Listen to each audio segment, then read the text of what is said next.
Chapter 175 Clear Void Sect.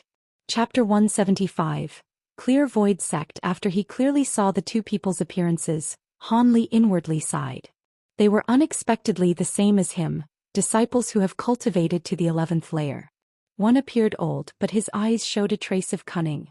The other appeared honest and naive.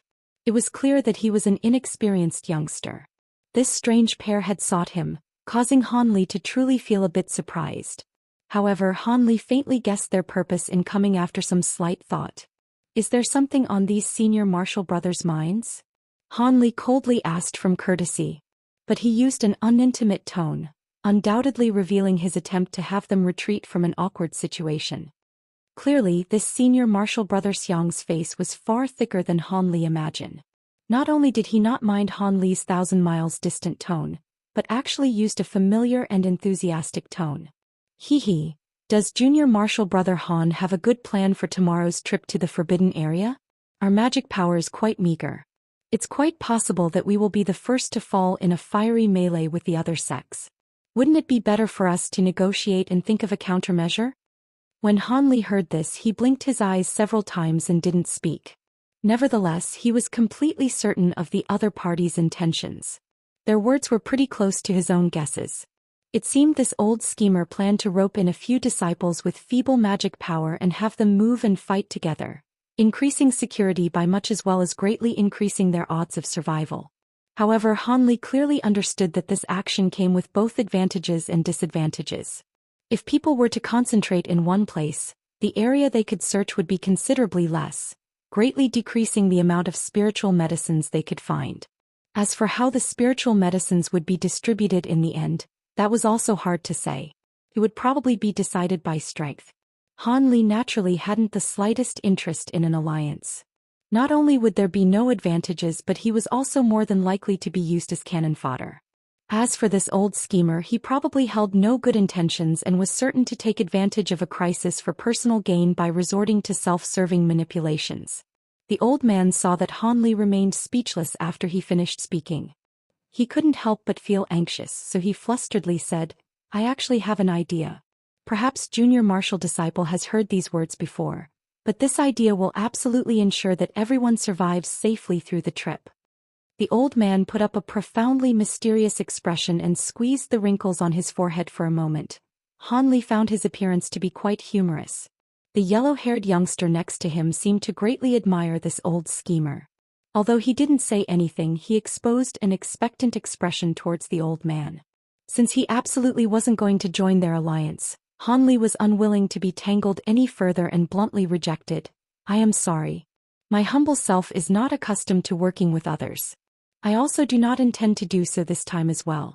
If senior martial brother wishes to join hands with others, then it would best to look for other junior martial brothers." Han Li spoke very straightforwardly and incisively. Han Li knew that only by clearly showing that he wasn't an inexperienced novice would he able to make the other party give up and not continue to tangle with him. Otherwise, if this senior martial brother Xiang felt there was the slightest chance to convince his fellow sect member, he would mostly likely continue to pester him. Han Li did not want to be bothered by this person. When old man Xiang heard this, he realized he sought the wrong target. Although the person before him seemed quite young, his words were practiced and careful. He was clearly an experienced person who had passed through trials and hardships. The old man spoke no more rubbish and took his leave with a slightly angry appearance. Han Li saw them head in the direction of another disciple who was currently meditating on top of a rock. Han Li faintly smiled and turned his body back, continuing to observe the several noteworthy fellow sect members. However, this time he saw junior martial sister Qin, and a woman of a common appearance standing next to her. There were a few talented and handsome men faintly gathering nearby. The corner of Han Li's mouth moved several times. Although he did not know why, he felt unfavorably towards those few men. He finally decided that what was out of sight was out of mind, and looked for an uninhabited area to close his eyes and rest.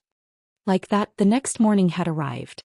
All of the disciples arrived at the mountain peak once more and stood in orderly rows, waiting for the arrival of the other immortal sections.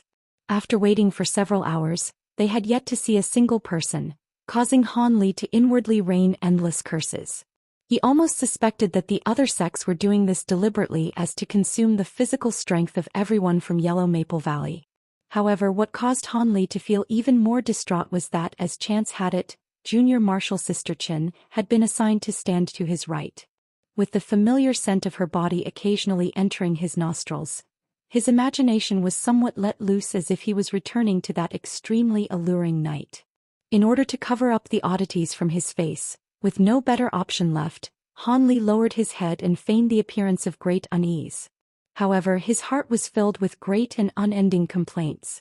She was a pretty woman, but could her beauty go as far as for him to lose his self-control? However, this martial ancestor Li, whom Han Li greatly admired, stood at the very front. He stood with his face to the sky and was able to stand in such a manner for an unexpectedly long amount of time. It was unknown whether or not he went on a mental journey or if he was pondering about something. Suddenly, Han Li felt a disturbance in his surroundings. It seemed that something happened. He could not help but raise his head. His fellow sect members all looked up toward the sky without exception and looked toward the horizon. Han Li also followed their gazes. He saw that there were several star-like twinkling streaks of light in the deep blue sky, gradually growing larger. A short moment later, a series of black dots also appeared. Underneath the black dots, the silver lights flashed. It seemed the black dots were riding the streaks of starlight across the sky. Seeing this marvel, everyone became even more restless. Quiet. What kind of children are you? This is the Clear Void Sect's flying magic tool, the Rainbow Snow Silk. Do not make a fuss and lose face for our Yellow Maple Valley. A short and stout middle-aged steward turned his head to give several reprimanding words with a dark complexion. Those words were quite effective. The restlessness was immediately settled, and after that there were only occasional whispers. At this moment the black dots already became clear. Each of them was a cultivator wearing grey Taoist robes. The majority of them were true Taoist priests, each holding a horsetail whisk with their hair tied up into a bun. However, those who did not wear Taoist robes appeared to be mortals, as if they were sheltered children who had yet to leave home. Han Li and the others clearly saw that the stars beneath their feet were actually a stiff white rainbow bridge covered with dazzling specks of silver-white light. It was unknown how the specks of light were embedded within the object. As Han Li carefully watched the scene, the white rainbow bridge carrying the Clear Void Sect's members descended onto the mountain and landed across from the members of Yellow Maple Valley. Their leader, a middle-aged Taoist priest, lightly moved his hand and the white light flashed. The Rainbow Snowsilk's rainbow bridges disappeared, and in his hand appeared a brocade object. I didn't think that Benefactor Li would be leading this time. This humble Taoist Fu Yunzi greets you. This Taoist priest walked several steps to the front of martial ancestor Li and spoke with radiant happiness. From his tone it seemed they were acquaintances. Humph. If this old facetious Taoist could come, then why couldn't I come? Martial ancestor Li bluntly said with both hands behind his back. Within each sect we've entered core formation the latest. If we didn't do these errands, who would? The Taoist priest didn't mind in the least, and he swung his horsetail whisk with a constant smile. This old facetious Taoist is wily and cunning. Last time you brought suffering upon me. Don't think you will get the chance to do so again.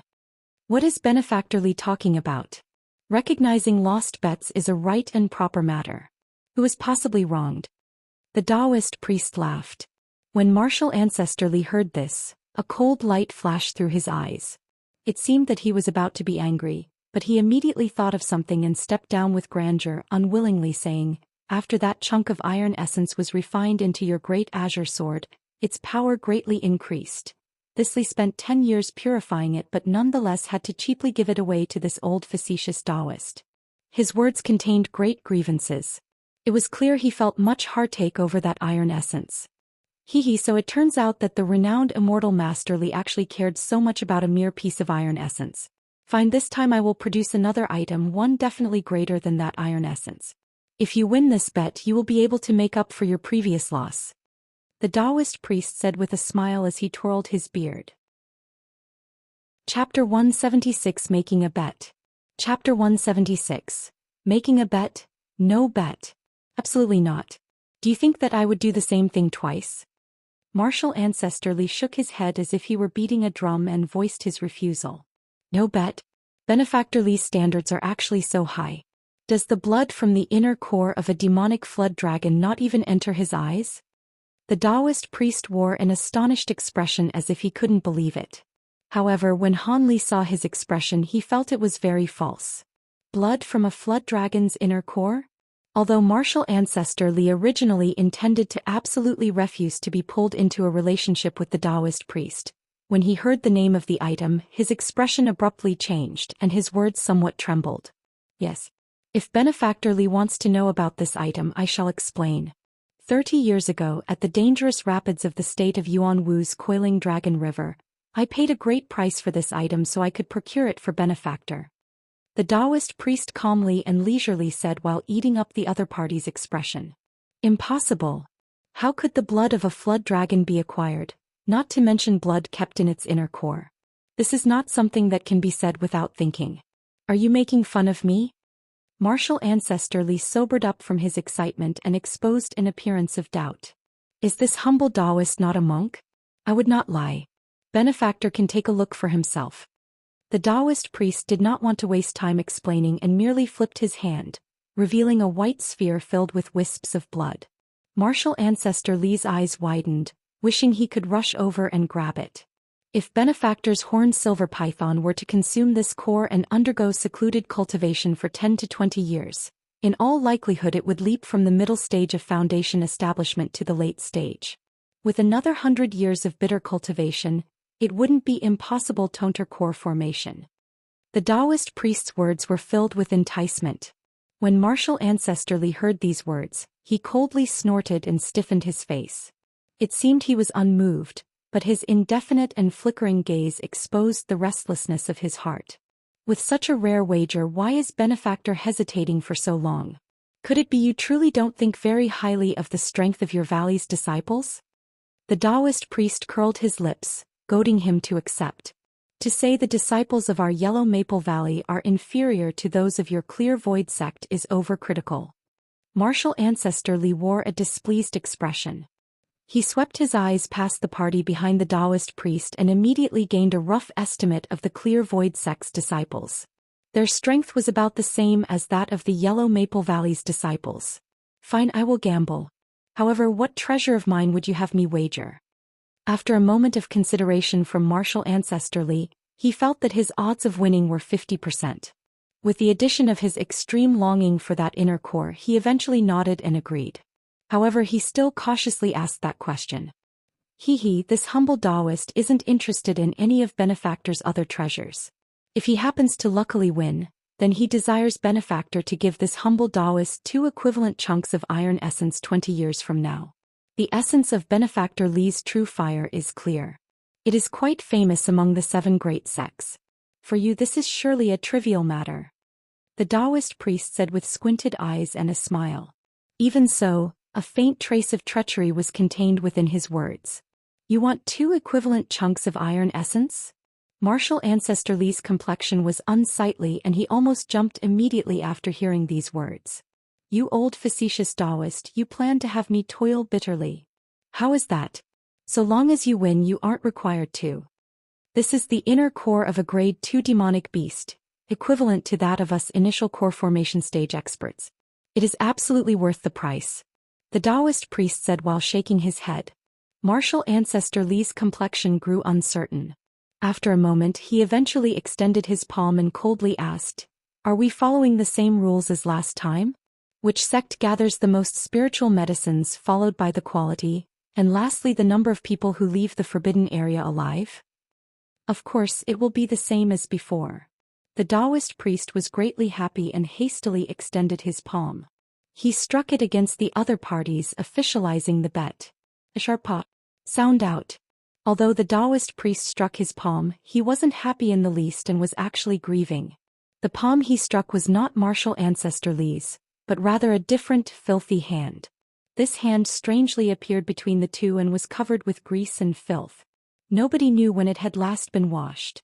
2 sect's disciples who had been closely paying attention to the 2 martial ancestors' dialogue were stunned by this ghostly scene. Senior Qiong.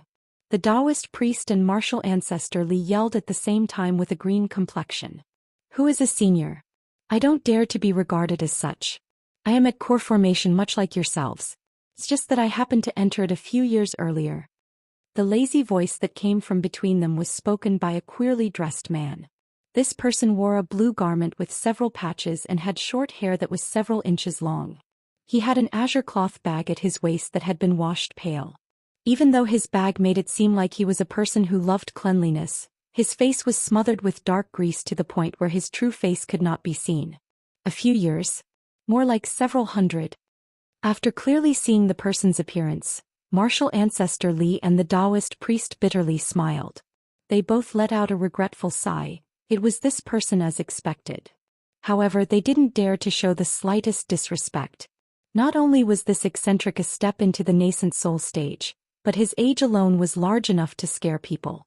Furthermore, his self-created incorporeal evasion technique had shaken the cultivation world and was well known in the cultivation sects of nearby countries. It was unknown whether it was because his death was imminent or if he was unable to enter nascent soul.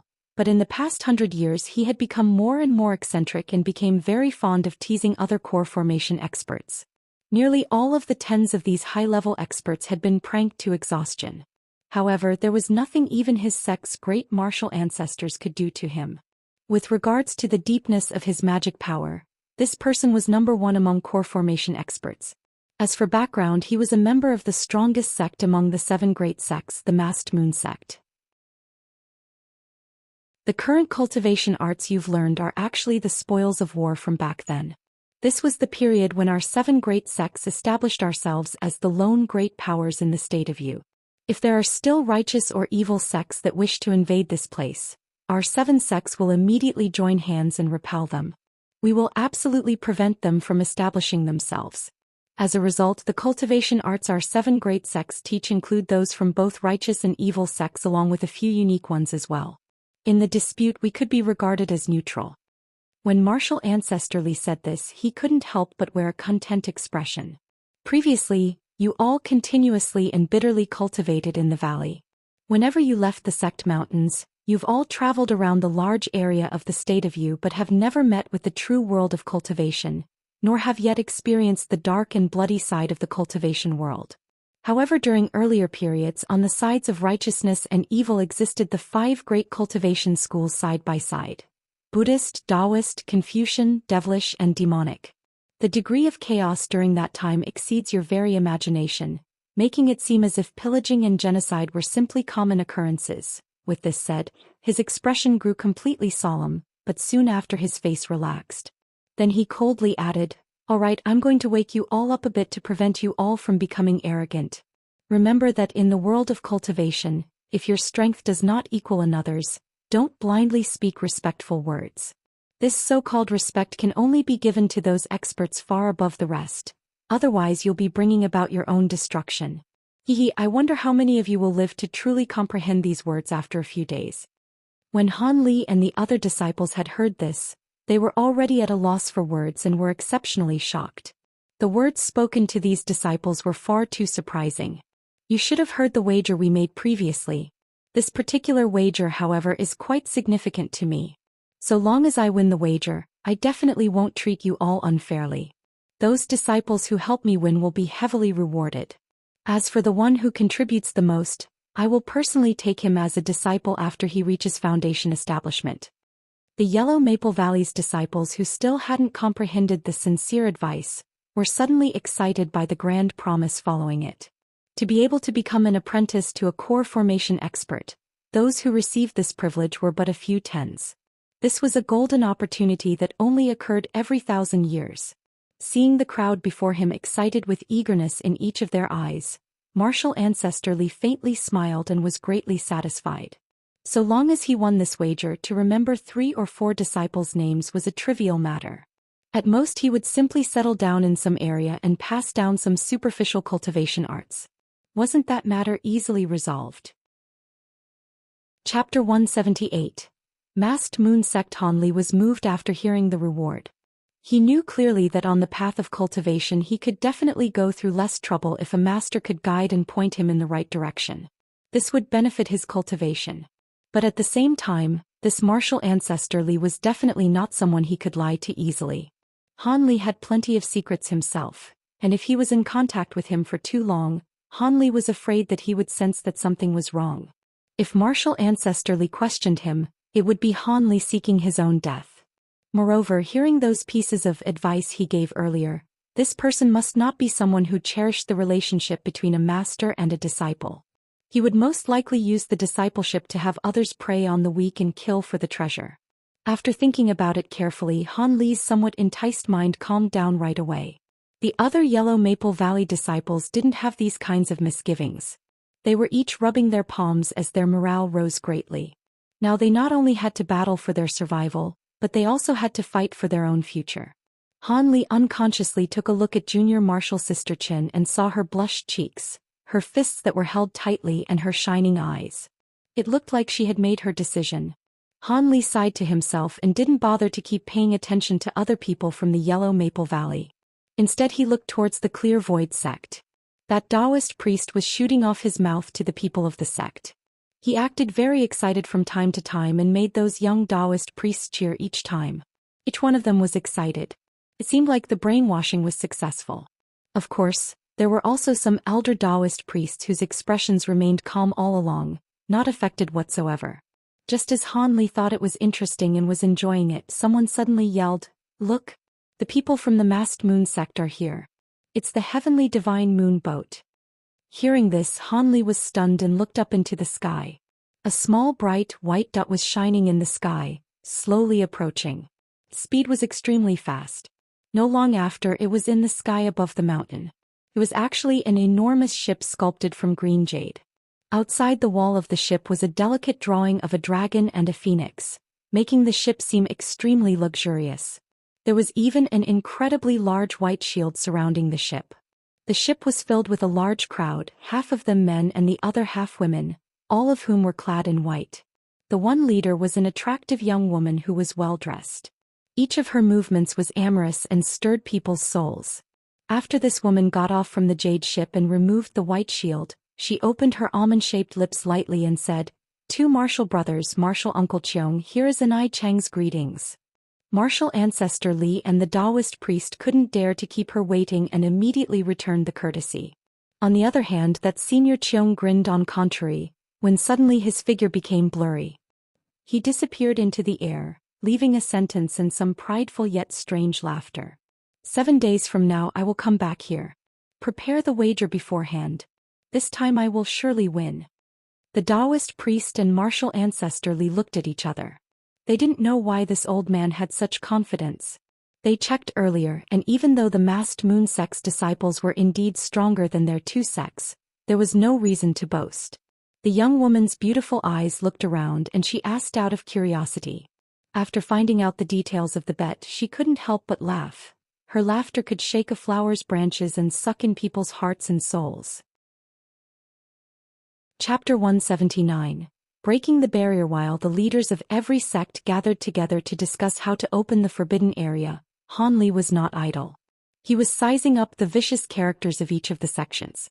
Toward a few experts at the peak of the 13th layer of their cultivation art, Han Li was calculating whether he could escape or hide behind someone. Han Li absolutely didn't wish for another battle like the one he had with senior martial brother Lu, and exhaust every last drop of magic power. It should be known that this situation was completely different from that last time. This time he didn't face a single enemy, but rather great numbers of red-eyed cultivators. If he did not preserve his strength and continuously maintain his power to strike back, he would certainly be one of the first to be eliminated. While he was looking from the side and pondering, Han Li suddenly felt as if someone was staring at him. He was slightly alarmed and could not help but return the gaze. A female disciple from the Spirit Beast Mountain was somewhat evasively looking at Han Li. After seeing her beautiful face, he unexpectedly felt somewhat familiar with her. Han Li was shocked. He recognized that woman. A slim figure appeared from the depths of his memory. "It's her, the girl who sold me the golden sincerity brush at the Great South Valley. How did she enter Spirit Beast Mountain set and participate in this trial by blood and fire?" The young woman was even more charming than he had remembered, causing him to be somewhat doubtful. However, her easily blushing face remained fresh in his memory, and he felt very favorable towards her. With this thought, he could not help but smile toward the young woman. It was obvious the young woman had clearly seen his smile since her two cheeks were suddenly flushed red. It seemed she was as easily embarrassed as before. The fully bearded man who stood behind the young woman seemed to notice the actions of Han Li and the young woman, and his complexion sunk. He suddenly said something to the young woman in a stern voice, and the young woman's expression immediately paled. She lowered her head silently, no longer daring to look towards Han Li's direction. That man did not let the matter go and stared at Han Li with a malicious gaze. Han Li wrinkled his brow. It seemed the days that the girl spent at Spirit Beast Mountain had been harsh. This fully bearded man was actually one of the vicious characters he had taken note of a moment ago, one of the disciples with a cultivation at the 13th layer. This young woman was being so carefully watched by him. It was certain she had suffered quite a bit. However, Han Li was not a person from Spirit Beast Mountain. Furthermore, once they were in the forbidden area, those who weren't enemies at the moment would become enemies. He naturally did not respond to the provocation and paid no attention to the grimace aimed at him. Han Li's action angered the bearded man until his face flowed with blood. However, he had no method to grab Han Li, and with no better option he turned his head to the young woman and roared several words in a low voice, provoking the nearby Spirit Beast Mountain disciples until they raised their eyebrows. Most of them glanced at the young woman with a look of hatred. Han Li grew sullen and felt much pity toward the young woman. However, because he was separated by such a long distance, he was unable to clearly hear what the bearded man was saying. Because he did not want to wrong this young woman again, Han Li no longer incited this boor who knew no manners toward women. Though Han Li was confident that he had sufficient methods to cause this person to seethe with anger without being able to retaliate. At this moment, each of the sect's martial ancestor finished their talks and returned to their sect's disciples. They then brought their juniors into the air, flying toward the famed forbidden area. Chapter 181. A Fight to the Death and Rainbow Moths. Humph. In your dreams. You aren't using your brain to think about it. Us two Marshall brothers were lucky enough to be transported together. We are already really lucky. At the very least, our chances of survival are much greater. Being able to get rid of this man was just luck. Do you believe I am patient enough to play the game of idly waiting for prey? Don't be scared of meeting ferocious men and have our teeth throb. Are we not already playing with our lives by entering this place? Besides, how could there be anyone in this damnable place? We should go to the center area as soon as possible and take advantage of the danger. This is the best plan. The older Spirit Mountain disciple was clearly the stronger of the two. He was also much more clever. While he was lecturing him, he was also vigilantly sweeping his eyes over the deep forest in every direction. Having seen this, Han Li grew even more careful and used his chi restraining technique to its utmost. He also held his breath, not daring to expose himself in the slightest. As for the stupid thought of taking them on by himself, Han Li didn't even think of it. There was no way he would do something so dumb. One of the two had magic power at the beginning of the 12th layer. The other was at the higher step of the 12th layer. If they were to join hands, he wouldn't just have little chance of success, he simply wouldn't be able to resist their great strength. Thus, Han Li could only stare blankly as the two gathered the very last of the cold smoke grass and set fire to the corpse of the heavenly Imperial Fortress disciple. Lastly, the two men stored the cold ice toads into a red-colored storage bag and then disappeared to the other side of the dense forest. Just after the two departed, Han Li did not immediately walk out. Only after he waited for a moment did he reveal himself from the foliage. After he stood, he looked thoughtfully in the direction of the two people. It seemed it was more or less like he had thought. There were many like-minded people here. It was no wonder, since these were people who took the risk to participate in the trial by blood and fire. How many of them wouldn't think to go the center for those spiritual items of heaven and earth? It would be difficult to avoid battle. After all, spiritual items that reached maturity were truly limited. There were fundamentally not enough for each sect. Han Li's face darkened. He bitterly thought this while standing in place for a while. He had witnessed with his own eyes as the blue-clothed person, who was just as careful as himself, silently disappeared from this world. It was unknown how many similar events occurred throughout the forbidden area. This caused Han Li's confidence in fulfilling his objective to sway by no small amount. He truly did not know whether or not it was a good idea to go on this trip to the forbidden area. Perhaps if he had taken those 2 foundation establishment pills, He might have been able to reach Foundation establishment and fundamentally not need brave this strange danger. Han Li felt discouraged and had a faint notion of retreating. After all, while continuing was easy to say, one's thoughts would be in turmoil with the shadow of death looming in their mind. After several hours, Han Li left the vicinity and advanced toward the center of the forbidden area. After a moment of contemplation, Han Li's reason won over. He knew that those recent thoughts of carefulness were only his own weakness looking for an excuse. Thus, he strengthened his mind and resumed walking on the path. Han Li did not follow behind the two and instead took a detour, indirectly advancing even though the two from Spirit Beast Mountain took the closest and fastest route. Han Li wasn't being paranoid. With his abilities, the opponents would be able to find him. Chapter 182. A young woman and thread. Since it was clear how these two had died, Han Li could only pray that his senior martial brother had a pleasant journey to the Yellow Springs and would reincarnate soon. Then with no trace of politeness he plundered their bodies. TL. The Yellow Springs is part of the Chinese underworld? In any case, these people were already dead. Han Li would naturally kindly accepted their storage pouches. After a search once through, he couldn't find them. His expression became grave as he carefully searched through them once more, but he still could not find them. Han Li felt the hair on his body grow cold and stiff. His heartbeat started to accelerate. There was actually a fourth person here. It was this person who took away their storage pouches. Although this person had most likely long departed from this place, he could not guarantee that this person was not observing nearby, using these two corpses as bait and waiting for him to make a mistake. Facing away from the cliff, there was a large area of grass, tall enough to hide a man. Han Li was currently half squatting near the corpses with his back facing the grass. This caused him to be greatly worried. There might be someone hiding behind him. Han Li didn't move and remained in a squatting position. From behind, it would appear he was still focused on the corpses. However, he had already quietly taken out magic tools and talismans and used the entirety of his consciousness to silently release his spiritual sense, attempting to find the person who might be hiding there. The outcome of his spiritual sense search did not surprise Han Li. Everything nearby was normal, and there were no unusual fluctuations of spiritual qi. With nothing being out of the ordinary, there must definitely be someone nearby. This person must be using the restraining breath technique to hide their body's magic power, making Han Li naturally unable to find them. The reason why Han Li searched with his spiritual sense was to beat the grass and scare the snake. TL. Beating the grass to scare the snake. Alerting the enemy as to intimidate or scare them.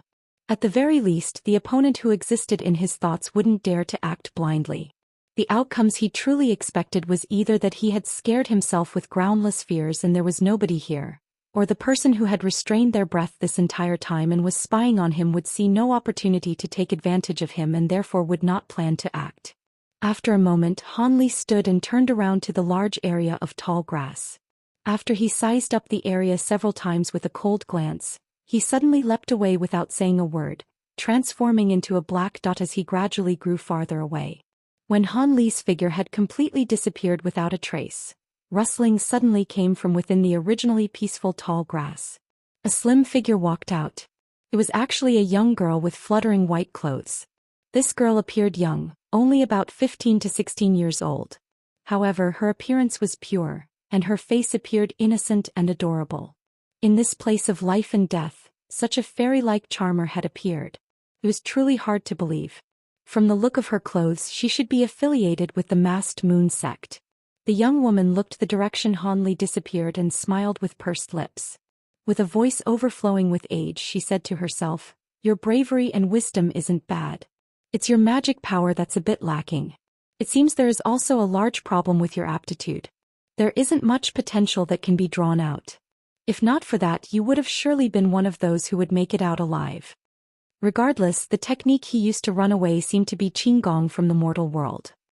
Furthermore, it wasn't weak and was actually truly interesting. The young woman lightly raised her sharp chin with opened eyes, showing an expression of considerable interest.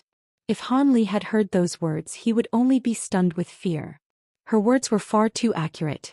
With just a few words, she was able to sinisterly point out his strengths and weaknesses as if she understood him more than himself. "I'll let you go for now. I am still preoccupied with other business. However, the next time I see you, young fellow, I won't let you off so easily," the young woman said with a bit of unwillingness as she wrinkled her nose, creating a mischievous crease. It was as if Han Li had become her newly acquired toy. She was greatly interested in him, causing her to regret having to leave. In the end, the young woman pouted with her small mouth and took out a talisman. With a wave of her hand, she was enveloped in dazzling green light and disappeared. If there was someone present who had saw that scene, they would perhaps immediately feel heartache and loudly curse this woman's clan, hoping it would wither. She actually squandered a talisman that was rarely seen in the cultivation world, a wood evasion technique talisman as she pleased. That was an elementary mid-grade talisman. It should be known that if an average person had this wood evasion talisman, although it wasn't enough to be a family heirloom, it was something that could only be used in a matter of life or death, since its most optimal use was to escape death. Han Li did not know any of this, so he naturally felt no heartache. Even more so, he couldn't have known that there was a woman who was greatly interested in him and thought about him often. He still believed that he had lightly escaped from a predicament and was currently rejoicing. Regardless of whether or not there was truly someone there, Han Li did not intend to look into it further. After all, the closer he approached the central area, the more common enemies would become. They would set up similar ambushes, and attacking others would gradually become a common occurrence. To preserve his own life, he must spare no effort to avoid all sorts of unnecessary conflict. That was Han Li's current plan of operation. Besides, it wasn't as if Han Li gained nothing from those two corpses. With this thought, Han Li held out his hand. There was a ball of transparent thread in his palm. As he departed, he picked up that item in passing. It was the thread-like magic tool that had been used to kill the giant sword sect disciple. Han Li poured a bit of magic power into the magic tool, which gradually became taut and straight. In the end, it unexpectedly became a perfectly straight thread over 30 meters long. Han Li controlled and waved the thread as he wished for a moment, and he immediately felt that this item had clever uses. After he was finished, he truly thought this was the perfect weapon for an ambush.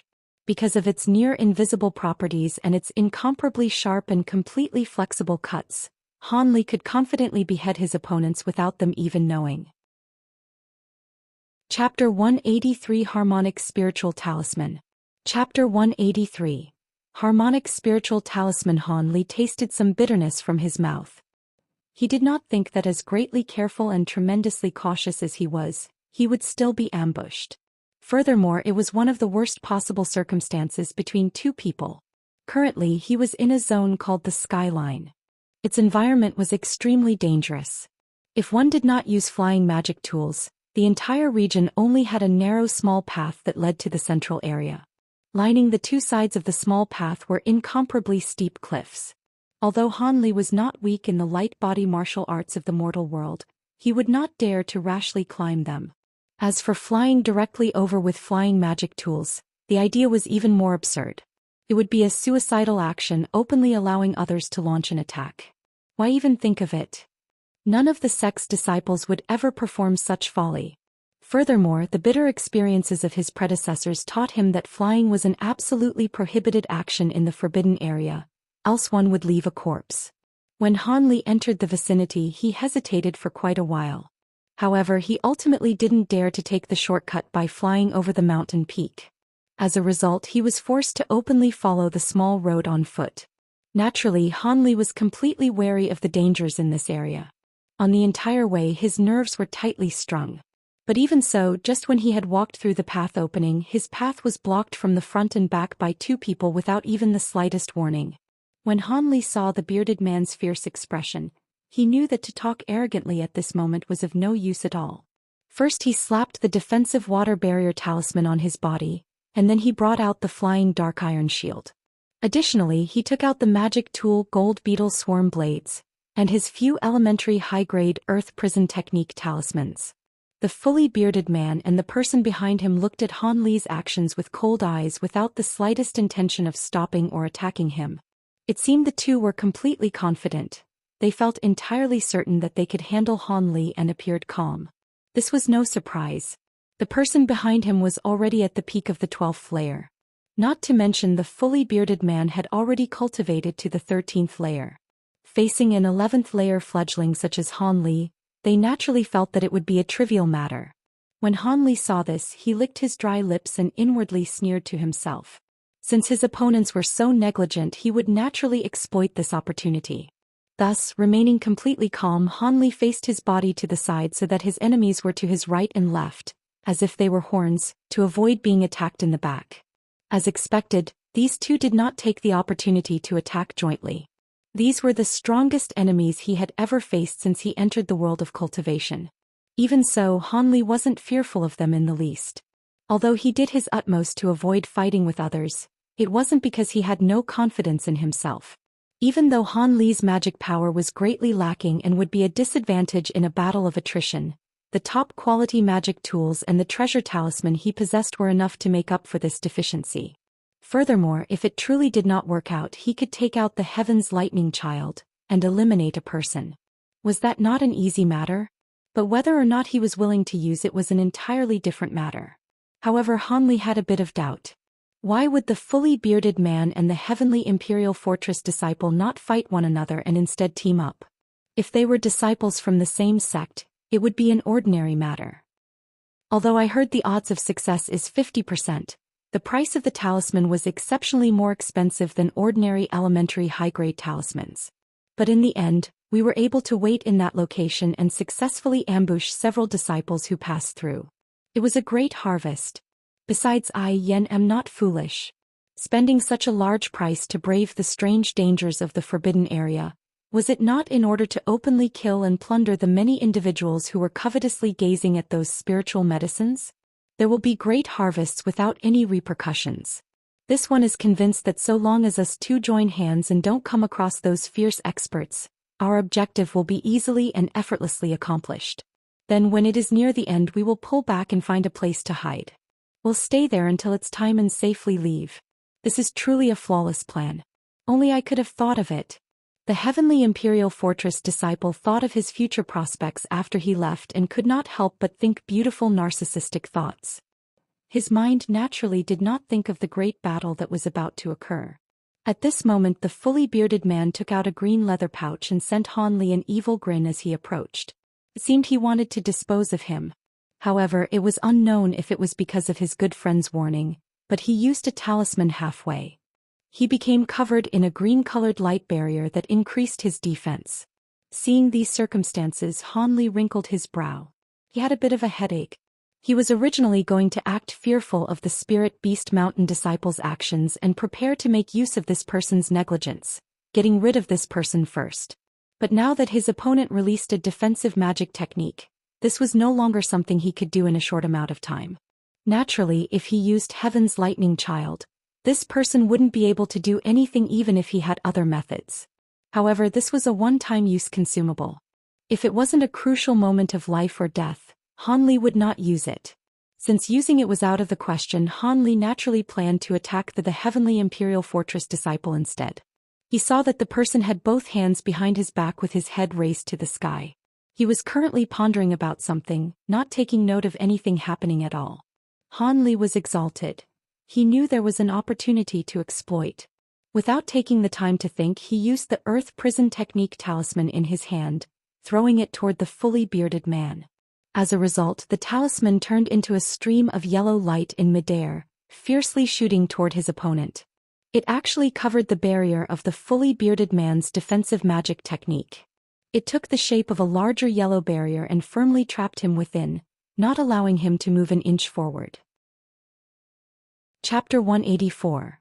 Might of the Golden Light Brick. When the fully bearded man saw Han Li with his hand still on the talisman, he was not worried. The wood attribute defensive barrier he wore had frightening defensive power that could fundamentally ignore common attacks. Furthermore, on the basis that his opponent was a novice who cultivated to the 11th layer, he didn't believe that he could possess a talisman of great strength. At most, it would be an elementary mid-grade talisman. Because of this, he continued to walk forward without taking notice, opening his pouch as if he were about to bring something out. But when he was suddenly rooted in place by the yellow light barrier which he recognized as the Earth Prison Technique, the fully bearded man's expression finally changed, realizing that things had taken a turn for the worse. At this time, a strange dark green snake with a pair of purple wings leapt out from his pouch. As soon as it appeared, The snake immediately made a few odd gua-gua cries and began to viciously attack the yellow barrier, causing the barrier to tremble continuously. Its strength was not small. When the fully bearded man saw this, his spirits were slightly lifted. He took out another pouch to release another spirit beast, hoping to combine their efforts to break through the earth prison. He was confident that he would be able to escape in a short period of time. When he escaped, he would definitely pull out his opponent's ribs one by one to quench the hatred in his heart. Han Li didn't even pay attention to his surrounding enemies. In a swift movement, he rushed towards the man from the heavenly imperial fortress. His movements were quick, and throughout the whole way he seemed to be darting in and out of view, even leaving behind a series of afterimages, making him seem almost phantom-like. At the same time, Han Li gently patted the storage pouch near his waist. The original gold beetle swarm blades suddenly switched with another similarly small magic tool that he clutched tightly in his hand. At this time, the man from the heavenly imperial fortress finally awoke from his beautiful dream, instantly seeing the strange scene unfolding in front of him. His expression changed dramatically. He hurriedly backed up and flipped his palm, causing a talisman to appear. Meanwhile, Han Li was still at least 30 meters away from him. The man relaxed, thinking that there was more than enough time to cast the talisman. However, before he was able to use his spiritual power to activate the talisman, he was stunned to see that the charging Han Li suddenly smiled mysteriously at him. In turn, one of Han Li's hands gently waved at him, a movement similar to a greeting between two familiar friends. At the same time, he also felt a slight itch on his neck as if he had been bitten by a mosquito. The man from the heavenly imperial fortress stared blankly, yet to realize the other side's intention. In a moment of turmoil, his eyes dimmed as he lost consciousness. Brother Yen. Standing off to the side, the fully bearded man from Spirit Beast Mountain involuntarily cried out with wide eyes, having seen the whole thing clearly. He personally saw that Han Li was able to kill his close friend with a simple wave of his hand from about 3 meters away. His friend's head rolled on the ground with a gu-lu-lu sound separated from its body. However, the now headless body continued to back up a few steps until it fell over on the ground, blood spurting from its neck about a few feet high with hoo-hoo sounds. The fully bearded man suddenly felt his hands and feet turn ice cold with a cold sweat down his back. The methods the opponent used to kill his friend were too demonic. He had seen clearly that his friend was killed without contact, and the opponent for sure hadn't used any kind of magic technique. Boy, as soon as I get out I will hack you to pieces. Although he felt beads of cold sweat exuding from his forehead and was filled with grief for his friend, the fully bearded man maintained a menacing attitude to strengthen his courage, bracing himself and standing firm. In actuality, however, he had decided in his heart that as soon as he escaped from the earth prison technique, he would immediately run far away, biding his time. Revenge was a dish best served cold after all. The boy in front of him was too strange. Not only did he have the high-grade earth prison technique talisman, but he also could kill people with invisible weapons, making him truly difficult to deal with. Getting revenge for his friend is indeed important, but first he must preserve his own life. It turned out that the seemingly ferocious fully bearded man was actually a person as cowardly as a mouse that bullied the weak yet feared the strong.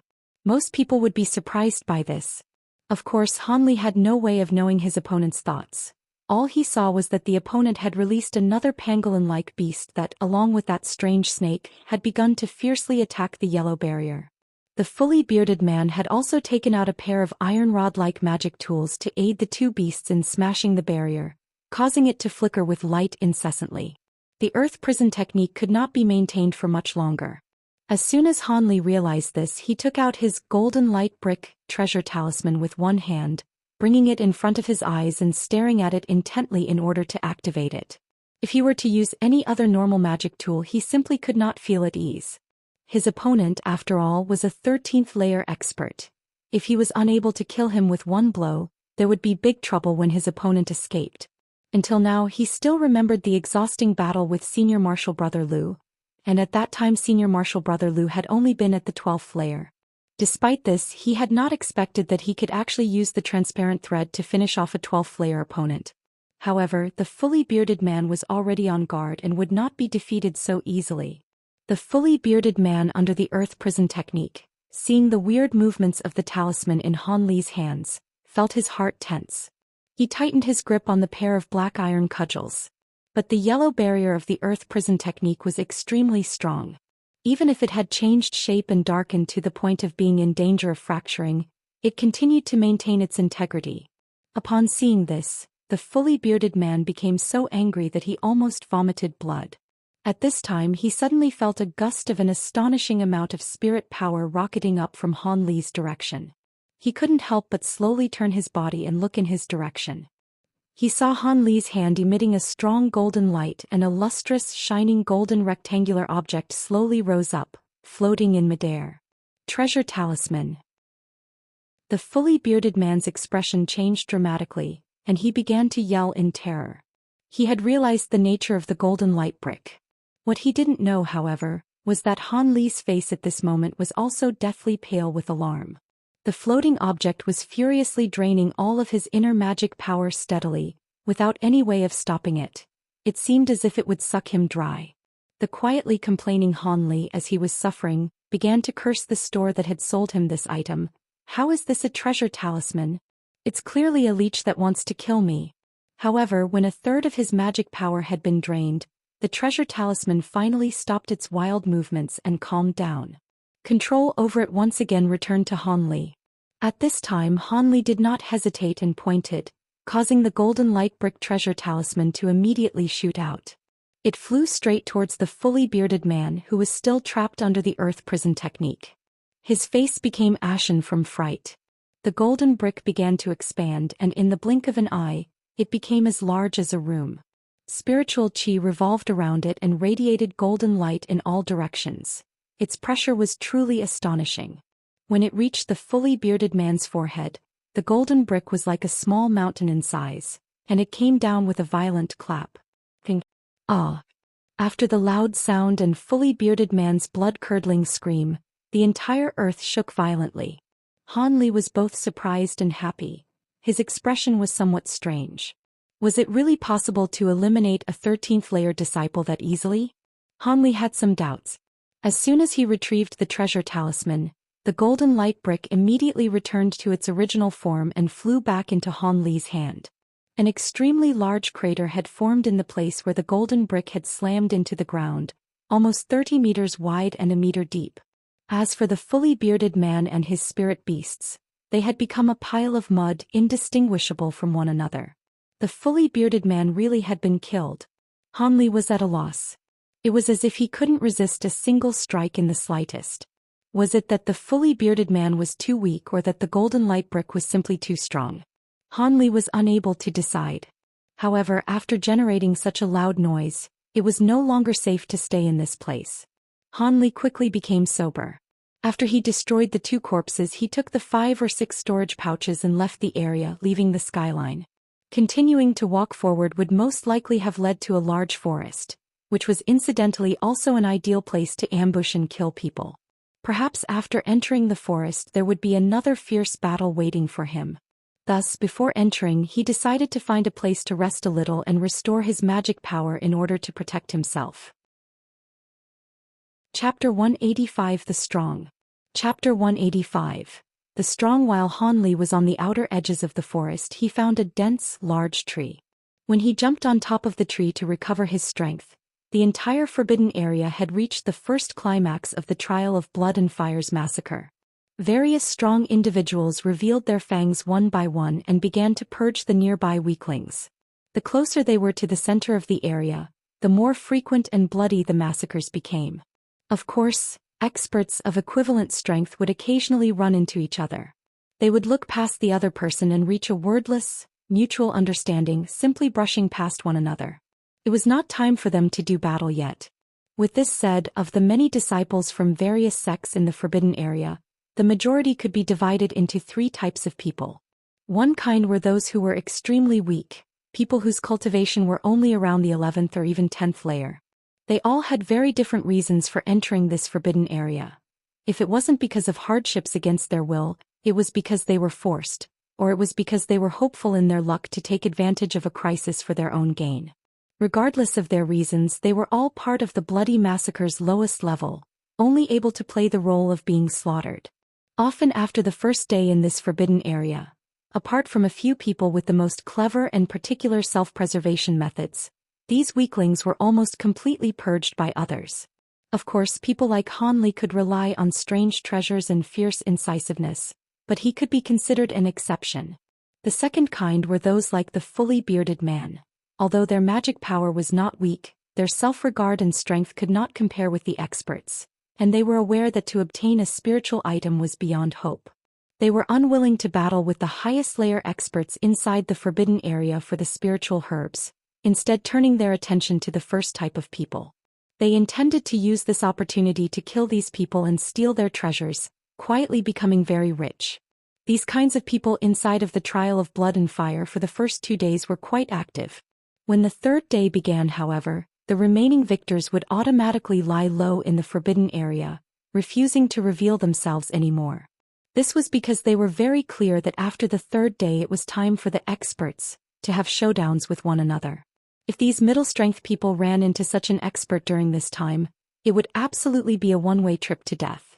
Of course, there were also a few who were either arrogant or did not have a grasp of their own strength and would charge directly into center of the battle for the spiritual medicines. Their bodies would never be found. However, most of the people grabbed opportunities early and withdrew quickly, and were often the most common type of person in the Trial of Blood and Fire. In contrast, the strongest individuals would die tragically one by one as if part of some kind of joke. Thus, the last type of people became the least common. These people were at the top of the pyramid, and they were the most elite disciples of the various sects that had entered the forbidden area. They were the ones that the various sects had placed their high hopes on. As for the other disciples of the same schools, they were at the most cannon fodder, meant to aid the plans of their various sects. This group was elite. Their magic power was profound, complemented by magic tools with astonishing power. They only had one goal, which was to kill all the disciples of other sects and steal away enough spiritual medicine. The extent of the first massacre at the start lay in their mutual wordless understanding to first get rid of the trash and all those who were only there to take advantage of the situation. This was to prevent these people from obstructing their movements and, in general, any problems from sprouting up. In addition, the news that someone had been one step in front of them to the central area did not make them panic or become edgy. Entering it was easy, but if they wanted to bring spiritual medicine out, that would be incredibly difficult. The massacre continued to progress, but because Han Li was still a distance away from the central area, he was still not able to involve his recovered self. However, other weaker members were not as lucky as Han Li, and many were brought into the middle of the massacre even as they desperately struggled to free themselves to protect their own lives. And Saber Transformation Doc's Su Er was one of these people. Today, Su Er's face was deathly pale, staring at the person in front of him with an expression of pure terror. This person was big and was carrying a giant silver sword. It was this person who had, right in front of Su Er, already killed the other 2 disciples from Saber Transformation Doc. Under his giant silver sword, it didn't matter what kind of high-grade weapon and protective armors were used. It was as if they couldn't even withstand one attack, being ripped apart one by one as if they were thin paper. They were inevitably sliced in two.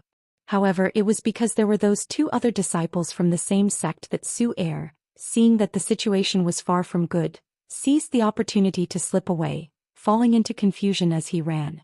Unfortunately, the big man didn't seem to have the idea of letting him go, instead persistently chasing him for a few dozens of hours and finally catching up to him here. This caused him to thoroughly lose hope. "If you kill yourself, I can leave you an intact corpse," said the big guy expressionlessly and with a cold glare. You can go die." In the midst of his hopeless situation, Su Er, who knew that he would not live much longer, erupted in fighting spirit. He took the only 2 high-grade magic tools he had on him and in one breath threw them all out. "Idiot." The big guy spoke this very deliberately. Next, the huge silver sword flew from his back into the air. As if without effort, the 2 magic tools were broken into pieces. In the same motion, Su Er was also cut into 2 pieces. After finishing all of this, the big guy did not even bother to look at Su Er's corpse. Instead, he spun on his heel and left without even the idea of moving towards the storage pouch. To him, the only magic tool he needed was the huge silver sword. Any other magic tool or precious item would only distract him and would be a big hindrance to his cultivation. At the same time, at a small brook near the central area, A female disciple of the masked moon sect controlled a magic tool like a scarf while drenched in sweat. She was currently bitterly defending herself from two red shiny daggers, but it seemed as if at any moment she would be unable to defend herself any longer. Could this senior martial brother wielding daggers please let this junior martial sister go? I am willing to serve senior martial brother with my body tonight. Since this woman was at death's door and was past caring about shame, she used a woman's greatest advantage and tried to seduce him. But would it succeed? Based on their encounters and the tactics he had used, she had absolutely no idea. Fine, withdraw your magic tools and I'll agree. The person speaking was an 18 or 19-year-old male wearing a earthy-colored robe. He had delicate features, red cheeks and white teeth, all the characteristics of a delicate, handsome male. Having said this, he stopped his two daggers in midair and lightly smiled at the woman. The masked moon sect female was delighted and hurriedly gave him two winks. She hesitated for a moment, then slowly allowed the scarf to descend, retrieving it into her hand. Then she stuck her breasts out as if she was about to say something. Unfortunately, before she could open her lips, the handsome male's face suddenly expressed a killing intent. His finger violently pointed, and in a surprising turn of events, two red flying daggers immediately cut in a crisscross. The woman, without a whisper, fell to the ground, fresh blood puddling on the floor. SL*T. Even someone as common and unrefined as you thinks that they can seduce me, Han Tianya. Note: the Han used here is different from Han Li's surname. The handsome male's face bore an expression of disgust, his voice suddenly becoming intense. Next he took out a pleasant-smelling handkerchief from his waist, delicately wiping the dust on his face. His movements were very gentle and reserved, as if he were an unmarried daughter of a noble household. I should hasten my journey. Perhaps there will be others along the road who will also provide some entertainment. After thinking this aloud, the male carelessly tossed the handkerchief he had used to wipe himself onto the female's face, leaving with a swagger. Deep in the forest, a disciple of the spirit beast mountain lay dead on the ground. A yellow-robed, middle-aged man stood nearby. He was currently shaking his head and staring at the sky, mumbling something to himself. Behind him were a few extremely fierce beasts lying on the ground, not moving, without a breath. On top of the barren mountain, an ugly-faced, green-robed man was frantically controlling about a large swarm of huge bees, besieging a few people dressed like Taoists. Just like that, the strong massacring the weak could be found everywhere in the forbidden area. Although Han Li did not see all of this, he could faintly smell a bloody scent drifting through the air. However, he had no time to look into the whole story, instead sitting on the treetop without moving, gradually restoring the magic power in his body. The time passed by very quickly, and more than half of the first night in the forbidden area had already gone by. What shocked Han Li was that in this area, the amount of extremely bright light was the same during both daytime and nighttime. The entire sky was always an overcast color, making people who saw it feel somewhat unsettled. When his magic power had been restored enough and as Han Li was rejoicing quietly in his heart, the sound of hurried footsteps and heavy gasps suddenly came from far away, slowly getting closer. It was as if there was someone running towards the very tree that Han Li was meditating on. Chapter 186. Making a move. The corners of Han Li's mouth moved slightly. He couldn't help but curse in his heart, but his tightly closed eyes had no choice but to open. Although his magic power was still a tiny fraction from being fully restored, there was a person coming his way. He didn't dare arrogantly continue to meditate, especially under conditions where he didn't know how things stood with the person who was coming.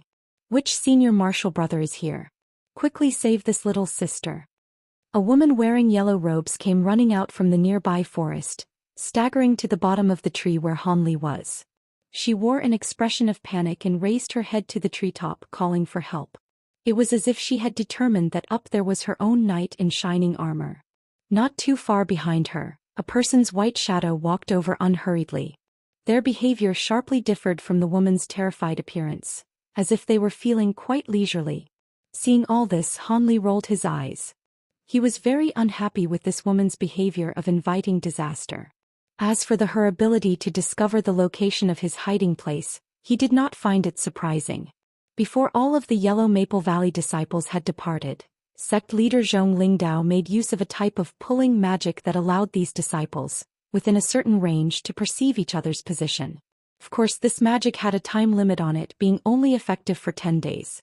The purpose of this magic was to allow disciples of their own sect to support each other, thus greatly increasing their likelihood of success. It is said that the disciples of other sects were also under the effects of a similar magic technique. Han Li, having no other choice, gave the woman a glance. He actually recognized her. She was a fellow female disciple that stood together with junior martial sister Chen. Apart from her figure, which could comparatively stir up many fires, her appearance was extremely plain. After Han Li had coldly stared at the woman's desperately pleading appearance, he did not carelessly and immediately jump off the tree. Instead, he closely sized up the white shadow following her through a very small gap in the leaves. Regardless of whether he saved the woman or not, Han Li wanted to gauge whether the magic power of the oncoming person was strong or weak before deciding. He did not want to stake his own small life for a woman who was a total stranger. If the white shadow's magic power was average, Han Li would of course make a move and kill them without any respect, thus acting as a hero saving a beauty. However, if their magic power was frighteningly deep, Han Li had to carefully consider whether he would join up with the woman under the tree to escape together, or if he would instantly escape without a trace. However, to prepare for any situation, he still placed his hand on top of his storage pouch, retrieving the golden beetle swarm mother blade, magic tool and a defensive talisman. In addition, he took the nameless transparent thread and deftly wrapped it around his finger. "Ziz, your running looks really ugly. Are all of Yellow Maple Valley's female disciples as useless as you?" The white shadow slowly walked closer, revealing their real face. In fact, it was a woman in her prime wearing a white flowing shirt. Her face also had some pleasant features, but her two eyebrows were slightly lifted and she wore an evil expression. Although she spoke this word to the yellow-robed female under the tree, her eyes with killing intent kept drifting towards the top of the tree. It was evident that she was not as arrogant as she had said about herself. She still had some misgivings towards the hidden Han Li who would not reveal himself. 12th layer cultivation. Having easily seen the opponent's cultivation depth, Han Li's heart let out a breath. However, he still had a few suspicions. Han Li smiled lightly and wordlessly controlling the vibrations of the golden blades, carelessly walking towards the woman. "Stand still, what are you trying to do?" The white-clothed female quick-wittedly shouted out, raising her hand and patting a protective talisman on her body to set up a barrier. At this time, Han Li was only 60 meters away from her. How unfortunate for him. In fact, the last time he used the transparent thread, easily killing the Heavenly Imperial Fortress, Han Li had taken a great interest in this battle tactic. When he was on top of the tree, he saw that the white-clothed female had not set up any defensive-type magic. Hit by a bout of inspiration, he naturally wanted to recreate the same scene from last time. Unfortunately, the opponent was very alert, having determined that something was not right very early on and quickly closed up this loophole. What caused Han Li to raise his head and sigh loudly was that females were indeed much more cautious than males. Since pulling a trick wouldn't work, naturally only using force remained. The previously disappointed Han Li did not waste any more words. After casting his defensive magic, he gently shook the golden beetle mother blade in his hand and viciously leaped towards his opponent. The yellow-robed woman saw that Han Li's magic tool was not ordinary, and moved with newfound initiative. Han Li immediately threw out a talisman which became a long fire snake that shot out in that direction. The white-clothed female began to laugh coldly. Her lily-white hands lightly propped up a palm-sized small mirror that appeared in her hands. She lightly shined the mirror, and a beam of greenish light shot out, blocking the oncoming golden blades and fire snake. Stopped in midair, the blades and the snake were left to spin aimlessly and were incapable of dropping, as if they were restricted by a spell. Han Li's eyes were straight. What was this magic tool? How was it so unnatural? Seeing as this magic tool could freeze in place the magic tools and magic skills of others, was it even possible to battle? Don't worry, junior martial brother, her magic tool can only freeze one area at a time, and every time it can only freeze for a quarter of an hour and a half before it loses its effectiveness. The yellow-robed female, seeing Han Li's shock, immediately consoled him. Only after hearing this was Han Li able to calm down, but the next sentence that the female disciple from the same sect said immediately caused Han Li's heart to once again jump. However, this evil woman is the descendant of one of masked moon sect's elders and has many strange magic tools that have been passed down to her. It would be best for junior martial brother to be even more careful. Han Li was speechless. No wonder that of the two 12th-layer female disciples, this senior martial sister from the same sect would lose in such a sorry way. In fact, the opponent is a woman with many treasures. If I had known earlier, I wouldn't have jumped out and shown off as a hero. Han Li already felt great regret, realizing that most likely another fierce battle was about to begin. Chapter 187. Yellow-freckled Feng Yu, the white-clothed woman, seeing that her magic tool was effective and had blocked Han Li's gold blade, revealed a content expression on her face. I was wondering why you would jump out as if you had overestimated your abilities. It turns out that you have a top-quality magic tool.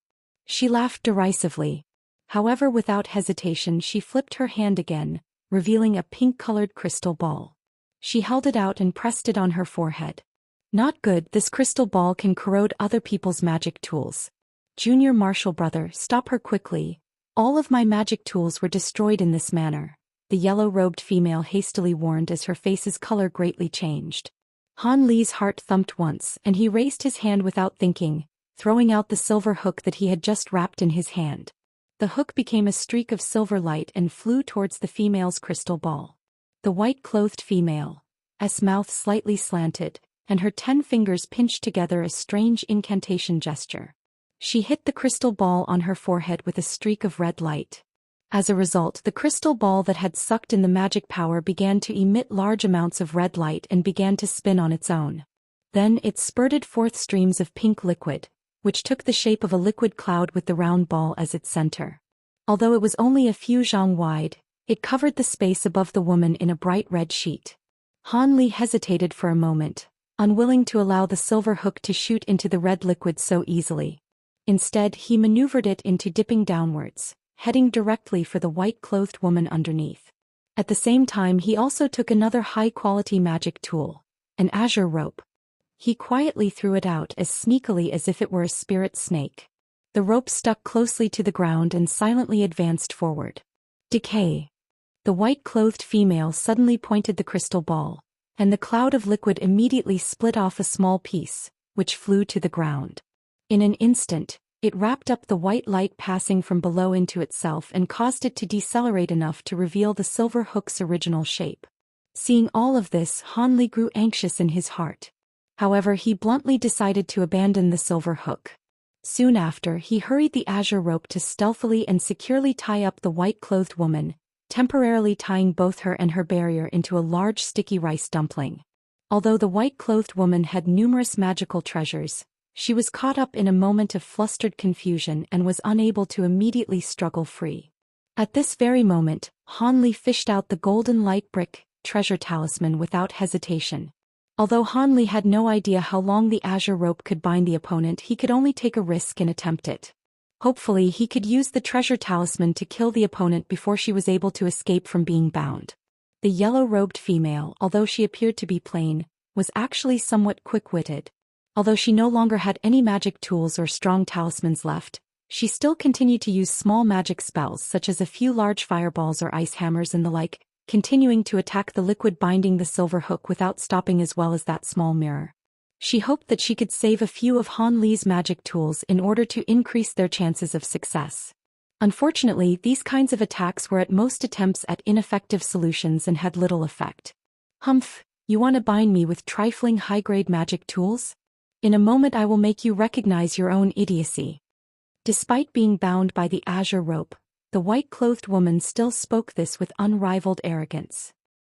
Han Li was disinclined to respond to his opponent, instead picking up his golden light brick treasure talisman, steeling himself for the experience of having his magic power savagely sucked away again.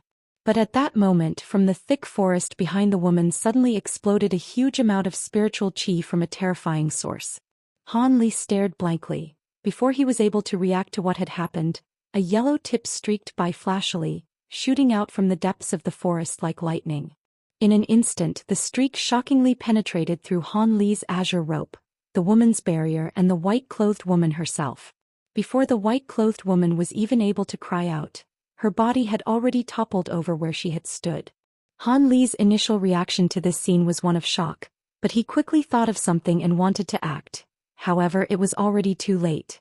A blue shadow flashed a few times as if it were a meteor chasing the moon, and appeared next to the corpse of the woman.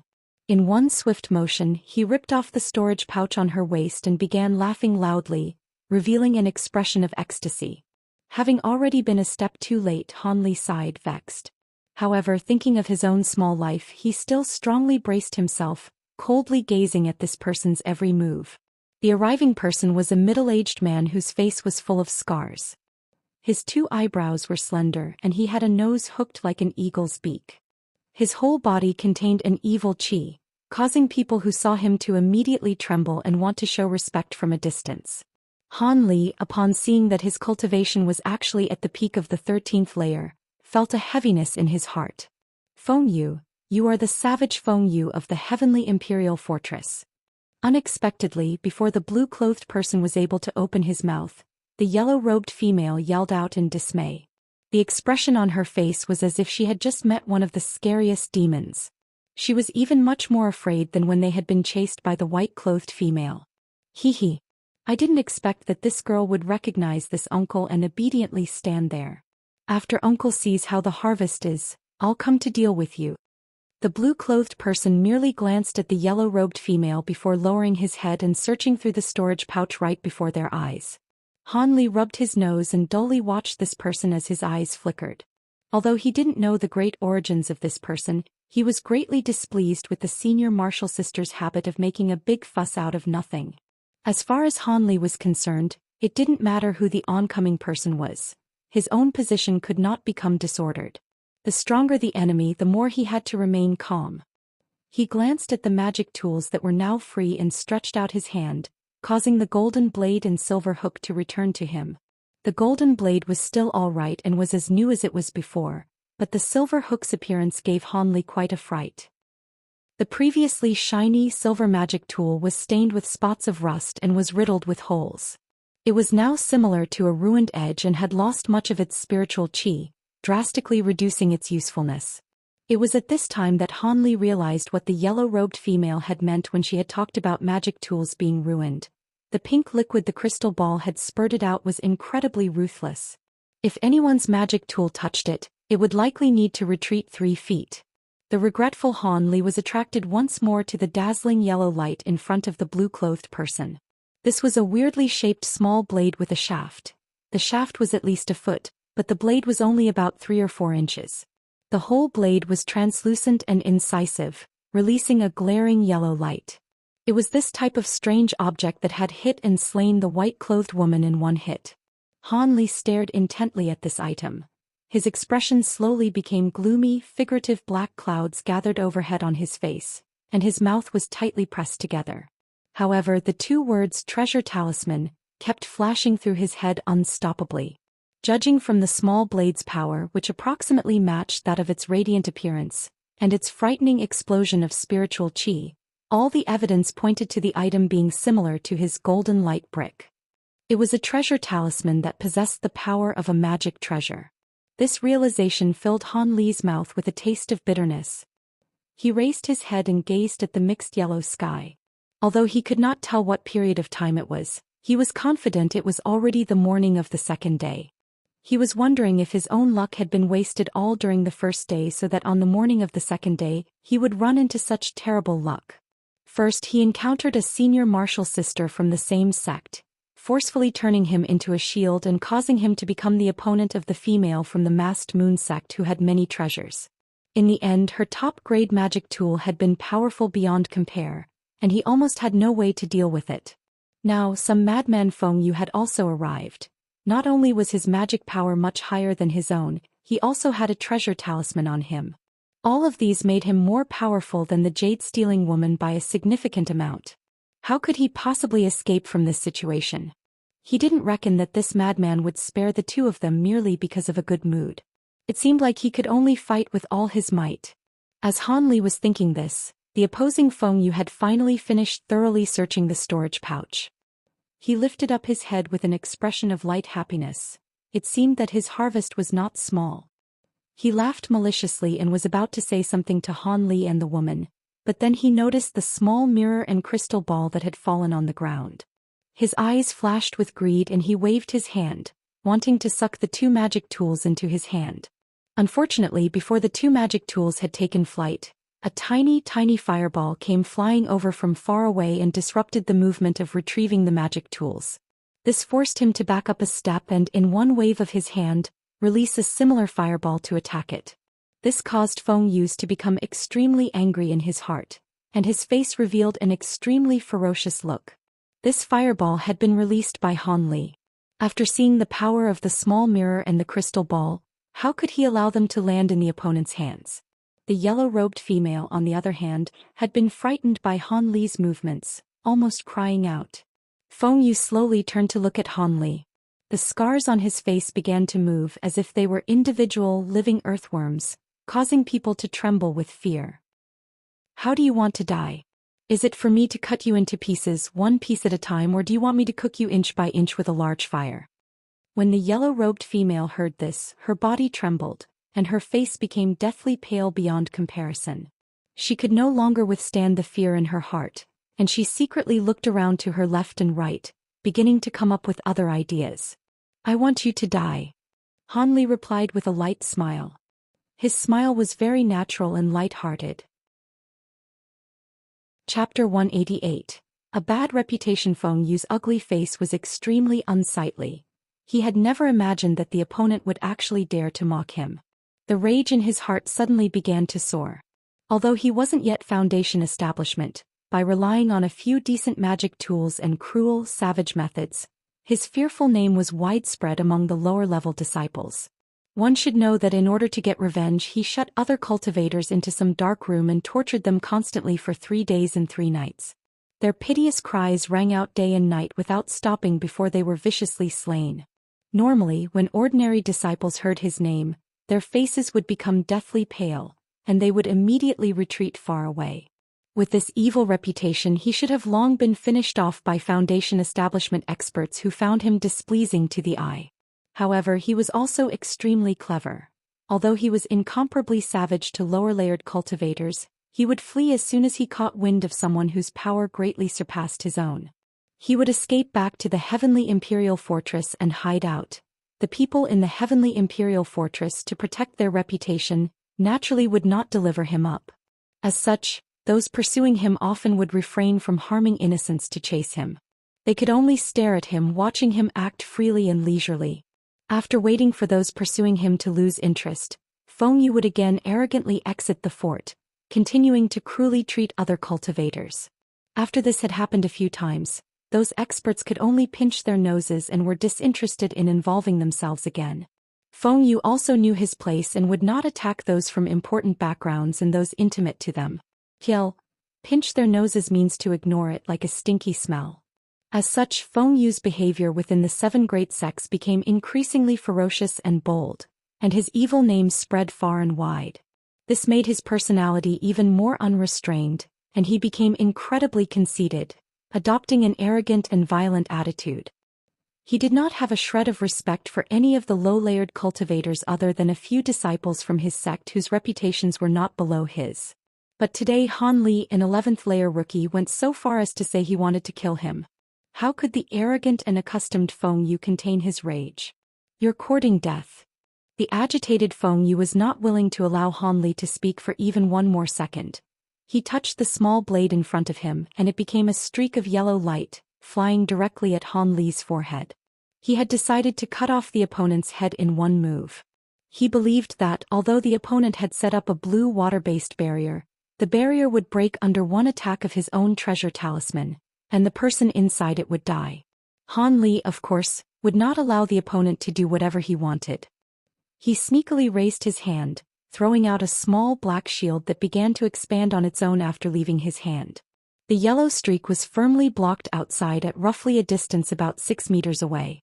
As soon as the small blade's yellow streak and the black light on the shield collided, several zhizhi sounds were emitted. Although the yellow streak immediately gained the upper hand and forced the black light to steadily retreat, the small shield, unwilling to be outdone, continued to emit black light, tenaciously resisting the yellow streak. At this point, the yellow streak would be unable to break through and enter in any short amount of time. Seeing this, Feng Yu's expression was one of shock while Han Li sighed lightly. Feng Yu didn't expect that Han Li would have a rare, top-quality defensive magic tool. At the same time, Han Li felt reassured because his previous guess had been correct.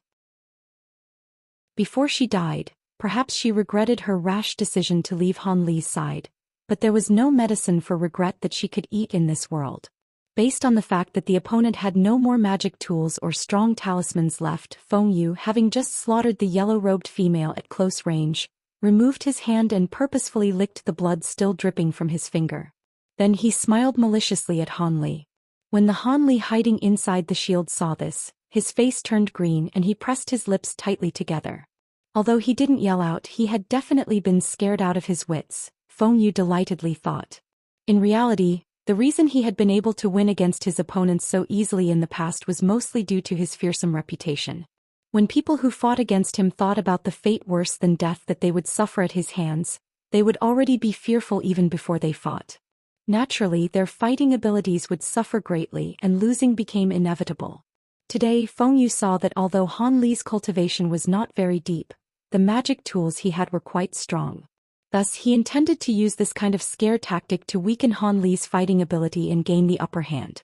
Now, looking at Han Li's expression, it seemed as if his tactics had worked. Feng Yu was secretly happy in his heart, swaying on his feet as if he were showing off. He returned to his original position in front of Han Li. The color of Han Li's face was indeed not pleasant to look at, and the feelings in his heart were also not worth mentioning. However, it wasn't because of the opponent's bloody methods. Rather, it was because he was preparing to move like lightning that he felt his head starting to hurt like crazy. The last time Han Li had used the golden light brick treasure talisman, he realized that although its power seemed to be much greater than the flying gray sword talisman, in real battles with other opponents, there were actually a few large drawbacks. Its destructive power was truly frightening.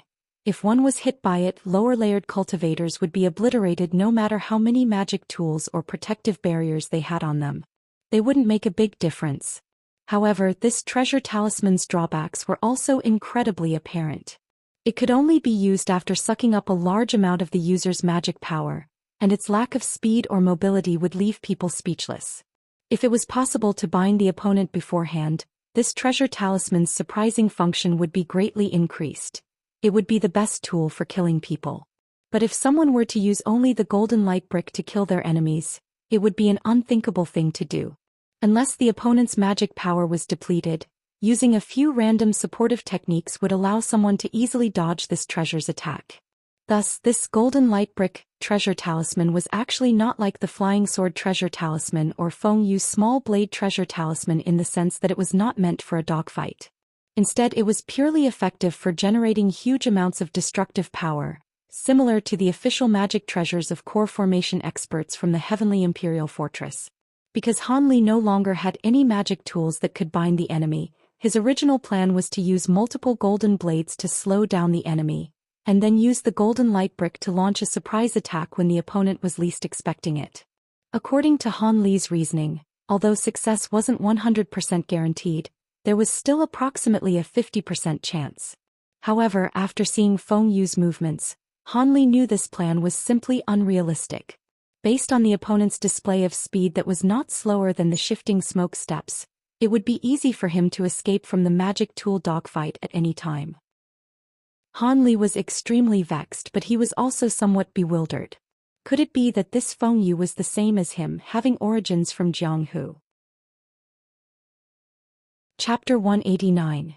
Extermination by Lightning. Although Han Li could not understand how Feng Yu's movements were so fast, suspicions began to arise in his heart. But now was not the time to get to investigate. He had no choice but to put away the golden light brick treasure talisman. He waved the golden beetle swarm blade's mother blade in his hand, causing all of the children blades to fly out like a swarm of bees, turning into 8 streaks of golden light. They all aggressively shot towards Feng Yu, relying on the chaos the large numbers would create in order to obtain victory. If the opponent was willing to withdraw the yellow streak to protect himself, it would obviously be better. He would be able to force a stalemate for quite some time, but Han Li was not confident in this idea. Based on the opponent having such a widespread reputation, his true strength definitely would not be limited to this. The previous attack seemed to intend to probe him. As expected, when Feng Yu saw Han Li's golden blades flying towards him, he wasn't panicked in the slightest. He laughed coldly a few times and an item that he had just taken out began to emit light. It was a yellow umbrella-shaped magic tool. Feng Yu didn't actually cause the umbrella to leave his hand. Instead, when he saw the 8 streaks of golden light appear in front of him, he leisurely opened the umbrella. A spherical barrier made of yellow light appeared and immediately covered up all of Feng Yu's body. When the golden blades hit the ball of light, they exploded with strange pi-pi-pa-pa sounds, and all of the golden blades easily rebounded. This was also a high-grade protective magic tool, and judging by its strength it definitely surpassed that of Han Li's flying dark iron shield. Han Li's facial color changed dramatically, becoming slightly wan. Feng Yu began to laugh crazily and loudly, and his expression was one of delight. This was not surprising. Ever since he had obtained the yellow parasol, he had never been harmed by any low-layer cultivators. Seeing Han Li's frightened appearance, he naturally felt extremely carefree in his heart. Feng Yu valued this umbrella far more than the knife treasure talisman. Treasure talismans could only be used for a limited amount of time. When their energy was used up, they became useless pieces of paper. On the other hand, the yellow parasol could be used an unlimited number of times. Han Li sighed and cut off his spell, pointing with one finger.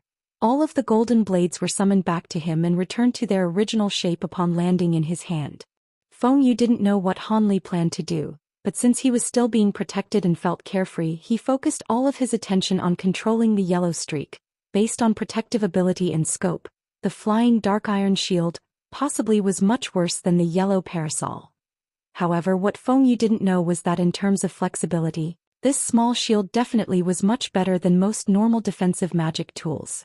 In the end, it didn't matter how frantically Feng Yu made the yellow streak move or how wondrously it hovered. They were all completely blocked by the shield outside. It was at this time that he realized if he didn't utterly destroy this shield, he would have no way of getting to Han Li.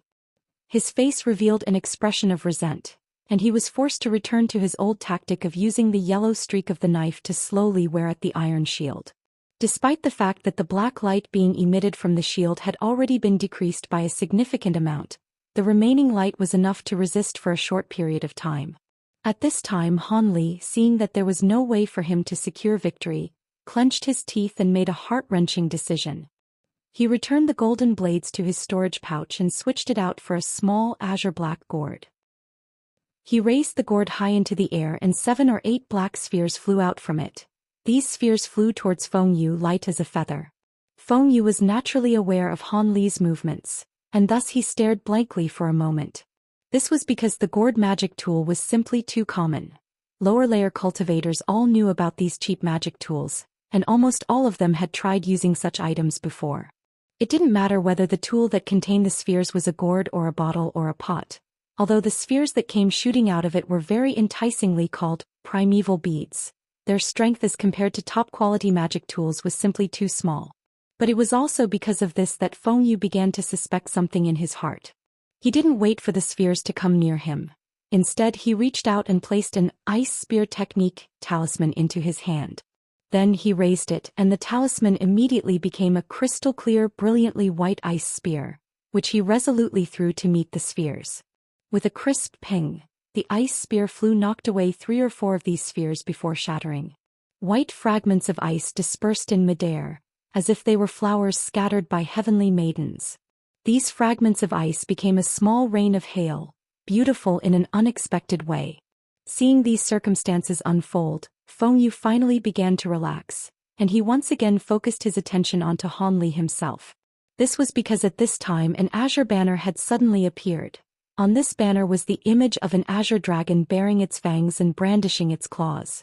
It appeared incredibly realistic, as if it were about to jump out.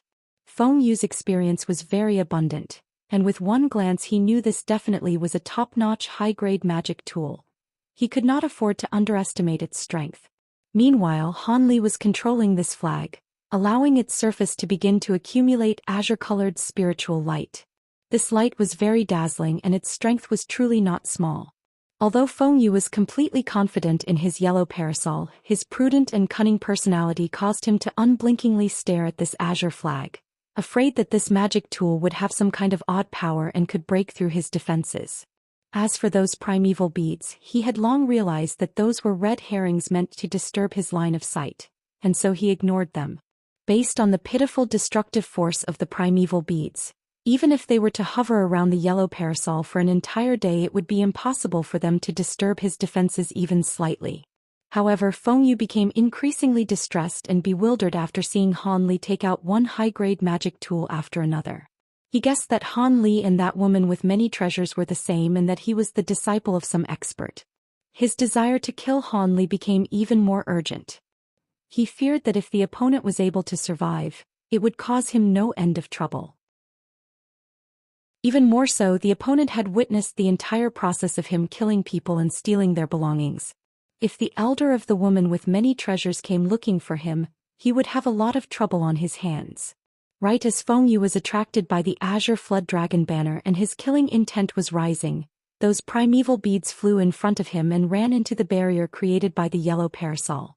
After making some silvery noises from attacking the barrier, the foremost few beads were easily repelled out. When Feng Yu heard that sound, he instinctively lowered his head to take a look. Relying on those primeval beads to attack me is too arrogant. These aren't even worth mentioning, even. Why is this one so small? It's even colored blue. Feng Yu had just sneered when he discovered a primeval bead that had revealed a blue bead hiding inside of it after it had been reflected. It was only as large as a pill, much more modest in size than regular primeval beads. Feng Yu startled a little. Before he was able to come up with an idea, the blue bead had already hit the ball-shaped barrier. White light. A magnificent, blinding white light. This was the last color that Feng Yu ever saw in this world. His body slowly turned and then he never knew anything again. In the eyes of Han Li, when the blue bead came into contact with the yellow light, it immediately exploded out with silver light in a sphere a few zhang wide. It noiselessly enveloped the larger half of Feng Yu's body. After this, the white light disappeared without a trace, revealing Feng Yu's stupefied expression, as if he were ready to fight another day. Han Li's heart sank, but before he could move, a light gust of wind blew. Feng Yu's body suddenly collapsed like grains of sand and turned into ash that blew away with the wind. All that remained were the halves of two small legs and the pair of shoes on his feet. They stood all alone on the ground, creating an unspeakably strange scene. When Han Li saw this, he was not afraid. In fact, he immediately sat on the ground and breathed in deeply, allowing his heart, which had been stuck in his throat, to calm down. It was only after using his greatest last resort, the heavenly lightning seed, paired with a whole string of movements meant to cover it up, that he was able to completely wipe out Feng Yu from the face of the earth. But Han Li's expression was not actually one of joy. Rather, it displayed both self-deprecation and bitter laughter. This was not too surprising, given that the trial by blood and fire had only entered the second day. He had already used all of his magic treasures as well as his ultimate trump card he was saving as a last resort. How could he possibly be happy? When he thought about the remaining 3 days as well as the unknown number of violent people he would meet like Feng Yu, his heart sank again even as he had just begun to relax. However, if he hadn't used the Heaven's Lightning Child, it would have definitely been difficult for him to escape. The flying dark iron shield had reached its breaking point. In addition, considering the opponent's high-grade magic tools as well as the woman with many treasures, he definitely had not suffered a loss. In fact, it would be more accurate to say that he had struck it rich. Han Li began to think better of his situation and his countenance was revived. He hurriedly looked to the opposite side. But as soon as his eyes fell upon the sight, Han Li's mouth fell wide open, rendering him speechless for a significant amount of time. Chapter 190. Black boots. Because Feng Yu had originally been standing apart from that pair of boots, there was nothing else on the floor. The storage pouches Han Li had in mind disappeared without a trace. Han Li stood straight like a carp jumping on water, and then as if his buttocks were on fire, he hurriedly charged over. After searching for a great long while in the area where Feng Yu disappeared, he couldn't find the slightest trace of the storage pouch. Could it be that the power of the heavenly lightning seed was so powerful? Did it actually turn the storage pouch into ashes along with the person? After Han Li searched his surroundings with his hands several times, he eventually came to an extremely depressing answer. Unresigned, Han Li expanded the search area by several times, but the result was the same.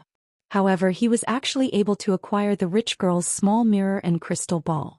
Furthermore, because the owner had already died, he was able to recover the small blade treasure talisman. When Han Li saw these three items, he thought that the loss of his Heaven's Lightning Child, the high-quality magic tools, the silver hook and the azure rope, as well as the storage pouches that were destroyed by the heavenly lightning seed, he looked up to the sky speechlessly. However, regardless of what was said after this great battle, he was nonetheless the winner against the much stronger Feng Yu, who had turned to dust. Not knowing whether to consider it a profit or a loss, Han Li was only able to mock himself. When he thought of Feng Yu, Han Li unconsciously looked at what was left at him, a pair of halved legs. He could not help but lightly shake his head. He then lifted his hand, releasing two fist-sized fireballs straight toward them. Since this person was already dead, he naturally must thoroughly dispose of the legs to prevent others from discovering this. Who knew what others' troubles could arise? Ping ping. The flames immediately covered them. In the blink of an eye, aside from those jet-black boots, everything else had turned to ash. Satisfied, Han Li nodded his head and turned around, thinking to depart. Boots? How strange. How could normal boots come out unscathed from my fireballs? Just as Han Li took a small step to leave, he immediately saw his mistake and hurried to turn around. He looked toward those seemingly ordinary boots with an odd expression. With a careful look, Han Li was unable to discover anything irregular. Not only were these boots not destroyed by the fireballs, but they also didn't have a single trace of being burned. Furthermore, they faintly released slight spiritual ripples. Magic tool? Han Li asked with great bewilderment. He hesitated for a moment and walked several steps over, lowering his head and picking up the pair of black boots. Light and soft, but they are still very tough. They shouldn't be cloth or silk boots. They seem to have been made from the hide of an animal. Han Li concluded after stroking the boots for a while. Because he was close to them, Han Li was able to feel the boots' faint spiritual qi. They were certainly magic tools. In addition, they were likely to have been constructed from demonic beast leather. Seeing these leather boots, Han Li faintly thought of something. He somewhat impatiently took off his cloth shoes and exchanged them for these leather boot magic tools. They were very comfortable and soft, as if there was nothing there. This was what Han Li first thought when he wore those boots. He carefully observed the boots after wearing them for a while. So far, nothing extraordinary had occurred. Wrinkling his brow, Han Li took a small step. Han Li's body suddenly blurred and appeared over 3 meters away, light as a feather. Imperial flight technique. No, it's much quicker than the Imperial flight technique. Han Li thought, pleasantly surprised. At this moment, Han Li finally knew the secret behind Feng Yu's incomparably fast and nimble movements. It was probably because of these boots that he was able to move so strangely and as quick as lightning. Wearing these boots, Han Li started slowly walking on the ground, gradually familiarizing himself with the boots' performance. He gradually grew faster and faster, finally making use of shifting smoke steps to speed up. Before, Han Li's fastest movements had been able to make his body blur, even causing afterimages to remain. After he put on these boots, Han Li became even faster, causing several identical phantoms to appear simultaneously, all using the same movements and all with the same smile. However, when all of the phantoms simultaneously and gradually converged, Han Li stood there at the center. Motionless, Han Li stood blankly at his original location as if he were pondering about something, but he then howled with laughter and continued to laugh until tears were flowing out. After he laughed for a long while, Han Li bent his waist and flashed with an azure light. His entirety turned into an azure wind and actually disappeared into air without a trace. At this moment, the entire place was extremely quiet. Apart from the occasional rustling of the wind, there were no other sounds. A burst of rumbling sounds suddenly sounded out. The nearby trees suddenly started to break apart in a strange manner from the center. The cuts were clean and smooth, making the trees resemble the flat of a mirror. However, it was clear that there wasn't a single person in sight. The speed at the trees breaking grew quicker and quicker. A short moment later, all that remained of the trees within 100 meters were tree stumps. At this moment, Han Li, enveloped in a faint azure light, appeared with a brow filled with sweat. However, he was faintly smiling and was unable to conceal the joy on his face. Shifting smoke steps, leather boot magic tools along with the Imperial flight technique actually caused Han Li to become so fast that he was able to temporarily break away from the sight of an ordinary person's naked eye, as if he had become invisible, disappearing without a trace. According to Han Li's estimates, even an outstanding cultivator with the aid of the Heaven's Eye technique would only be able to see a faint glimpse of him by exerting all their strength. If they didn't use a defensive magic technique, Han Li would be a great threat. Currently, so long as Han Li concentrated and a person was within an area of about 10 meters away, even if it was a distance of 100 meters, it would take Han Li at most a single breath to reach them. Naturally, this speed exceeded the limits of the human body. Han Li was only able to maintain the speed for a short amount of time. If he maintained it for too long, his entire body would break down. After all, such high-speed movements were extremely stressful on Han Li's body. However, it was already fast enough for him to kill the opponent several times. Especially if it were a situation where he used the thread magic tool, his power would increase many times over. Han Li lowered his head. With a sigh, he caressed the leather boots on his feet for a long while. He felt that this item was extremely suited for him. Even if someone wanted to use some treasure talisman to exchange for them, he wouldn't even consider it. With his confidence increased several times over, Han Li excitedly looked around in every direction. When he saw the corpse of the yellow-clothed woman, he lightly sighed and used a fireball to blast open a hole. He buried the woman's body extremely crudely. That was to the limit of what Han Li could do. After he finished this, Han Li's figure flashed and disappeared into the forest. He currently wanted to hurry towards the central area. However, Han Li did not know that after the massacre of the first day that the disciples spent in the forbidden area, only 70 disciples from the various sects remained. Less than half of those who had entered the forbidden area remained. The majority of these were the elite disciples of each sect, and they had all promptly arrived near the central area, preparing and waiting idly for the second day's great purge. Those they believed to be weak had all been mercilessly eliminated one by one. Of course, the rich girl and the heavenly imperial fortress disciple Feng Yu who had been killed by Han Li were among those who had participated in the slaughter. However, they were now dead, naturally disappearing without a trace. Chapter 191. Disloyalty and Solitude. To the west side of the central area, precious medicine herbs grew in the ravines. 3 cultivators were battling fiercely with a 3-eyed flame wolf. A middle-aged man wearing the robes of the giant sword sect controlled a huge azure sword, which blocked most of the flame wolf's attacks.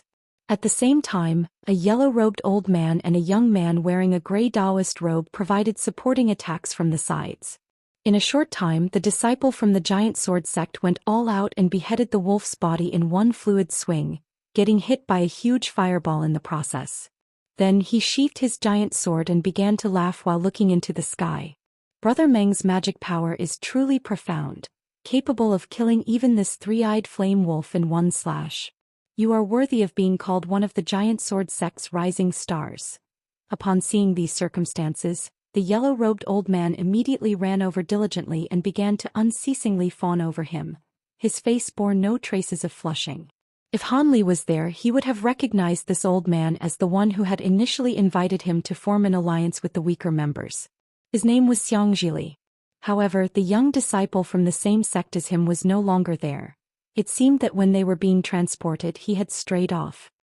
If it wasn't for Brother Xiang and Taoist priest Li's assistance from the sides, success would not have been so easy. The middle-aged man who wore a black robe and held his sword was actually very modest. Brother Meng, there's no need to be courteous. You were able to get rid of this kind of demonic beast, so you deserve all the credit. There's no room for debate. The other young Taoist priest, although young in age, spoke neither overbearing nor in a servile way. He was clearly an experienced individual. Hearing what was spoken, a trace of a smile appeared on the black-clothed middle-aged man's face, but he immediately spoke a few more modest sentences. Speaking of which, the other people who are still fighting really are silly. If they knew that the 3 of us could actually work together to defeat these demonic beasts and collect medicinal ingredients despite being from different sects, it's possible that they would be so shocked their jaws would fall off. The black-clothed man spoke, suddenly changing the subject. Of course. This all came about because of Brother Xiang. If it wasn't for Brother Xiang making everything thoroughly clear, perhaps Brother Meng and I would probably still be fighting to the death. The Taoist priest nodded his head as he spoke. You praise me too highly. You are both extremely smart people. All I did was speak the truth. Nobody needs to waste their lives trying to retrieve items that could never end up in the hands of people like us. How great is it that everyone ignores the precious medicinal ingredients outside of the central area because they're too busy killing each other. In addition, if we all work together, dealing with these demonic beasts is a piece of cake. Xianxia giggled happily, glibly and repeatedly declining politely. Hearing this, the other two people began another frenzied round of flattery. Okay, we should quickly move and pick the fire dragon grass. Everybody gets an equally large portion. It was the black-clothed man who first ran out of patience and spoke. His voice revealed a hint of urgency, and after saying this he began to walk towards a few clumps of red grass behind the body of the flame wolf. Hearing this, Xianxia and the Taoist priest smiled at each other with hidden meanings in their eyes. Then they walked towards him, their mouths full of words of agreement. The two of them hadn't realized, however, that the black-clothed man with his back facing towards them suddenly revealed a trace of a dark and strict expression. However, it quickly disappeared. South of the central area, in a small area covered with yellow sand, a male and a female disciple from the masked moon sect were using ice awls to continuously puncture the desert ground as if they were looking for something. However, after half a day they still had not obtained anything. This SL*T, where exactly did she hide? After finding her, I will definitely claw out her eyes. The female disciple appeared to be incredibly enchanting, as beautiful as a flower, but as soon as she opened her mouth, she became sinister and vicious to the extreme. If men heard her speaking in this way, they would shiver.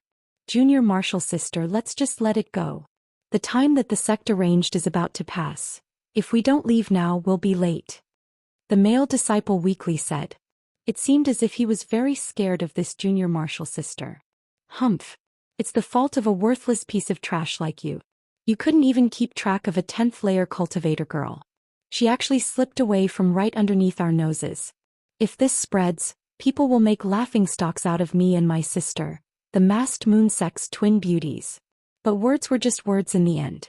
The female disciple glanced at the brightness of the sky, and did not dare to continue to search. She didn't want to interfere with the major plans of her sect. Even if her status was special and she had a strong backer, they were all relatively unimportant. On the other hand, she was also unwilling to leave this place with her tail between her legs. After hesitating many times, she gritted her teeth and pulled out a blue talisman. Looking at this talisman, she laughed evilly, and abruptly tossed the talisman behind her. Then she quickly ran out from that area until she was about 100 meters away before stopping and turning around to watch from there. Seeing this, the male disciple complained incessantly under his breath, but he quickly followed after her, not daring to slight her. At this time, the talisman became a huge black cloud, roughly the size of 40 meters. The sky above the area was completely covered up by the cloud, and the nearby temperature abruptly dropped, becoming incomparably cold. In no time, countless massive ice alls began to fall from the black cloud at an increasing speed, and in a very short amount of time the entire area was densely packed with ice alls stuck into the ground. It was as densely packed as the needles on a cactus. In the time it took to boil a pot of tea, the black cloud slowly dissipated. At this time the entire desert sparkled like crystal. The female disciple opened her eyes wide, sweeping across the entire desert, which was virtually impossible to stand on. However, she didn't see even a trace of anything peculiar. Her face viciously fell and she unhappily shouted at the male disciple. She resentfully took the lead and left the area. Her so-called cultivation partner naturally followed closely behind her. The masked moon sect woman who had just left didn't notice that in a corner of the ice-all-covered desert, a trace amount of red liquid had seeped out. Unfortunately, its color was too light, and so it escaped the notice of that female disciple. After half of a quarter of an hour, when the dark red had begun to spread, a spherical small bubble suddenly emerged from the yellow sand, becoming increasingly large and increasingly noticeable. In the end, the sand bubble exploded in a raging torrent, and a green-robed female tumbled out of it, a long slender awl stuck into her shoulder. Fresh blood flowed from the wound, covering half of her body already. Her hand was tightly gripping a yellow handkerchief. Radiance flickered on its surface as if it were not a common item. The woman slowly crawled to her feet. When she looked at the wound on her shoulder, her sleek eyebrows tightly knitted. She raised her other hand and lightly grabbed the latter half of the aisole. Then, gritting her teeth, she pulled out the aisole. The woman delicately groaned in pain, and tears leaked out of her graceful eyes. Fresh blood poured out from the site of the wound. However, she couldn't afford to wipe away the tears on her face. She didn't dare delay. After a brief flurry of movement, she retrieved a flowery porcelain bottle from her storage pouch. She dumped out some yellow medicinal powder onto her wound, and the blood immediately stopped gushing from her wound. After finishing, the green-robed woman sat down on the desert sand and hugged her knees, unmoving. After a brief moment of time, she suddenly buried her head in her hands and began to cry. However, because she was scared of drawing the attention of other people, this woman kept her crying volume to a minimum. After the time it took to eat a meal had passed, this female disciple from Spirit Beast Mountain finally stopped weeping. She raised her head. Gazing at the uninhabited desert, she couldn't help but shiver. She bit her lip and then struggled to stand up. After vacillating for a long time, she finally determined her direction and staggered towards the central area. The woman's pretty and pleasant face still had some tear stains on it, but at the same time she wore a stubborn and resolute expression that didn't seem to match her appearance. This woman was the one who had sold Han Li the golden sincerity brush. However, now that she had been wounded and was walking silently on the sandy ground alone, she was even more beautifully pitiful, causing people to want to take care of her. After a brief moment of time, she continued to onward with her wounded body as she disappeared into the yellow sands. Chapter 192. Flying snakes. After walking on the route for a little less than half a day, Han Li finally reached the outer reaches of the central area. Han Li felt that something was unusual. The entire way here, absolutely nothing had occurred, and he hadn't run into anybody else attacking him from afar. Of course, he couldn't know that the people who had come in the same direction earlier had all been killed off by those so-called elites. The people behind him, on the other hand, were disposed of, having run into Feng Yu and the woman with many treasures. Like that, although there were some fish that escaped the net, they all knew that to steal treasures from others was impossible at this point. Thus, they covered up their tracks and found a place to hide, sticking their head into the ground like an ostrich. This was the open secret of how the weaker cultivators would preserve their own lives in the trial by blood and fire. If Han Li wanted to obtain the 3 main ingredients to refine his foundation establishment pill, he obviously could not follow in their footsteps.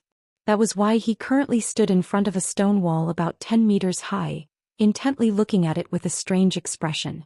On the side of the stone wall, not too far away, stood an interesting and appealing large bronze door. The door had many markings on it that Han Li could not understand. They were written in an ancient language that almost looked like a decorative design. Since this copper door was wide open today, people must have already gone through it. According to the information that Han Li knew, there should have been 4 kinds of these copper doors, each one in each of the cardinal directions. They were the only entrances into the central area. The areas not including the doors were surrounded by a stone wall that didn't seem to be too high. If one didn't want to enter through the bronze doors, instead wanting to seize every possible opportunity and jump over the stone wall to get into the central area, these people would definitely be incredibly unlucky. They would be sliced into shreds by the wall's wind restriction spell. Of course, Han Li knew this and naturally wouldn't idiotically choose to climb over the wall. The only reason he was closely watching the wall's movements was entirely because this section of the wall was truly somewhat different from the others. Its surface contained an extra thing that other normal walls did not have. On top of this wall stood 3 people wearing different clothing.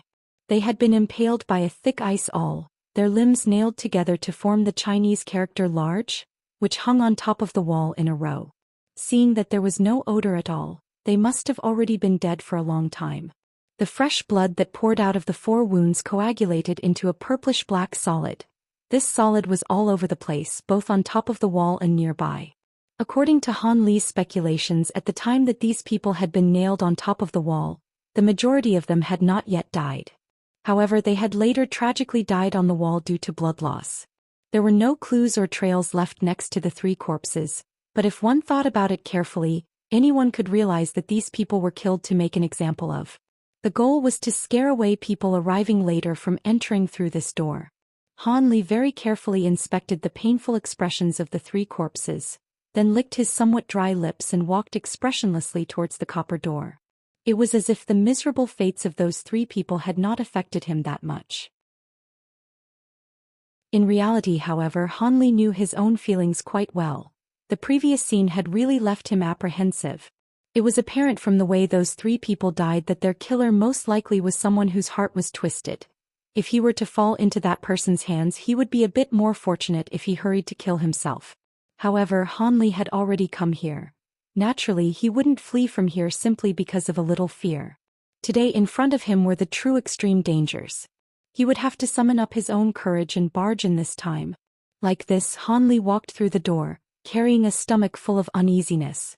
However, he maintained his composure on the surface, as leisurely if he were strolling around in his home's backyard. He had just entered when he was greeted by the scene of a paradise of fragrant flowers and bird song. All kinds of odd flowers and grasses, as well as many strange trees with unknown names, were strikingly everywhere. Silver chrysanthemums as wide as bowls, blood-red strange trees, purple grass releasing a strange smell, yellow bamboo as thick as a person, etc. These were all rare items that were very difficult to even see in the outside world. In the midst of these precious plants actually was a serpentine path made of crushed rocks. This path extended from where Han Li was standing to a faraway place, obscured by all of the vegetation. From a brief glance, it seemed as if there was no end to this path. Seeing this surprising scene, Han Li briefly stared blankly, but he immediately subconsciously took a deep breath.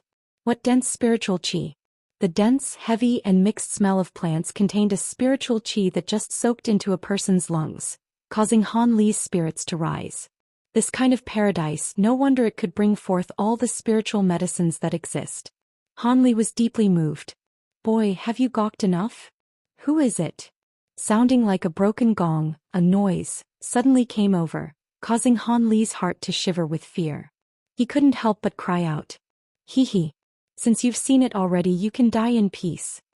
This person completely ignored Han Li's inquiry, instead talking out to himself out loud.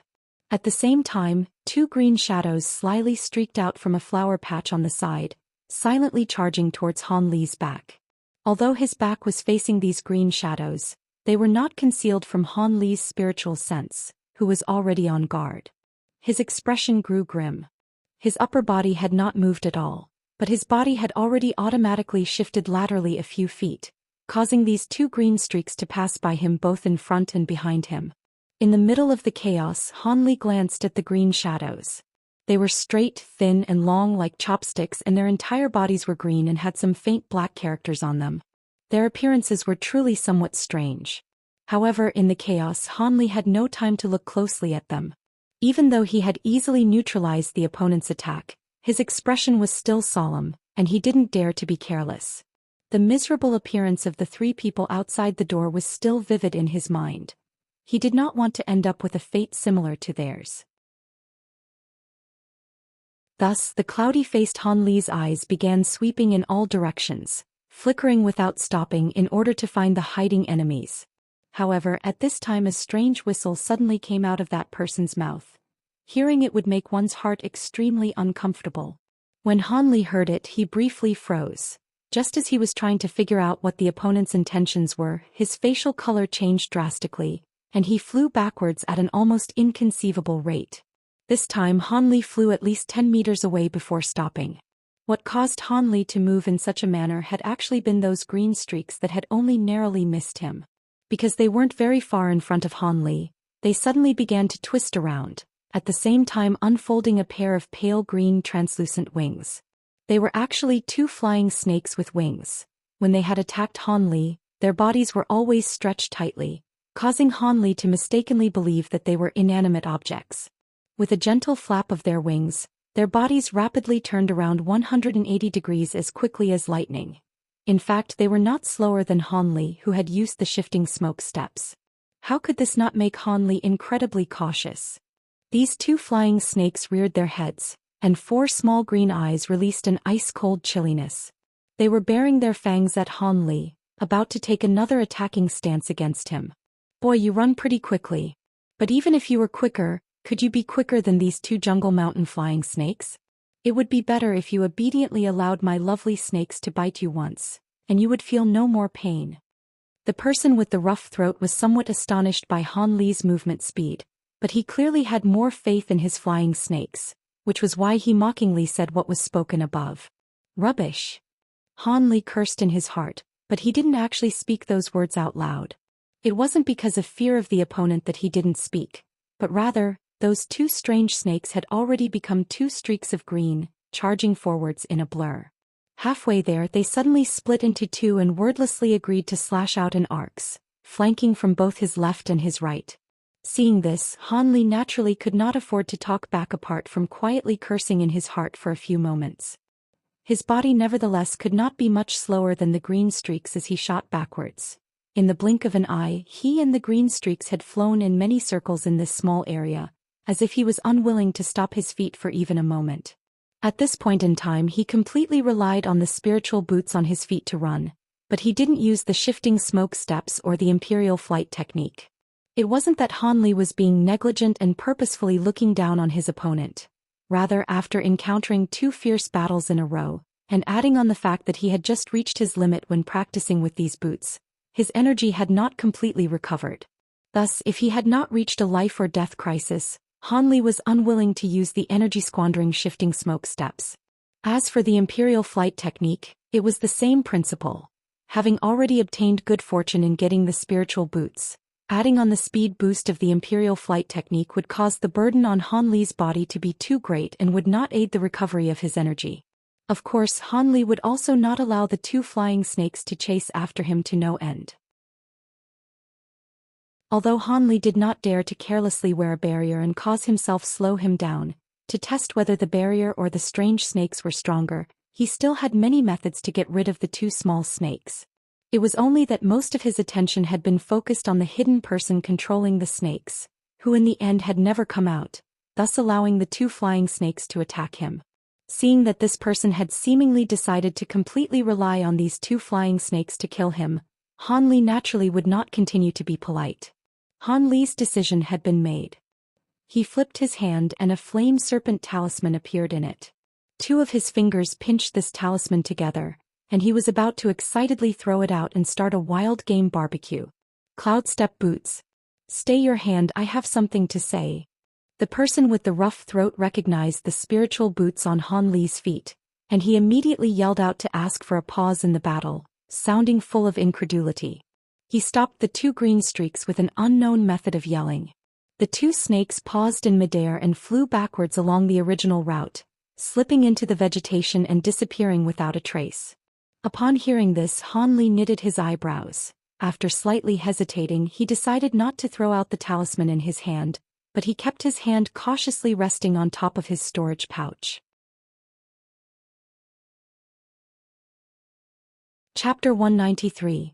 Division between enemy and friends. Old Feng's treasured boots? How did you acquire them? What is your relationship? As far as I know, that guy truly treasures his cloud step boots. He absolutely wouldn't lend them to others.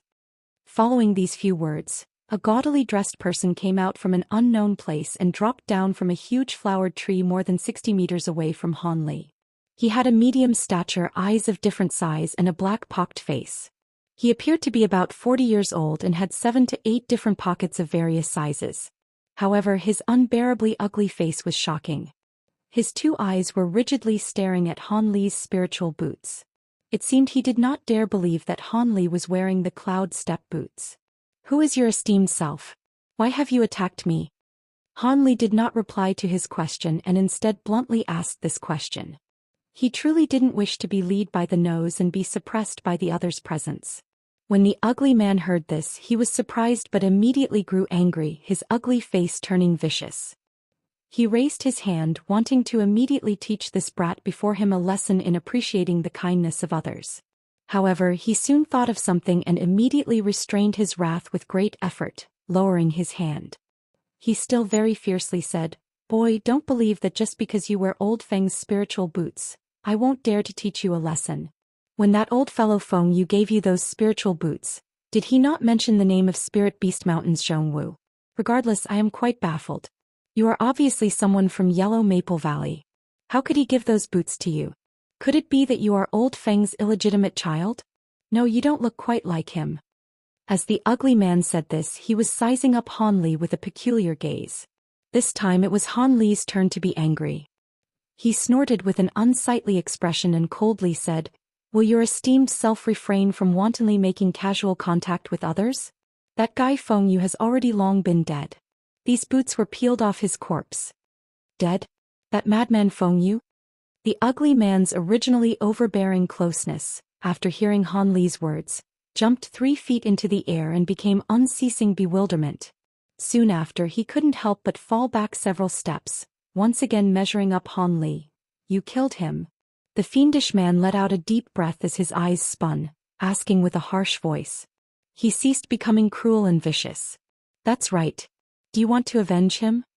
Han Li moved his hands behind his back. Motionless, he silently looked at his opponent. From within the storage pouch, he secretly took out the thread and quietly wound it around his ring finger. The reason why Han Li was so calm facing this person and admitted that he had killed Feng Yu was actually mostly to give him established power. He hoped this person would back out without a fight and no longer bother him. He did not wish to immediately engage in a battle where neither would win and waste his much important time for medicine gathering. Although he heard from this person's tone that it was as if he had friendly relations with Feng Yu, Han Li believed that the possibility of him truly taking revenge on behalf of Feng Yu wasn't too large. After all, they were cultivators. The majority of them were those with few and fickle desires. Even more, this person was a villainous man. Naturally, if the opponent insisted on taking revenge on behalf of Feng Yu, Han Li could only strike first to take the advantage. He would consume much of his physical strength to fully use his movement techniques and catch the opponent off guard, using the thread wound around his finger to quietly wrap around his neck and stealthily finish him off. However, Han Li fully understood that the odds of success for this sort of surprise attack was not too high. The odds of success were only 30 to 40%. Because the distance between him and this ugly man was too far. Although Han Li could rush through the 60-meter gap with his movement technique, there was no guarantee of a one-strike kill. In addition, if the opponent felt like using a defensive magic technique, his thread would become useless. Revenge? What kind of joke is that? Do I look like someone that bored? As expected, it was as Han Li had thought. After the ugly man heard Han Li's words, he chuckled and said those words with disdain. Previously, I truly had a friendship with that man. However, it wasn't some deep friendship. Since this person is already dead, there is naturally no longer a friendship. The ugly man shamelessly said. Although his words clearly revealed his position, he wasn't embarrassed in the slightest. Han Li remained silent. Although he did not relax his guard, he slightly relaxed his heart. It seemed he would need to fight a heavy battle immediately after entering the central area. But young brother, you are truly formidable and fierce. You were actually able to deal with that guy Feng Yu, especially with his top-grade magic tools, Z's. Some of those magic tools are truly hard to come by. The ugly man stroked his nose and became far more affectionate toward Han Li, changing the way he addressed him. However, after he asked this, it seemed as if he indistinctly fell back several steps, greatly increasing the distance between them.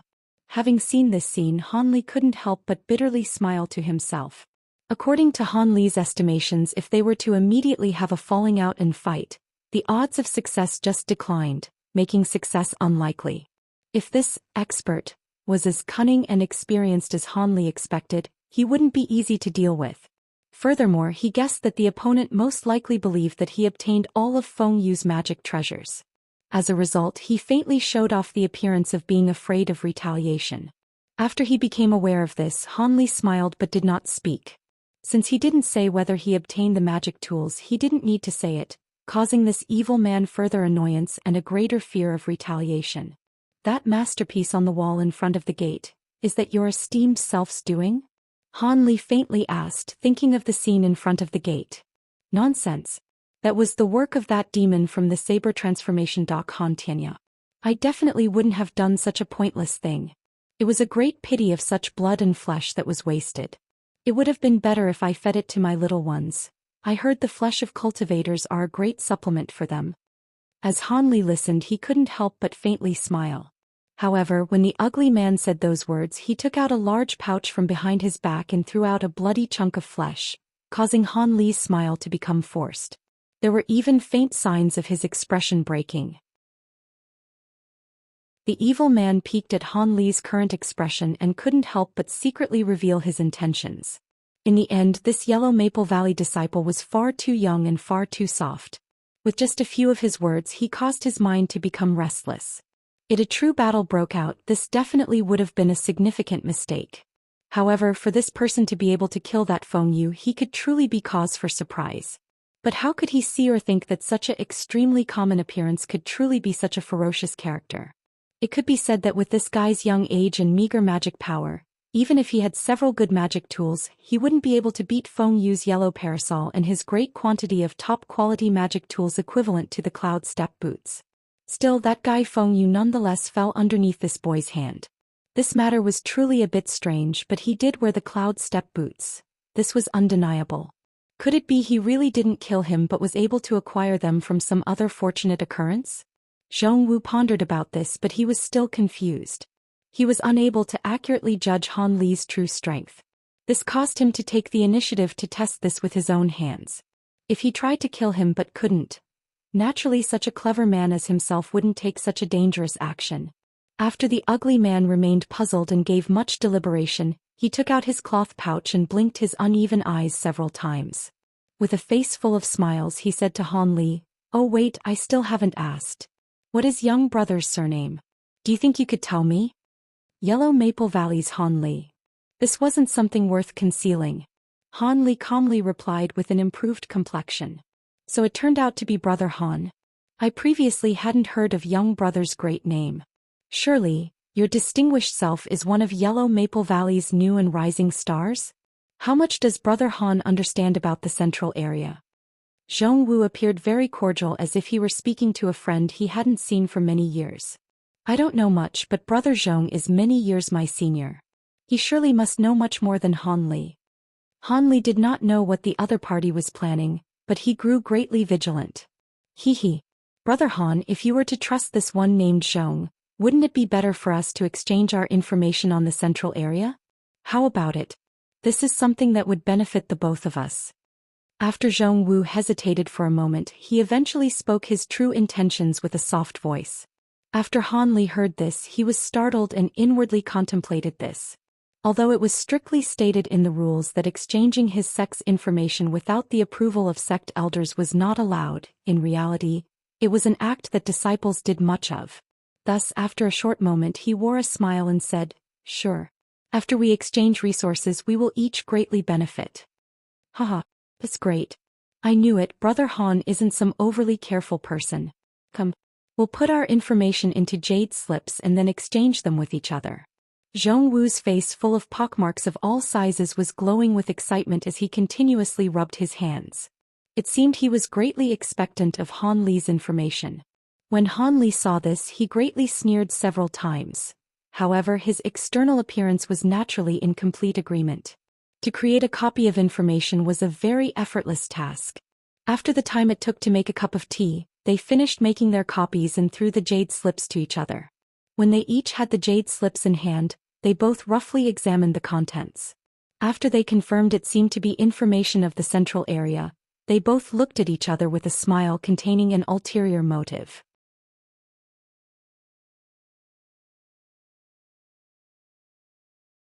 Chapter 194: The Secret Information of the Central Area. Chapter 194. The Secret Information of the Central Area. However, Han Li was not impatient. The central area of the Forbidden Area was truly different from the outer regions. In areas outside of the central area, spiritual grasses and wondrous fruits for the most part grew without patterns and at random. One could find traces of them at any location, and it was often first come first serve. Those who managed to pick them would also immediately retreat far away. Thus, in these areas, conflicts over medicinal ingredients very rarely occurred. More often, people would die either because they were being cleaned up by other people or because others were killing them to steal their treasures. However, in the central area things were not the same. According to the lucky disciples who had been able to return, this central area was very large, taking up almost a third of the forbidden area, and was entirely encircled and surrounded by the stone wall. If one started counting from the 4 large copper doors, the entire area could be split into 3 outer layers. It was similar to a common fruit containing the skin, the meat, and the pit. Each layer was very distinct. How very peculiar. The elegant picturesque place that Han Li was currently in was the outermost layer of the central area. According to the information, the distance to the next layer was actually not too large. It should only be half a kilometer. Inside this layer, the plants and flowers were all incredibly rare and scarcely seen, not easily found elsewhere in this world. However, very few of these could be used to create spiritual medicines for them to be of any practical use to cultivators. Everybody could only admire and fiddle around with them. Many people from the 7 great sects reasoned that this layer was purposefully arranged in this way by the master of the forbidden area, intending to turn this layer into a flower garden of sorts. The extremely eye-catching and contested plants were originally used by the owner of the forbidden areas to relax and enjoy. If one wanted to find anything of use, it would be better to go to other areas to look, and one would comparatively need to worry less. The high-grade spiritual medicines that were useful to cultivators all grew within the 2nd layer of the central area. The disciples from various sects entering this area were all mostly aiming for this layer. The 3 main ingredients for refining the foundation establishment pill were also in this layer and were naturally their main goal. Han Li was also determined to get these spiritual ingredients. Speaking of this 2nd layer, when Han Li merely saw the information related to it, he was stunned for quite a while. This 2nd layer was a huge ring-shaped mountain range. The entire year, it was completely sealed off by fog so dense that one couldn't see their hand in front of their face. This mountain also contained caves, secret valleys, cliffs, and other natural formations. There were also stone houses, stone temples, and other human constructs, as well as many kinds of spiritual ingredients grew in these locations. TL, ring-shaped mountain range means a ring of mountains chained together. The materials that the ugly man and Han Li had primarily exchanged were the distribution charts of the locations of these spiritual ingredients. This was because nobody could guarantee that when they walked into these locations, the currently existing materials would exist in the area which they were in. Thus, in this aspect, the more distribution charts one had, the better, since one could more easily piece the information together and begin searching. However, the fog on these mountains was too thick and wide. When cultivators normally entered this mountain, they would permanently be lost within this dense fog and could only slowly feel their way forwards, 1 step at a time. As for whether or not they could emerge again, that depended entirely on their own luck. But what caused one's head to hurt even more was that countless demonic beasts lived on the ring-shaped mountain range, from the lower grade 1 flame mouse and chasing wind rabbit to the peak grade 1 golden light python and ice fire wolf. It roughly contained all of the grade 1 demonic beasts that the 7 great sects had heard or would hear about in the future. Even the 7 or 8 of the weakest of demonic beasts could be easily dealt with by a 6th or 7th layer cultivator. However, if the elite disciples from the 7 great sects were to meet peak-level beasts, their only option was to escape as quickly as possible. Luckily, the last kind of demonic beast was very rare in these mountains, and most of them had become guardians of some spiritual ingredients. It would be unlikely to come across them. Thus, the majority of the more vicious demonic beasts were of upper grade 1. However, they could be easily dealt with under the cooperation of many of the elite disciples. Of course, if one were to run into them alone, a bloody battle would be inevitable. Regardless of whether it was the dense fog on top of the mountain or the demonic beasts that occupied the mountain, if they were to encounter one of these alone, these proud and arrogant elite disciples might reluctantly try to take a risk and enter to pick spiritual ingredients. However, if 2 of them encountered each other, they would have no choice but to look at each other in dismay. Going up and down the mountain under these circumstances was definitely a one-way trip. Thus, the first few groups of disciples that had ever entered the forbidden area only picked some normal spiritual ingredients outside the central area before considering it done. They had never entered the ring-shaped mountains before. However, a few excursions later, a cultivator from the masked moon sect had racked his brains and defined a magic treasure called Precious Moon Sun Pearl. This object actually could not attack enemies or protect oneself. Its only use was to emit a strange light that could pierce through many kinds of dense fog or poisonous miasma. It was specially created for use in the forbidden area. As expected, the masked moon sect disciples that obtained this treasure were able to shine very brightly in the next opening of the forbidden area. With their backs faced against the other sects, and after getting rid of most of the dense fog, they began to reap the rewards of the ring-shaped mountains. Relying on that time's harvest, they produced large quantities of foundation establishment pills. Then they broadly recruited other disciples and their sect's strength increased greatly. From then on, the masked moon sect was established as the state-of-use top cultivator sect. However, as the saying goes, there wasn't a wall in this world that didn't let wind through. News of the masked moon sect's use of the precious moon sun pearl to harvest a great amount of spiritual ingredients still spread. Not long after, the other 6 sects came looking for them, unwilling to let them keep their profit to themselves. Till, there isn't a wall in this world that doesn't let wind through, means that there is no such thing as an absolute secret. The masked moon sect, unwilling to anger everyone yet also unwilling to give up their precious pearl like this, finally gave it up after bargaining with the other 6 sections. Ever since, this became the common item of the 7 great sects. The 7 great sects would take turns wielding this treasure.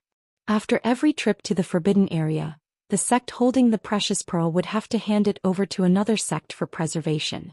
However, regardless of which sect controlled the precious pearl, as soon as they entered into the forbidden area, disciples of that sect would have to, under the supervision of disciples from other sects, use this treasure at a certain time period according to a rule that was set beforehand. One could not purposefully hasten or delay the dispelling of the fog. This way, all of the disciples that had reached the central area on time could enter the ring-shaped mountain range at the same time to pick spiritual ingredients. This method appeared incredibly fair. This kind of agreement made it seem as if the masked moon sect had suffered heavy losses, since they had no choice but to give up their dream of claiming the spiritual ingredients in the forbidden area for themselves. However, the masked moon sect had been able to avoid the destruction of their entire sect, leaving them the opportunity to gradually increase their strength. As of current, the masked moon sect was the most outstanding one of the 7 great sects, and its strength could be said to be bottomless. If the various sects did not join together, it would be impossible to defeat them. This was also the reason why Han Li was not impatient and couldn't calmly lie to the ugly man. This time, the 7 great sects had already arranged the time for the clearing of the dense fog before entering. It would be on the morning of the 3rd day. Earlier, Han Li had no time to rest and was rushing towards the central area precisely because he was afraid that he would have been stopped by somebody, thus preventing him from entering the mountain when it was time.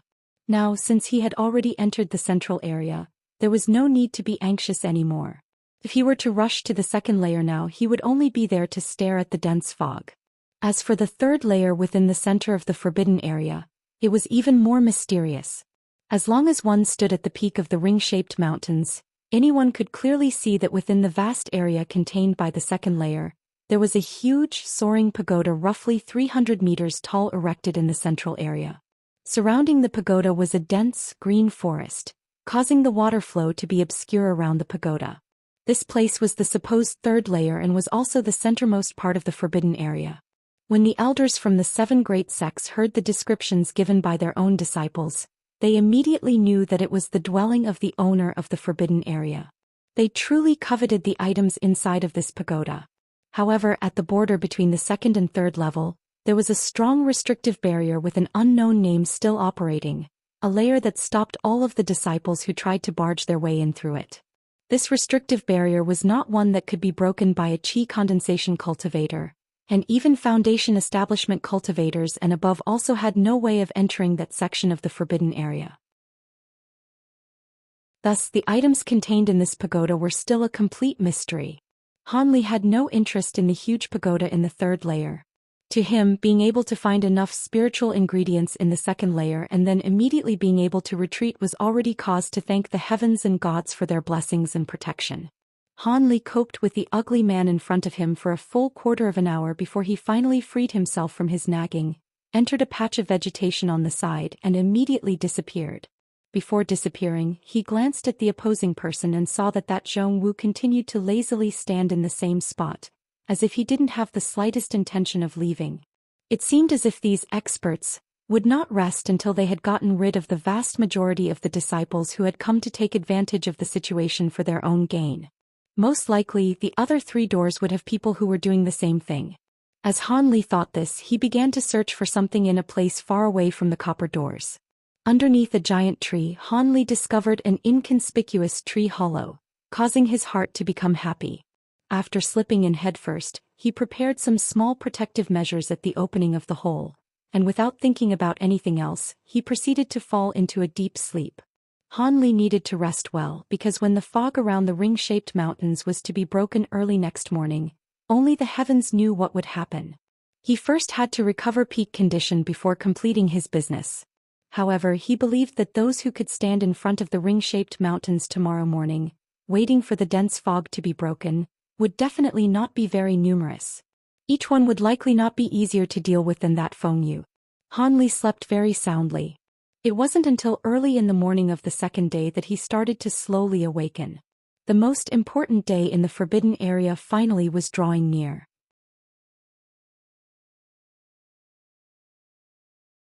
Chapter 195. The Strength of the Precious Moon Sun Pearl. After Han Li awoke, he did not immediately leave the tree hollow. Instead, he sat down cross-legged in the tree. The spiritual power surged within his body, and his magic power had returned to its peak. The feeling of soreness had already disappeared without a trace, and his strength was vigorous. Han Li had finished inspecting himself and he slowly opened his eyes. His heart was incredibly satisfied. This was when he stood up and inspected the talismans and magic tools in his storage pouch, finishing up his last-minute preparations. Han Li preciously did not have the time to carefully look through the few storage pouches he previously took from the fully bearded man and his associate. Now he would naturally search through them once to see if there were any usable magic tools. Truthfully, regardless of whether it was the storage pouches of the fully bearded man and his partner or the storage pouches that they had taken from others, the magic tools in the pouches were numerous, but their quality was incredibly low. After seeing this, Han Li was at a loss for words. Combined, the 5 storage pouches contained 23 magic tools, 5 low-grade ones, 7 mid-grade ones and 11 high-grade ones. One of the storage pouches actually only contained 2 low-grade magic tools and 2 mid-grade ones. There were no high-grade magic tools at all. This discovery caused Han Li to be stunned for a long time, causing him to sigh with sorrow. The net worth of normal disciples and elite disciples were really as different as the heavens and the earth. This pile of storage pouches did not contain a single top-grade magic tool. No wonder when Han Li had bound the fully bearded man with his earth prison technique, he seemed to have no method to escape. He could only watch as he was crushed to death by the golden light brick. When Han Li thought about the number of top-grade magic tools that the woman with many treasures in Feng Yu had, he felt incredibly helpless towards the poverty of regular disciples. No wonder when other people saw his weak cultivation base, they would subconsciously think that his strength was feeble and could be easily bullied. No one would consider the question of what strong magic tools he might have. Now Han Li could finally understand why so many disciples had been so excited when they had found out that the Yellow Maple Valley's meeting hall was handing out high-grade magic tools. It seemed like the Yellow Maple Valley that he was part of treated these average disciples pretty well. They were actually willing to use several scores of high-grade magic tools to encourage their morale. In reality, Han Li had guessed incorrectly concerning this matter. Even if the various sects sent out their elite disciples to the forbidden area, they very rarely owned any top-grade magic tools. People like the woman with many treasures who had top-grade magic weapons from head to toe, were very few in number even among the elite disciples. In addition, most of them came from influential backgrounds. Regular elite disciples would fall short even in flattery. In this way, Han Li, who had 3 or 4 top-grade magic tools on him, could already cause these so-called elite disciples to drool. All in all, before reaching core formation with the exception of the treasure talismans, each extra top-grade magic tool could change one's strength beyond recognition. While Han Li was in the Yellow Maple Valley because his contact with other senior martial brothers had been too rare, he was an amateur when it came to the matters of the cultivator world. He still subconsciously believed that the elite disciples all had a pile of top-grade magic tools. This was not surprising. Ever since he had had the huge battle with senior martial brother Lu, all of the enemies that he had encountered were owners of top-grade magic tools. This caused him to give rise to the misconception that top-grade magic tools were not rare. Now, although he had realized the regular disciples' lack of magic tools, he still did not completely understand the worth of top-grade magic tools. Was this would be a misfortune or a blessing to Han Li? Han Li naturally neglected the low and mid-grade magic tools. He would not consider using them. He then tried out each of the high-grade magic tools before selecting 3 of the strongest and most practical ones to use as backup magic tools. A deep blue flying dagger, a golden alms bowl and a jade pot. These were the items that Han Li had chosen. The flying dagger and the golden alms bowl were all pure attack-type magic tools, and there was nothing of particular note about them. However, the jade pot was uncommon. It actually was a rarely seen support-type magic tool. The pot could spurt out a green poisonous miasma and surround the area near the enemies, causing them to die from poison. At a first glance, the usefulness of this pot seemed to be pretty good, but in fact it was a magic tool of little value. Any barriers of the 5 elements could all block the poison. It was impossible to use it to actually poison a cultivator. If it wasn't because Han Li thought that this green poisonous fog could temporarily obstruct the enemy's vision and bring the opponent a certain amount of inconvenience, he truly might not have chosen this magic tool. Once he sorted out everything on him, Han Li silently slipped out of the tree hole after estimating the time. Then, after determining his direction, he began to slowly travel on his way. It was definitely out of the question to fly directly into the ring-shaped mountain after the dense fog had been dispersed. He would be noticed by countless demonic beasts that could fly and would be surrounded and attacked to death.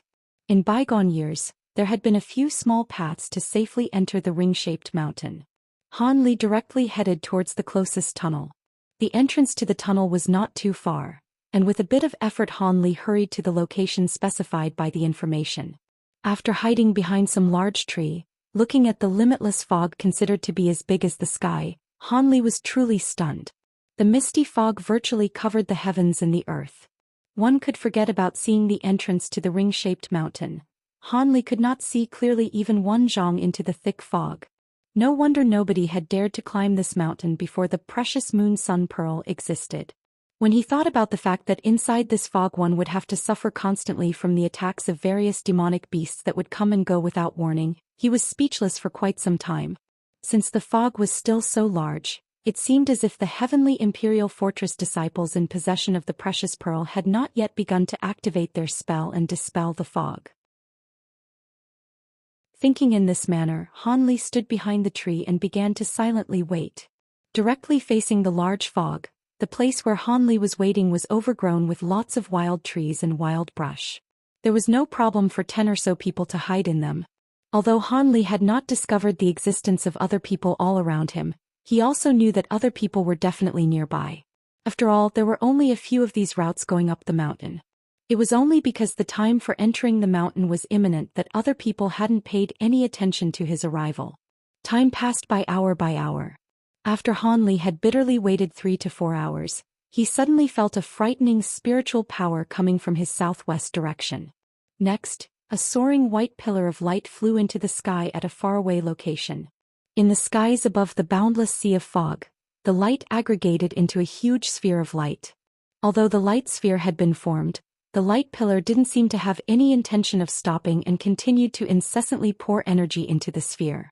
Thus, the sphere of light got larger and larger and more dazzling. Finally, it was actually as if a new sun had risen into the sky, causing people to not dare look at it. A brief moment later, the light column disappeared from view, only leaving that gigantic sphere of light floating high in the sky.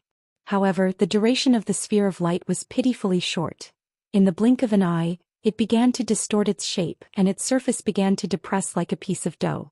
This caused Han Li, who had seen the whole sequence of events, to be stupefied. His mouth hung wide open and he forgot to close it. With an earth-shaking bang, the huge sphere of light finally bursted open high in the sky, and became countless fist-sized beautiful dots of light that floated down. They sprinkled down towards the large stretch of fog like an extremely glamorous rain of light. When each sphere of white light fell into the dense fog, it immediately caused the nearby dense fog to become alive like a flood dragon and automatically rush towards the heart of the spheres of light. However, the thick fog was immediately dissolved upon contact with the spheres of light, but the spheres of light also dimmed significantly. When more of the spheres of light came into contact with the large fog, the entire area of dense fog changed like a frightening landslide or a tsunami, and all of the mist was incessantly boiling and roiling. It was just as if a huge demonic beast was resisting being bound, and was in the last throes of its resistance. Both of Han Li's eyes stared unblinkingly at everything that had happened. It was the first time in his entire life that he had ever witnessed the true strength of an incredible magic treasure. In the aftermath of his shock, the depths of his heart were filled with feelings of envy and desire. After the struggle between the fog and the sphere of light, the fog finally began to slowly thin out. The silhouette of the dangerous and tall ring-shaped mountain appeared before Han Li and others for the first time. How tall? This was the admiring exclamation of all those who had clearly seen the ring-shaped mountains, and Han Li was no exception as one of these people. The ring-shaped mountains before him was truly frighteningly tall. Looking up, the mountains appeared to reach a height of 3 kilometers. It was soaring through the clouds so the peak was not visible. Strange eye-catching cliffs and rocks were abundant on the mountain's exterior. Those that were not taking cover near giant trees were found throughout the mountains. What caused people's hearts to be even more surprised was that the two sides of this mountain extended indefinitely into the distance. One did not know how long one would have to continue in order to figure out its extremities.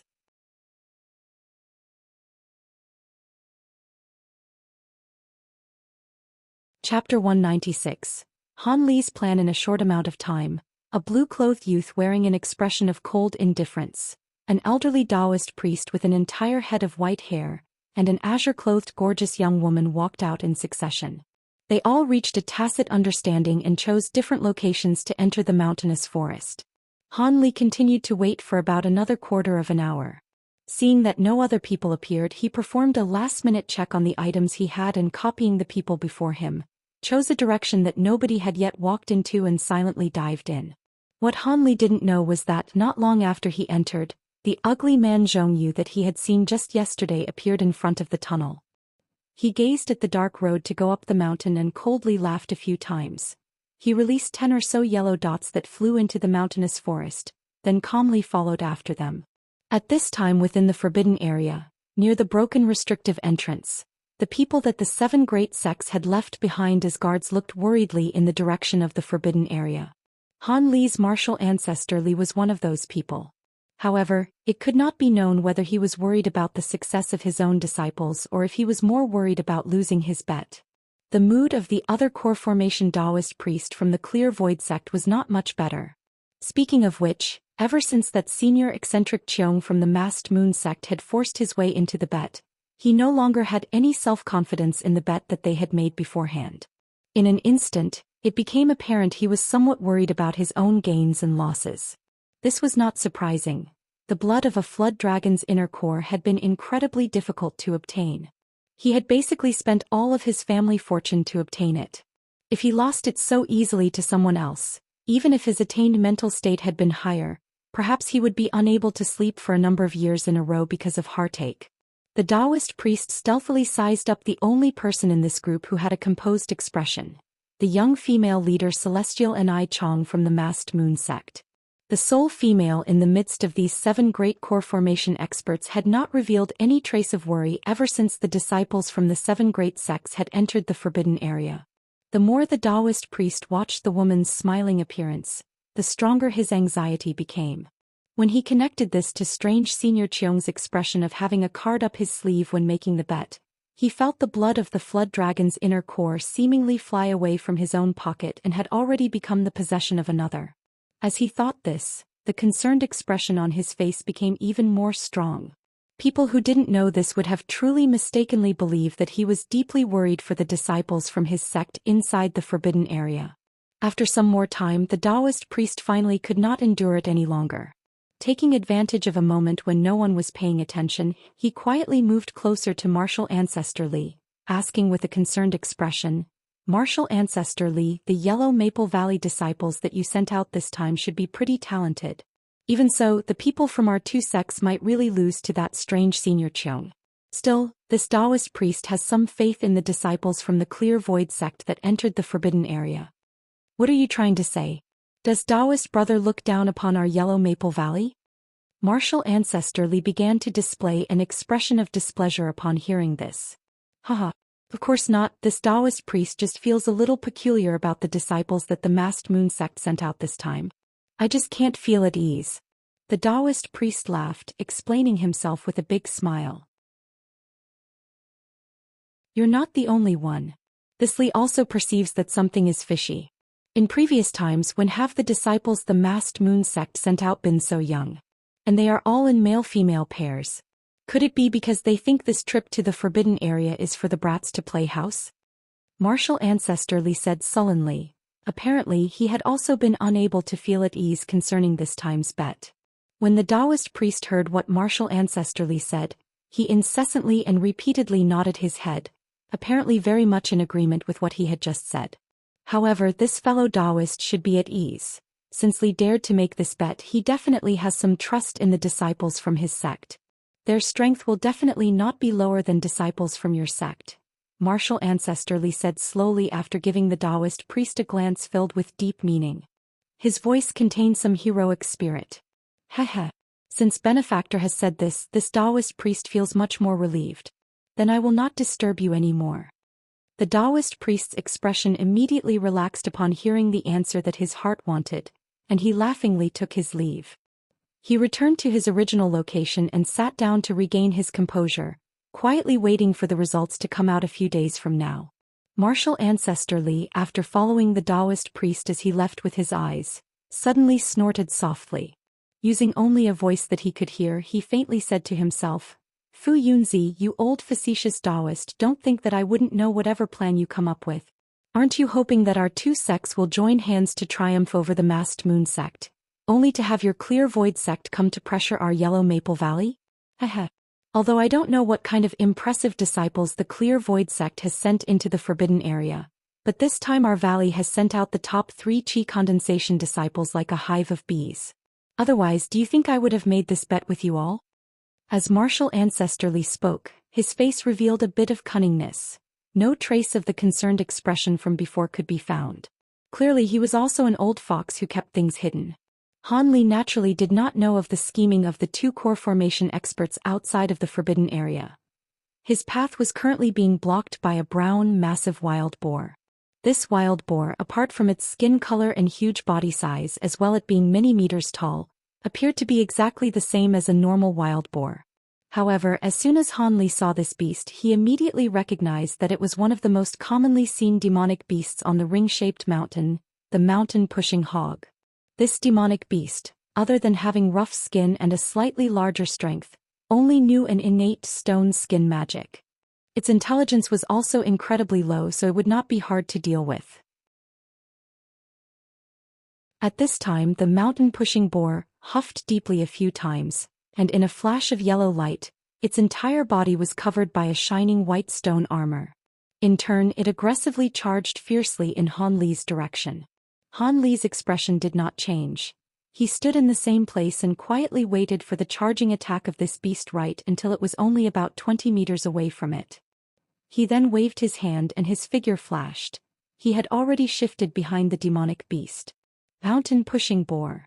Its truly huge body continued to charge towards the direction Han Li was originally standing in for about 10 meters before panting once.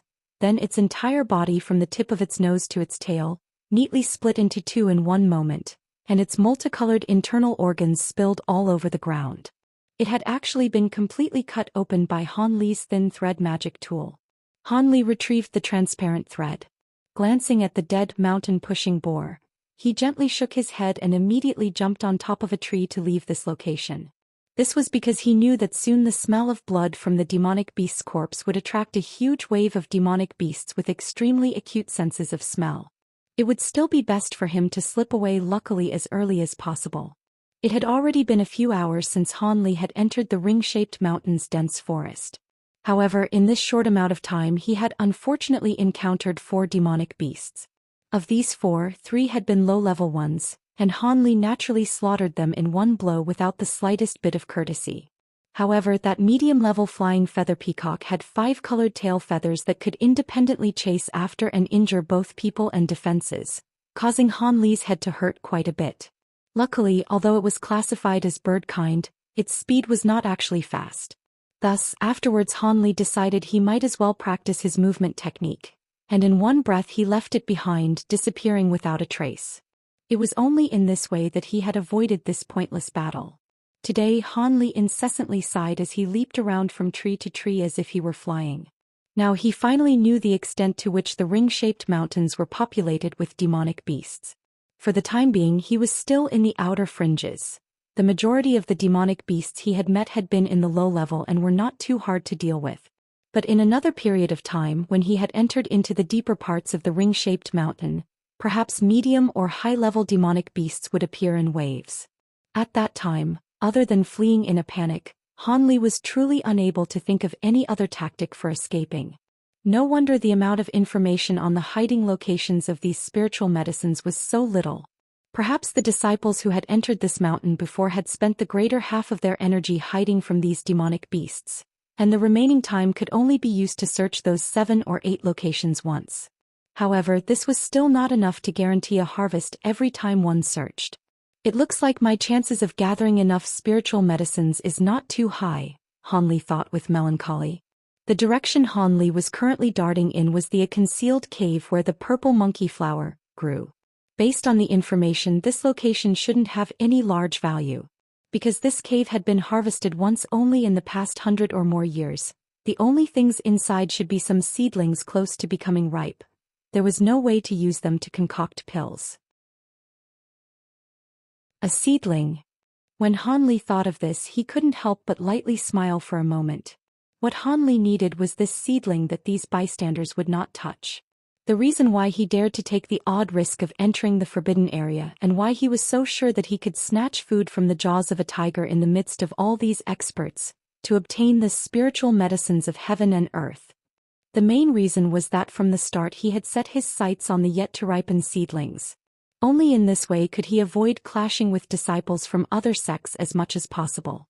Then he would be able to run to a few more locations and gather some more items that were useless in other people's eyes. When he took these spiritual medicine seedlings back with him, he could use the green liquid from the mysterious small bottle to hasten their growth. In this way it was not too different from directly picking ripe spiritual medicines. Although he had heard from that martial Uncle Ma that these saplings could not be preserved for too long outside of the forbidden area, only able to survive 1 to 2 years or so, this amount of time was already sufficient to accelerate their ripening cycle. After all, in order to be used in the Foundation establishment pill, their age did not need to be too great. Merely 400 or 500 years was sufficient for them to be used to refine the pill. Now, the only complication was that he didn't know if the remaining 3 days were enough for him to harvest enough quantities of spiritual medicines. Because the locations where the seedlings grew were all over the place, and adding on the fact that he could be obstructed by those demonic beasts along the way or start conflicts with disciples from other sects, Han Li felt unsure about everything.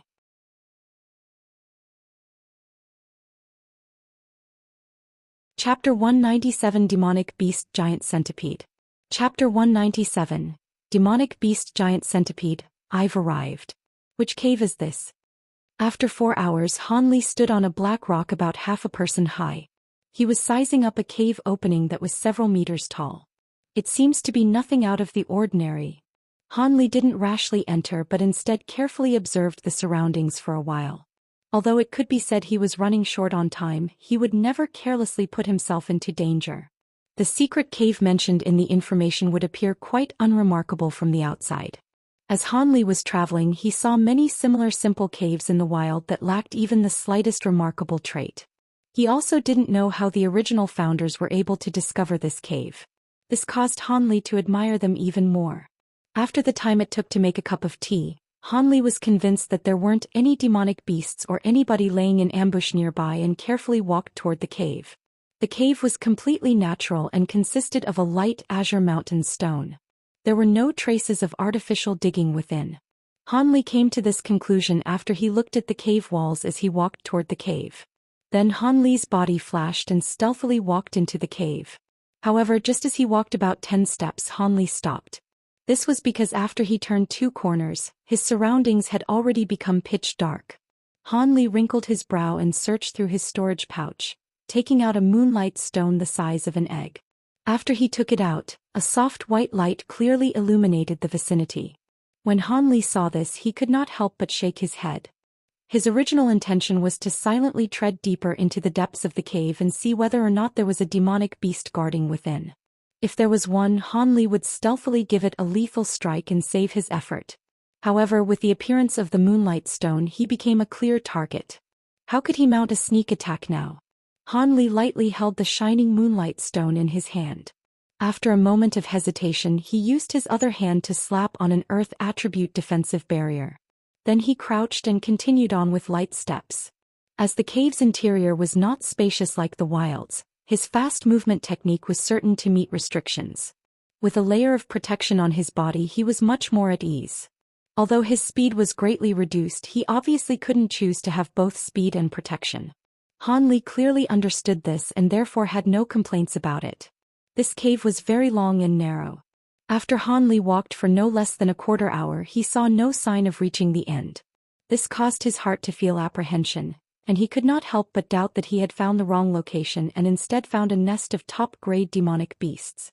Fortunately, after walking several tens of meters, Han Li's worry had disappeared once he looked to the corner on his left. That was because at the left corner, there were many faint white lights illuminating his sight. When Han Li saw this, his heart was filled with joy. He quickly put away his Moonlight Stone and quietly walked through. Since this place already had lights located at the corners, it seemed he would be able to continue on with his original plan. Stealthily, Han Li slowly peeked the corner and what he saw caused him joy. But soon after, he was inwardly grumbling. In front of him was truly the end of the cave. Furthermore, it was a large natural stone hall. Not only were there many shining glittering stalactites, but near the interior there was a small purple stone wall with 3 to 4 small light azure flowers growing on it. These small flowers were about an inch large. Their several petals were all bafflingly curled in the same direction, unexpectedly creating a unique appearance. From a distance it looked as if they were several small monkeys smiling at something comical. This truly caused one to be greatly startled. There is no question, these are definitely the purple monkey flowers. Although the color of its petals and stem were azure, it was because they aren't mature yet. After Han Li saw these flowers, he immediately thought this with a pleasant surprise. However, when he turned his gaze toward the ground below the azure stone wall, Han Li's expression immediately grew bitter. There was actually a giant centipede about 3 meters long lying on its stomach. It had shiny pitch-black spikes on its shell, antennas about a meter long, and a terrifying sinister appearance. Without moving, Han Li became greatly frightened. Although he had yet to kill any poisonous insect demonic beasts, he had long heard of their terrible reputation. According to others, poisonous insect demonic beasts were far more troublesome than bird or beast-type demonic beasts. Furthermore, the majority of them had extremely powerful poison, often causing people to die immediately upon contact. That was why, if it wasn't required, it was no wonder people avoided provoking this kind of demonic beasts as much as possible. Since the centipede was this large, at the very least, it should be a medium-level demonic beast. Being high-level also wouldn't be out of the question. As such, how could Han Li not take in a cold breath and grimace? Now he had to provoke it, as this centipede was guarding the purple monkey flowers. If he did not take care of this large poisonous insect, to think of picking the spiritual medicines off the wall was pure idiocy. Han Li held his breath and slowly withdrew his head. His movements were extremely careful to avoid waking up the huge centipede that seemed asleep. He leaned against the stone wall and with wrinkled eyebrows he lowered his head, pondering how he should deal with this demonic beast. By relying on the might of his top-grade magic tools, attacking rashly wouldn't be out of the question. By just using the golden light brick treasure talisman, he would be able to flatten the demonic beast in one slam. However, that action would consume quite a bit of magic power and he would be unable to maintain his peak condition. The road back was still quite long. He was certain that he would be facing more and more dangers, and because he had to rush against time, he could not spend half a day to travel back, meditate and replenish his magic power. After a long period of deep thought, Han Li had a moment of brilliance and thought of a good plan. Before he made a move, he first cautiously stretched his neck to take a look at the centipede. When he saw that it was sitting there motionlessly, he calmed down. He then faintly smiled and disappeared into the darkness of the path. Not long after, Han Li then returned, beaming with happiness. The protective barrier he wore could no longer be seen.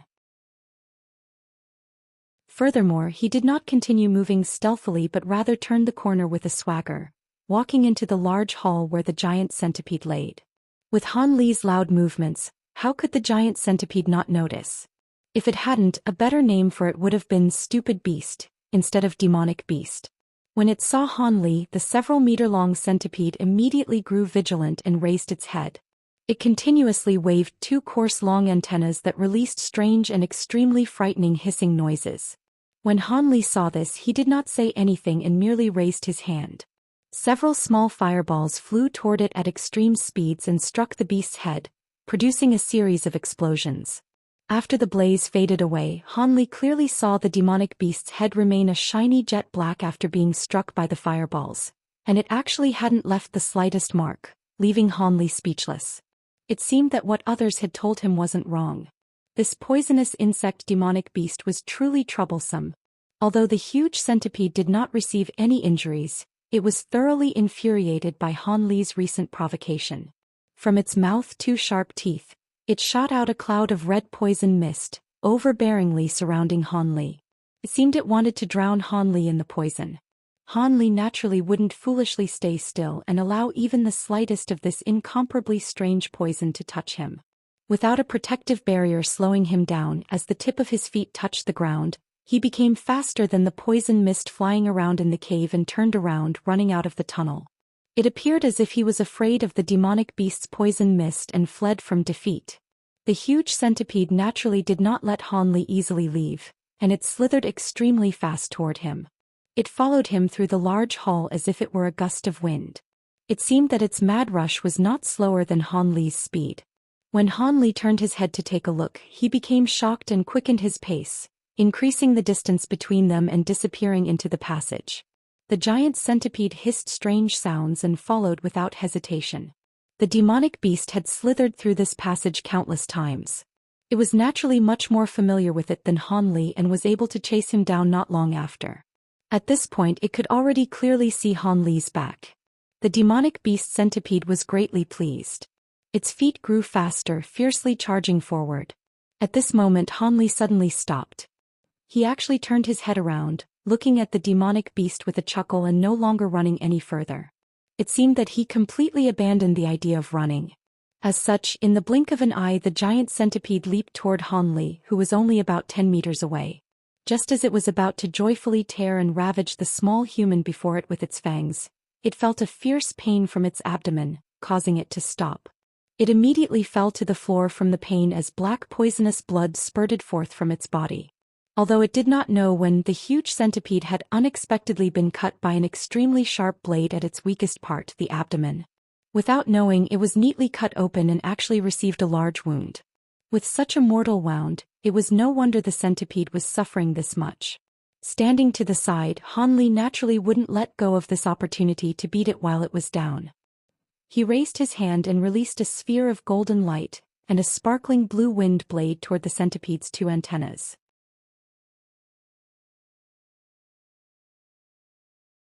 Chapter 198. Conflict with a Bang. The two high-grade magic tools merely made two small open cracks in the antennas before being bounced aside, causing Han Li to be temporarily stunned. So hard. They could almost compare to the quality of a mid-grade magic tool. Han Li secretly cried out that he was lucky. If it wasn't for him using some small tactics, dealing with this huge centipede would really waste a lot of time. Han Li, seeing that the flying dagger and the golden alms bowl weren't very effective, easily retrieved them. Although this bug had already received a mortal wound, its vitality was too vigorous, and it continued to incessantly roll around. It seemed like it would not die in a short amount of time. Thus he knitted his eyebrows and displayed his movement technique. With a burst of speed he flashed over the demonic beast's head and showed no interest in whether the beast lived or died. Directly following the tunnel passageway he returned to the stone room. Within the stone room the few purple monkey flower seedlings were still waiting there safe and sound, causing Han Li's heart to be filled with joy. He took out a jade box about as large as a bundle of branches from his storage pouch and placed it on the ground before using his flying dagger to carefully cut out the entire small purple rock along with the purple monkey flower. Then he leveled the flying dagger and used it to carry the rock back to his hand. It was placed inside of the jade box and sealed off carefully. When all of the spiritual medicines had been completely individually harvested by Han Li, it wasn't until they were all stored that he took a long, relaxed breath. His state of mind had greatly calmed down. He stretched lazily, then carelessly swept over the stone room again to confirm that he hadn't overlooked anything in this place before calmly walking out. When Han Li walked past the place where the giant centipede had received heavy damage, that demonic beast was already lying still on the ground. It was completely dead, and the huge pool of black, poisonous blood from its body caused this section of the cave to be pervaded by a strange smell that made people want to throw up. When Han Li smelled it, he felt somewhat dizzy and lightheaded. Han Li startled, knowing that this was the effect of the poisonous nature of the blood diffusing into the air, so he quickly consumed some pure spirit powder, causing the uncomfortable feeling to abate. He walked about 20 meters away from the corpse of the centipede and stopped. Then he let out his flying dagger and wildly stabbed it 7 or 8 times. Seeing that it really had not moved at all, he finally relaxed and continued on his way. But having just walked a few steps, Han Li's figure bent at the waist and stooped down to pull out a short black knife.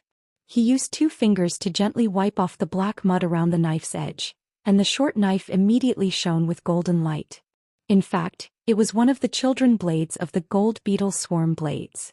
It turned out that the reason Han Li was able to so easily cut into the demonic beast's abdomen was because in the moment he had disappeared, he had stuck the 8 children blades of the gold beetle swarm blade side up into the ground of the cave in one breath. He lined them up along the tunnel and left the front half of the incomparably sharp blades on the floor. Because he was worried the golden blades would be too bright and would be discovered beforehand by the demonic beast, Han Li used some black silt to smother the blade's edge and turn it black, causing it to become the same color as the pitch-black cave. This way it would be difficult for the demonic beast to discover it. Within a quiet valley southwest of Han Li, 3 people who were currently caught in a deadlock, each of them unwilling to back down over 2 purple monkey flowers, a plant that Han Li had just obtained. Only these 2 purple monkey flowers were not a pale azure color, but rather a glamorous purple, and they released a thick smell of rare perfume. In addition, in front of these 2 strange purple flowers was a strange deer growing fire-red antlers from its head. Its body had been split into 2 and lay in a pool of blood. Evidently it died a long time ago.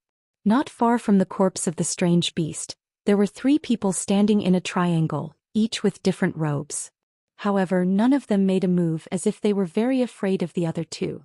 What exactly are the intentions of you 2? This flaming antler deer was killed by me, so the spiritual medicines should also belong to me. Finally, one person opened his mouth with an expression full of rage. The speaker was a roughly 20-year-old youth wearing a blue robe. His appearance was very handsome and his figure was slender. One of his hands held an azure-colored flying cross, and the other held a yellow pearl. The 2 objects dazzled with spiritual light. With one glance, one could tell that they were exceptional magic tools. No wonder that person was able to kill that seemingly abnormal high-level demonic beasts on his own. Taoist brother, I didn't expect that we would meet again today. We both truly have a predestined fate. This time the one who spoke was an ordinary elderly man wearing an azure robe and leaning on a walking stick. He seemingly appeared to be quite amiable, but he in fact did not even acknowledge the youth's inquiry, instead beginning to converse with the other middle-aged Taoist priest. Yes, I also had not thought that I would run into Master Li again today, said the Taoist priest with a calm expression. He carried a plain and long sword in its sheath and similarly did not even glance at the youth. The youth from the heavenly imperial fortress flew into a rage. His own talent was not normal, his family background was highly regarded, and his figure was elegant and handsome. He had always been other people's focus no matter where he went, but now he was being humiliated in this way by these 2 fellows. How could he not become infuriated? But before he was even able to open his mouth to say something else, the following sentences from the elder and the Taoist priest immediately caused the color of his face to greatly change and he began to panic. Let's not bring up the past. Today this place has 2 spiritual medicines. It so happens that you and I can split them evenly. How about if each person gets one? The elder did not speak any superfluous words and invited the Clear Void sect Taoist priest to an alliance in order to split the spiritual medicines. When the middle-aged Taoist heard this, he did not appear to be surprised. Instead, after a brief pause, he nodded his head and complied, "We might as well. Our strength is roughly even. Even if we're to battle each other, 200 injuries would be the result. Let's do it this way. I have no objections." The youth had clearly heard the conversation of the two people in front of him. He was both frightened and angered in his heart. Although he knew his magic tools were extremely powerful, he instinctively felt that he would not be their opponent once they joined hands. However, if he were to just give up the spiritual medicines that he was just about to obtain like that, no matter what he said, he was still unwilling. After a few hurried spins in his brain, the youth suddenly quickly flashed backwards and shot directly towards the two spiritual medicines. He wanted to grab the spiritual medicines and immediately escape far away. "You're courting death." The youth had just begun to move when the azure-robed elder's face fell, and threw the walking stick in his hand. It became an azure streak of light that shot towards the youth. The speed of this walking stick, which had become azure light, was simply too quick. It had only flashed a couple of times before arriving in front of the youth, barring his path. The youth was very stunned. What was this magic tool and why was it so fast? However, since things had already progressed to this point, he didn't give it much thought. He lifted his hand and his azure flying pitchfork went forward to meet the walking stick. However, his figure showed no sign of stopping and he continued to shoot forward. It seemed that he would not give up before he had grabbed the spiritual medicine. "Little friend, it is already too late. It would be better for you to leave as quickly as possible. Don't force this Taoist priest to go on a killing spree today." The youth had not taken 2 steps before a calm and cold voice came from behind him, as if it was directly pressed up behind him, scaring the youth so badly that his soul flew outside of the sky. The youth's face became deathly pale and he turned his head around. Sure enough, that Taoist priest was only 3 meters away from him. He was currently looking and laughing at him. The deathly pale youth did not continue to speak. He immediately turned around and shot outside the valley, not daring to even turn his head around for a glance. He knew in his heart that there was a wide gap between his strength and the strength of these other 2 people. Continuing to fight for the spiritual medicines was asking to die. The opponent's willingness to let him escape was already hard to believe. Hee. Taoist brothers' spiritual fox steps have become much more powerful than before. It truly has reached perfection. The elder, seeing that the Taoist priest had let the youth escape, felt that it was extremely strange. However, he had not made a move to block him, but rather began to compliment the other person.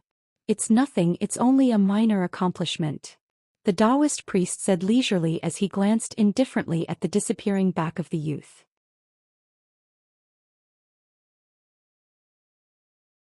Chapter 199. Brother and Sister Chen. Is Master Li somewhat confused as to why this Taoist priest let that person leave? The middle-aged Taoist priest was silent for a moment, then suddenly opened his mouth and spoke. "Hee. I am a little bit. This little boy's magic tools were pretty good. Even I was somewhat tempted when I saw them." The elder actually spoke very frankly, not attempting to conceal his thoughts. "Then Master should get rid of this idea as quickly as possible. This person cannot be killed," the Taoist priest said with a certain amount of caution and knitted his eyebrows. When the azure-robed elder heard this, an expression of doubt briefly flitted across his face, but he did not yet open his mouth to ask anything. He knew that since the conversation had already progressed to this point, based on the other person's personality, a clear explanation would definitely be provided soon after. As expected, the Taoist priest stiffly continued, "This person has strong connections to heavenly imperial fortresses Ma Yunlong. It's best to avoid rashly provoking him." When the elder heard this, he was moved and couldn't help but say with surprise, "Do you mean that Ma Yunlong from the heavenly imperial fortress, who a century ago was the person who had the most hope of entering the core formation stage?" The Taoist priest bitterly laughed and sighed. "If it wasn't that person, who else would it be? I have seen this person a few times. The dustfall pearl in that youth's hand was that person's famous magic tool. There's no way I could be wrong. Thus, this youth must be strongly related to Ma Yunlong. It's best if we don't touch this youth." "Yes, thanks for this Taoist friend's reminder. Otherwise, I would really have made a big mistake.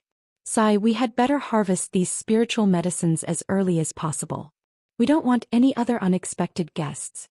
The elder immediately suggested, finally having recovered to his normal state from his earlier shock. The Taoist priest naturally cheerfully agreed. Then the two people cut off a purple monkey flower, one from each side, and then immediately parted ways. Similar scenes were playing out in the few other locations.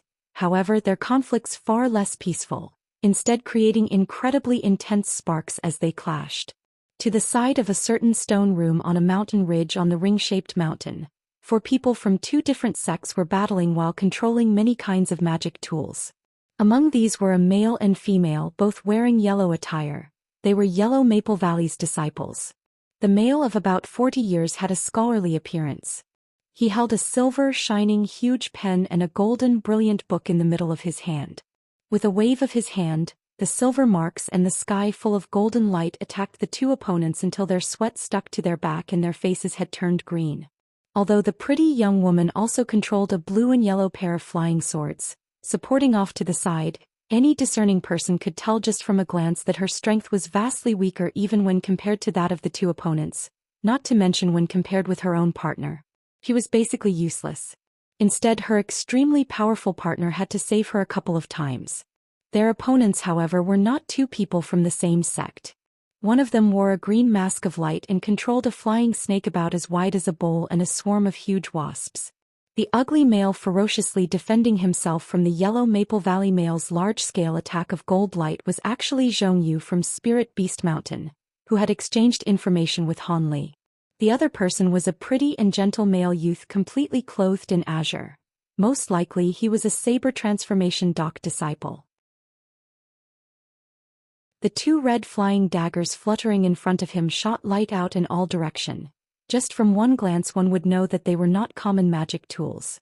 These magic tools, which were originally attack-type flying daggers, now became 2 curtains of light about as large as a wagon wheel in front of him, straining to block the silver marks like a sky full of stars against a sparkling silver talisman.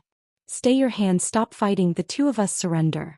The one surnamed Qin, consider yourself vicious. The spiritual grasses within the stone room belong to you. The saber transformation doc youth could no longer endure, and he finally opened his mouth to give in. When the ugly Zhong Yu to the side heard this, apart from having a slight expression of unwillingness, it did not actually prevent him from speaking. It could have been considered to be a taciturn understanding of the male youth's words. He returned the flying snake and swarm of wasps back to his side. Hing. How could we let you off so lightly and allow you to surrender as you wish? The weakest female from Yellow Maple Valley said somewhat unwillingly as she lifted up the long hair on her forehead. Earlier she had been directly ignored, so she had to suppress a stomach full of restlessness. Thus her tone became very malicious. What are you thinking? Do you still want to kill me? I'm afraid you may not have the skill to.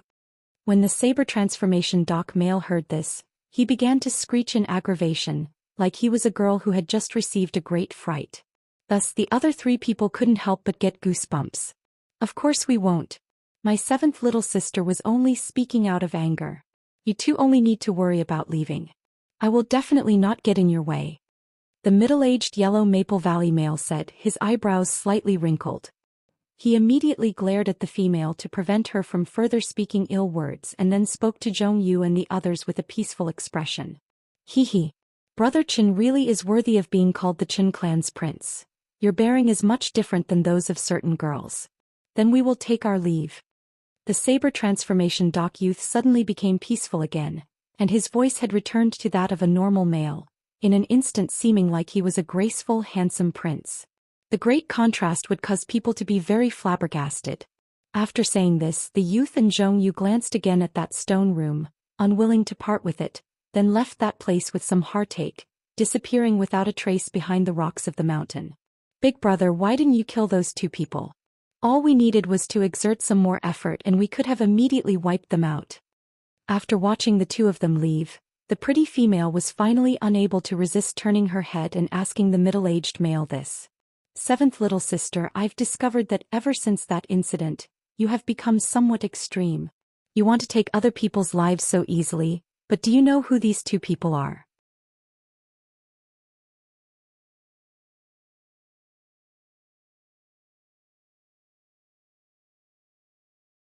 Chapter 200. Young women. The white-clothed young woman, although she appeared to be very pure, actually wore a solemn expression at this time, and her entire body was shrouded by an odd silver sheen. This caused her to appear even more mysterious. What surprised people the most was that the white-clothed males and females following her all appeared to be apprehensive. There weren't even any low whispers, and their expressions as they gazed at the young woman's back were that of reverence. The crafty and unruly woman who had appeared in the desert along with her cultivating companion were in their midst. However, no trace of the arrogant expression on her face could be found. She did not dare to even breathe heavily, just like the other people around her.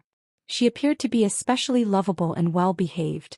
Suddenly, the youthful celestial woman at the lead stopped her steps, and the entire procession behind her naturally stopped as well. A wide opening was not far in front of them, and a deep green pool appeared. Within the center of the pool were a few reef rocks protruding from the surface of the water. On these rocks grew roughly 10 lingji mushrooms, which shone like jade and were especially conspicuous. "Is it here?" the youthful celestial woman crisply asked without even turning her head as she gazed at the pool with a great deal of interest. Her voice appeared to be particularly delicate. "Yes. Martial Ancestor, the top-level jade crocodile demonic beast is hiding within the pool. The past few times we came to harvest ingredients in the forbidden area, a disciple from our sect was buried within the belly of this beast. However, another person was able to escape and survive." An older woman flashed out of the flock of masked moon sect female disciples and responded while bowing very respectfully to the youthful celestial woman. "Martial Ancestor?" If any of the disciples from the other 6 sects heard this, perhaps they would be so shocked their jaws would dislocate. According to the rules of the cultivating world that determines seniority by strength, this young fairy-like woman could only be addressed in this way if she were one of the masked moon sect's core formation cultivators. And weren't Foundation establishment cultivators and above not allowed to enter the forbidden area this time? What was going on? Looking at the appearances of the other masked moon sect's disciples, who were not amazed by this at all, it seemed like they had known this secret much earlier. "Okay. Got it, you can withdraw." At this time, the youthful celestial woman pompously gave this instruction. Her face revealed a capable expression that did not match with her age. Then she spoke again to the people behind her. "Prepare yourselves. In a moment I will lure the jade crocodile out of the water surface, and you will use the yin-yang pulling magic combined assault secret technique that you have recently learned, attacking together in pairs. Surely, relying on the killing strength that can defeat Foundation establishment disciples in one blow, this hunt is definitely not a problem. Then we can go to the next top-level demonic beast hideout and continue to clean out these spiritual medicines that others had previously not dared to harvest." The young woman was not loud, but her words indicated her full self-confidence. When the male and female disciples heard this, no one revealed any doubtful expressions, instead all answering in agreement. This youthful celestial woman then turned around and opened her purple-red lips. A thumb-sized pink ring slowly spurted out from her mouth. Next, a wind rose. In the turn of an eye, the ring became roughly the size of a forehead and began to emit a low droning cry. It was dazzlingly brilliant and extremely unnatural. Based on this ring's manner of appearing, the light it radiated, and its enormous amount of spiritual power, one could determine that it was absolutely a genuine magic treasure. Could this young woman truly be a core establishment cultivator? In no time, an extremely loud noise first came out from within this 100-meter deep secret cave. Immediately afterwards, numerous low howls like those of a water buffalo also came out. Those howls were filled with wrath, but presently repeated rumblings of thunder also began to sound out, temporarily strengthening the howls before they immediately weakened. Then various kinds of loud noises and crackles incessantly came out, finally completely drowning out the howls which never sounded out again. After numerous hours, the youthful celestial woman led the masked moon sect's male and female disciples out from some hidden passageway. The male and female disciples behind her were each incredibly excited, displaying a face of youthfulness. This was not surprising. Opportunities to slaughter a grade 1 top-level demonic beasts were not often available to these chi condensation novices.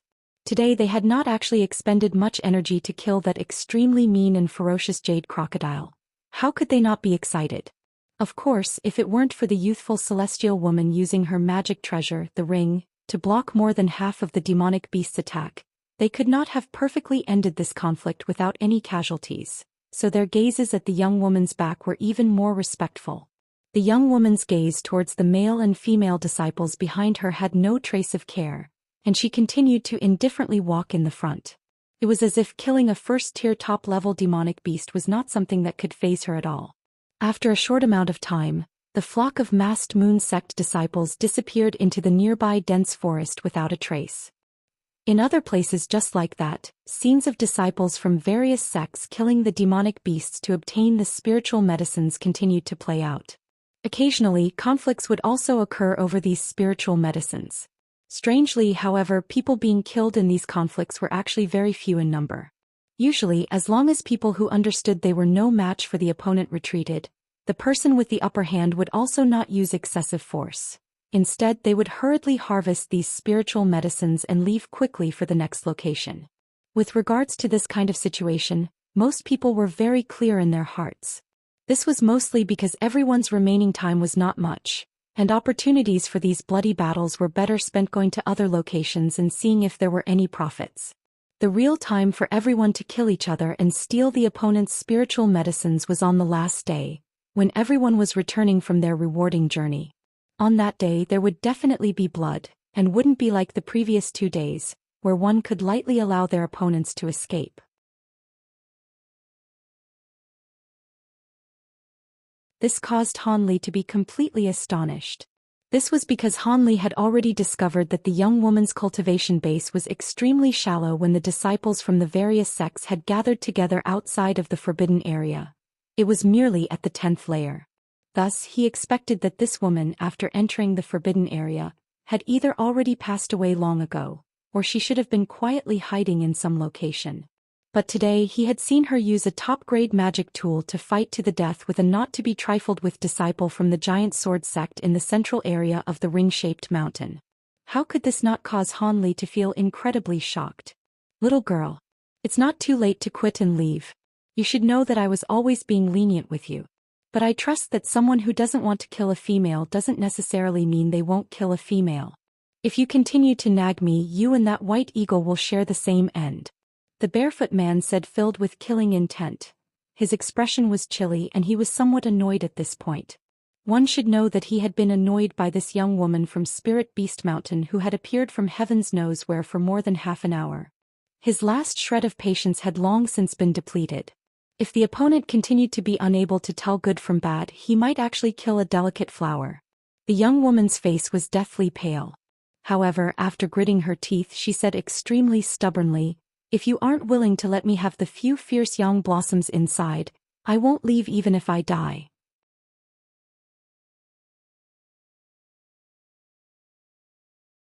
Chapter 201 Martial Idiot. Chapter 201 Martial Idiot. When the barefoot man heard this, his heart filled with vigorous rage. This woman already had difficulty protecting her own life, yet she still continued to repeatedly raise her baseline. Good, good, good. Thus he laughed, annoyed, and said 3 goods. Then today you can die here. Having said this, he pointed the huge silver sword out, and the huge sword immediately shot out brilliantly, releasing an extremely dazzling sword tip. Next, a relentless pressure shot out ruthlessly towards the young woman's forehead. When the young woman saw this, she gritted her teeth and hurriedly commanded the silk handkerchief to become a yellow plate roughly the size of a wheel to directly block it. With a rip, this top-grade magic tool that had been completely spent had actually been cut into pieces by the full-force huge silver sword, floating everywhere in the air.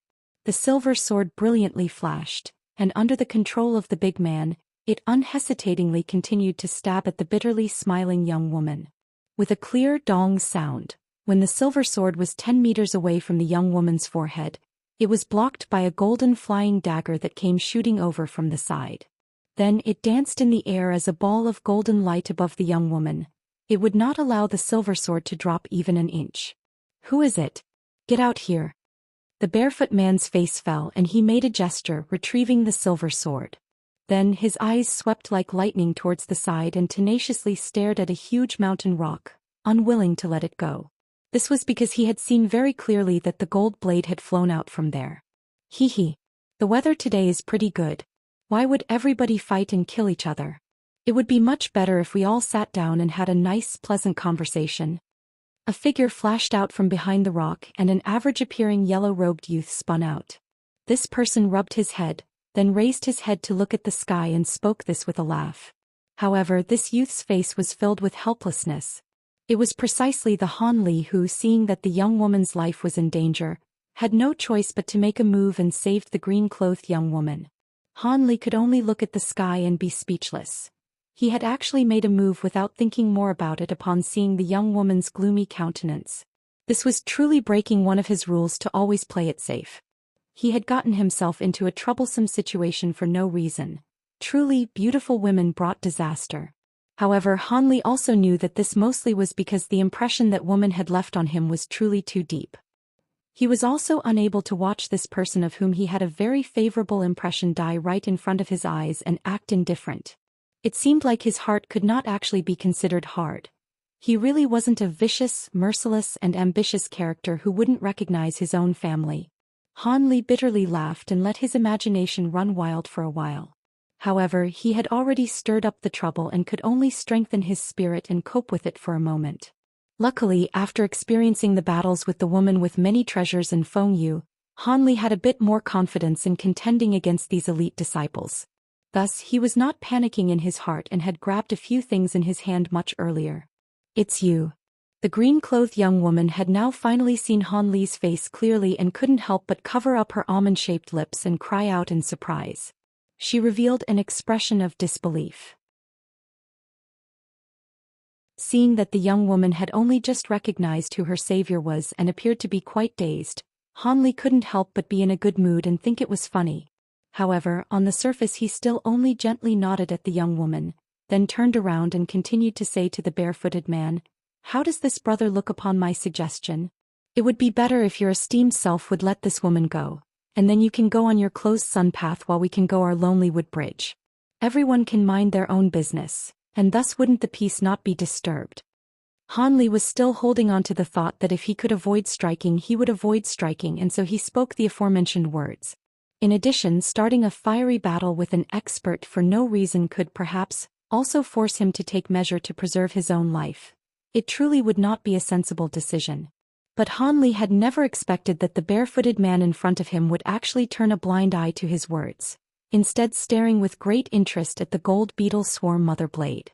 It was as if to him this golden blade interested him much more than Han Li himself. This kind of action from the opponent caused Han Li to become somewhat quietly resentful. He strongly endured the annoyance in his heart and was thinking of saying something when suddenly the man opened his mouth. This opening of his mouth caused Han Li to stare blankly. "The golden blade in your hand should be part of the same set as the one floating in the air, right? Since it can block my silver sword's attack without being damaged for a while, it should be a top-grade magic tool. Did I guess correctly?" The giant sword sex barefooted male casually opened his mouth and asked with a bright shine in his eyes. His vigor suddenly rose in an extremely shocking manner. Han Li blinked a few times and was somewhat confused. He didn't know what the opponent's intentions were. However, he still thoughtlessly spoke and replied, "You are correct, they really are a top-grade magic tool. Furthermore, enough. Knowing this is enough. You can attack. If you can beat me, I will not only spare this woman's life, but even the spiritual medicines inside of the stone room will all belong to you too." This person didn't even wait for Han Li to finish talking before immediately interrupting what he was going to say. His face was filled with fanaticism and he spoke the words that caused Han Li to be dumbstruck. This person was actually a martial idiot in the world of cultivators. At this time Han Li suddenly realized this point, and he suddenly felt full of gloom, unable to speak even a sentence. TL. Martial idiot means someone who only lives to fight. On guard. The big man did not wait for Han Li to reply and actually did not even release a barrier, instead immediately controlling the silver sword and turning from the young woman's direction towards Han Li, aggressively pouncing over. After knowing how things stood with the opponent, Han Li understood that saying anything else would be wasting his time. Thus he immediately shook the mother blade in his hand, and the other 7 blades flew out from his storage pouch. They became 7 streaks of golden tips that flew forward to meet the opponent's huge silver sword without any sign of weakness. However, Han Li did not actually pull out a defensive talisman to increase his own protective barrier. This was because after seeing the silver sword break through the young woman's silk handkerchief, Han Li was very clear in his heart that this silver sword's strength was truly too shocking. Under one stab from it, regular barriers would break instantly and the person would be killed, not even able to withstand one attack. Thus, it would be better to not add on defensive techniques. In this way he could rely on his movement technique's unpredictability to deal with the opponent's strange attacks. As Han Li was contemplating this, apart from the gold blade guarding near the young woman, the other 7 blades had already become entangled with the huge silver sword. It was as if 7 golden snakes and a huge python were incessantly rolling around and tearing into one another.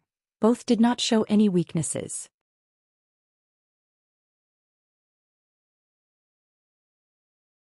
Chapter 202 Silence.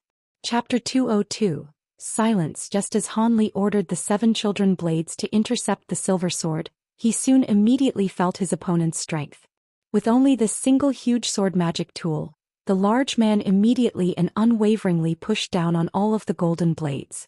The 7 golden streaks formed a defensive golden net. Under the tyrannical collision against the huge silver sword, the golden blades were completely defeated and weren't even able to suppress it in the slightest. Instead, the golden blade's radiance rapidly grew dim from the silver sword's streak strike, a clear sign that the golden blades were breaking down. It seemed to be only a matter of time before they would be destroyed, much like the young woman's handkerchief. However, Han Li had yet to experience the might of the silver sword and was surprised. In accordance to might, his gold beetle swarm blades were only common trash among top-grade magic tools. Being no match against the silver sword was within expectations and nothing to make a fuss over. As a result, Han Li pointed his finger, wanting 2 of the golden blades in the struggle to shoot toward the large man. He wanted to first test the opponent's defensive methods. Besides, he wanted to see whether this was an opportunity he could exploit. After all, if someone were dead, there would be no point in how strong someone's magic tools were. 2 of the golden streaks Han Li was controlling were just about to turn, wanting to fly toward the man's legs. Unexpectedly, the opponent's huge sword suddenly resonated with silver light, and with the sword hilt at the center, it rapidly whirled. In an instant it turned into a huge silver disc and released countless threads of attractive force from its center, causing the nearby golden blades to become incapable of moving in the slightest, as if they were weighed down by 1,000 kilograms. The 2 blades wanting to leave naturally weren't able to luckily escape. These scenes caused Han Li to be stunned from alarm. As soon as he regained his senses, he hastily looked toward the large man. As expected, the opponent was using a strange magic technique. His hands were dancing with the wind as if he were gesturing some sort of circles. Han Li didn't give it much thought and promptly patted his storage pouch. A flying blue dagger and a gold alms bowl flew out. The 2 items didn't stop at Han Li's side and shot straight toward the large man. Although the hands of the barefoot man from the giant sword sect were not idle, Han Li's actions were clear. He sneered for a moment.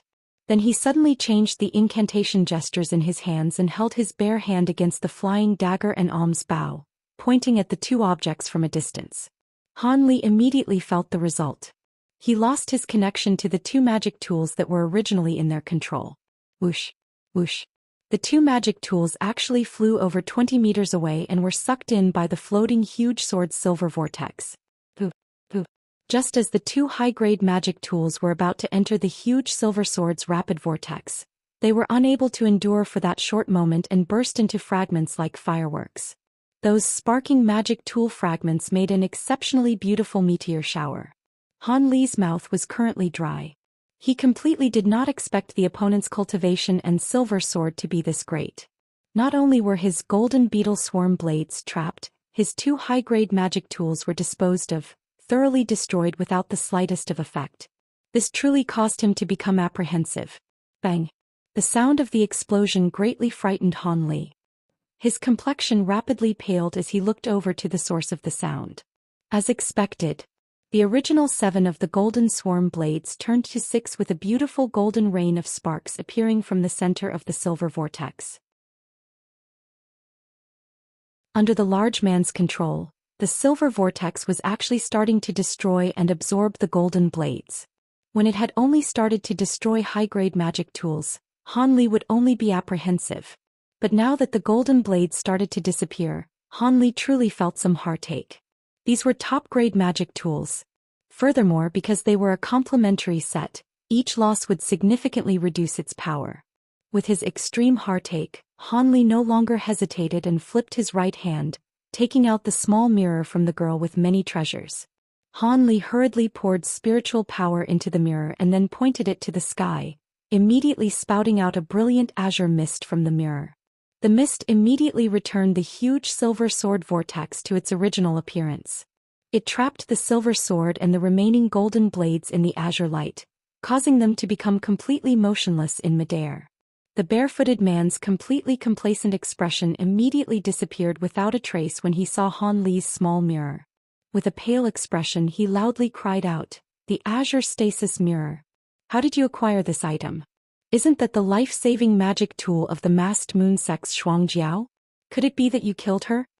After the large man said this, he looked at Han Li with an incredulous gaze as if he had done some sort of treasonous action in defiance of the natural order. This caused Han Li to feel a moment of unrest. From the opponent's tone of voice, it seemed as if this top-grade magic tool was able to cause him a great amount of inconvenience. Han Li could not help but stop his hand for the time being, wanting to hear what the opponent had to say. "What's the idea? I didn't kill her, I received it from the one who killed her from the hands of that guy called Feng Yu. Could it be that there's something strange?" Han Li wrinkled his brow, saying this with an unsightly expression. "Hee, these words of your esteemed self, would the martial ancestor of Masking Moon's Xianxia believe them? Will a core formation expert or a Masking Moon sect elder believe the mere trifling words of a qi condensation disciple?" The large barefooted man said with a sneer, coldly laughing several times. Han Li's heart suddenly sunk. He knew that if what he had said was true, then he would have no chance to explain himself. He hadn't the slightest evidence to exonerate himself and prevent himself from dying. Instead, he had that malicious woman's magic tool in his possession. As it was, that masked moon sect elder would most likely not let a murderer like him get away. This is far too troublesome. When he thought that a core formation expert would take note of his small life, not only did Han Li's mouth grow painfully bitter and dry, but he also felt gloomy to the point of wanting to spit out blood. With this said, he was being treated extremely unjustly. Not only did he not kill her, but he also killed Feng Yu, which could be considered revenge on her behalf. But now the result was a core formation expert pursuing him while he had no method to prove himself innocent. After all, how could a person who could kill a qi condensation disciple with her fingers like it was no different from squashing an ant ever possibly listen to him? His own elders of Yellow Maple Valley would mostly likely not act on behalf of a nobody such as him and offend an elder of the masked moon sect. The more Han Li thought, the more he felt that what his future held was anything but good. Could it be that after he left the forbidden area he would have to travel far away and flee death by living with a concealed identity in another country? Han Li truly did not want to take that path. The large man clearly saw Han Li's gloomy expression and could not help but laugh heartily, rejoicing in his misfortune. As the barefooted man's laughs grew louder, Han Li's expression grew increasingly darker. A timid voice came from the side. "Let's all keep it a secret and not tell anyone else. Is that fine?" The young green-clothed woman who listened clearly formed the side, interrupting with some hesitation. "Keep it a secret?" Han Li and the large man were startled, unable to keep their emotions in check. Then they looked at each other with a strange expression and suddenly shut their mouth, keeping silent. The words that the young woman had wanted to say caused the two who were baffled to immediately swallow in fear. With opened pupils, their eyes could only spin around incessantly. They didn't dare to speak. During the silence, Han Li suddenly put his hands behind his back and slowly paced back and forth nearby. Meanwhile, the large man was rigidly staring at Han Li's every movement with an extremely solemn appearance. In this peacefulness that caused people's heartbeat to slowly accelerate, after the time it took to make a cup of tea, the large man with a solemn expression opened his mouth and broke the silence. "I truly did not think of that. Us two were actually reminded by a young girl." It seems the phrase, "the actors were confused but the onlooker saw clearly," is truly not false. Just now, your distinguished self intended to kill me in order to silence me. You're not wrong. If there was a second path, I definitely wouldn't have the heart to kill this brother. Brother's sword controlling technique could be said to be marvelous beyond compare. This one truly admires it. Han Li sighed, halting his steps nearby and helplessly saying as he faced the large man. It seems that even with a death oath your esteemed self will not be convinced. After a short moment, the large man said this overbearingly with an encompassing radiance shining from his eyes. You're not wrong. I only believe that dead men can keep secrets. Han Li's expression sunk as he replied with a bone-chilling tone. Good, since this is the case we don't need to speak rubbish. Only one of us will leave here alive. The barefooted man heroically said with raised eyebrows. Only one of us will live. That's wrong. It should be said that your esteemed self's death is certain. After Han Li heard the large man's words, he strangely smiled and lightly said this as he shook his head. Nonsense. Do you believe that because you've trapped my Silver Xian sword for the time being that your victory is certain? I have many methods you have yet to experience. The large man grew furious as he heard Han Li's words, and he immediately yelled in response. In addition, he raised his arm and silver light suddenly sparkled from his hand. A sword streak similar to the silver sword unexpectedly appeared in midair. Your esteemed self did not yet take note of this. The distance between us is already within 30 meters. Han Li was looking at the large man with a peculiar expression and sighed.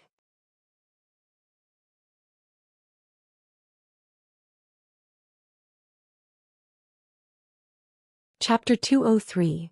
Worry-free needle and forgetful dust pill. Han Li began to bitterly laugh. Although he had gotten rid of the fellow from the giant sword sect, he still had to deal with the largest problem at hand. The green-clothed young woman's slim and frail body, her deathly pale and thin face, and the panic in her eyes were all completely and distinctly reflected in his eyes the moment that Han Li slightly shifted his eyes and swept the scene. It seemed as if the shock she had received was truly not small. He did not respond to the young woman's inquiry, instead bending over and picking up the storage pouch on the big man's corpse. Then he flicked the tip of his finger and a small fireball hit the corpse, turning it into ash in a brief moment. Afterwards he used the azure stasis mirror to withdraw the azure light binding the silver sword and the gold blades together, then released the huge sword and the golden blades, storing them in his storage pouch. It was only at this time that Han Li turned around and walked towards the young woman expressionlessly. When the young woman saw that Han Li truly was getting closer to her, her already deathly pale face became even more pale without a trace of blood. She could not help but fearfully shrink back a few steps. What do you want to do? If you come over, I won't be polite anymore. The green-clothed young woman finally mustered up her courage and reached her hand into her storage pouch, pulling out a small black sword and pointing it at the Han Li in front of her.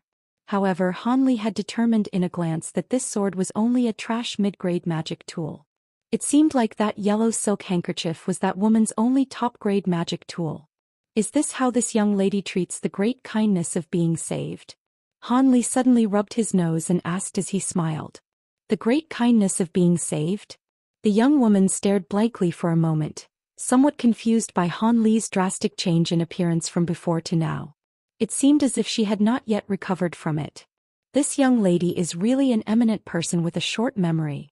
If I hadn't made a move back then and saved this young woman from that person's sword, why would I want to make any kind of shady business like silencing you? Han Li said, not knowing whether to laugh or cry. Oh, I'm really sorry. I was scared and I forgot.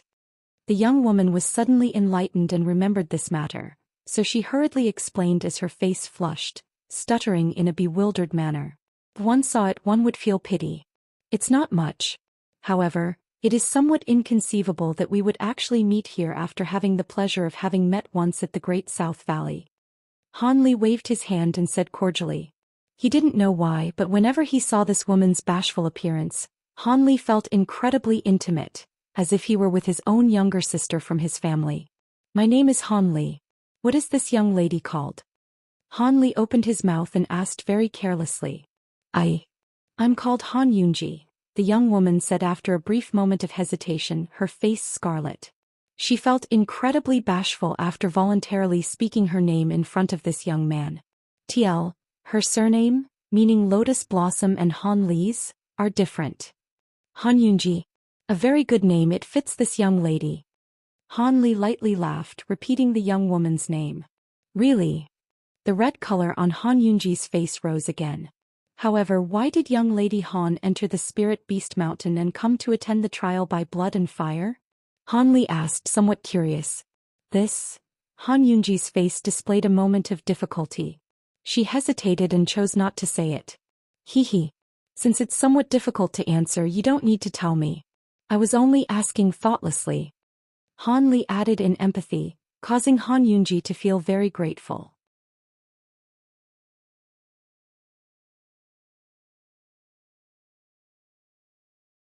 Although the quantities of the 3 spiritual medicines had not completely reached his expected goal, they were just barely enough.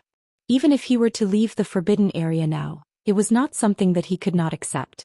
In addition, the information from the Yellow Maple Valley clearly indicated that there were no more locations where spiritual medicines were yet to ripen. The remaining locations were all from the information that he had exchanged with Zhongyu. There were actually a few more. However, previously Han Li was always afraid that the other person's intelligence was inaccurate, leading him on a wild goose chase and wasting his time. But when Han Li skimmed through this externally obtained information again, he immediately discovered that there was another location not too far from his current position that concealed and grew many spiritual medicines. That place not only had spiritual medicines that had yet to ripen, there was even supposed to be many ripe spiritual medicines. This caused Han Li to be somewhat tempted. According to his speculations, if the ripe spiritual medicines there hadn't already been taken by Zhongyu, they still should have been taken first by other people. However, the yet-to-ripen spiritual medicines should still be there. Since it was still early and he did not have a predetermined destination, it wouldn't be a bad thing for him to run there and take a look. Even if the information was incorrect, he would not have any losses. Having reached this intention, Han Li could no longer sit still. After resting for a brief moment, he leaped up to depart.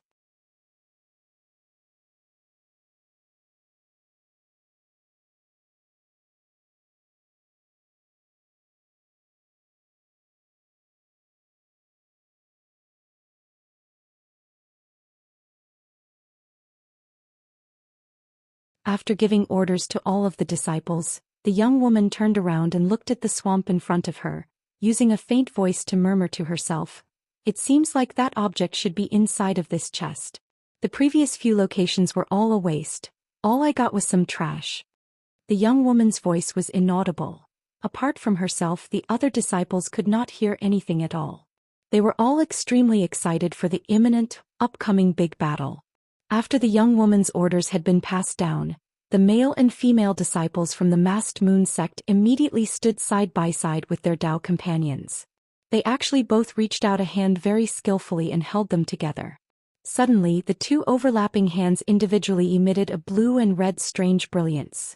Then, following down their arms, it spread to these disciples' entire bodies, causing the 6 pairs of Masked Moon sect disciples to be covered with light, red light shrouding the males' bodies, blue light shooting off of the females, forming a strange blue-red crisscross shape.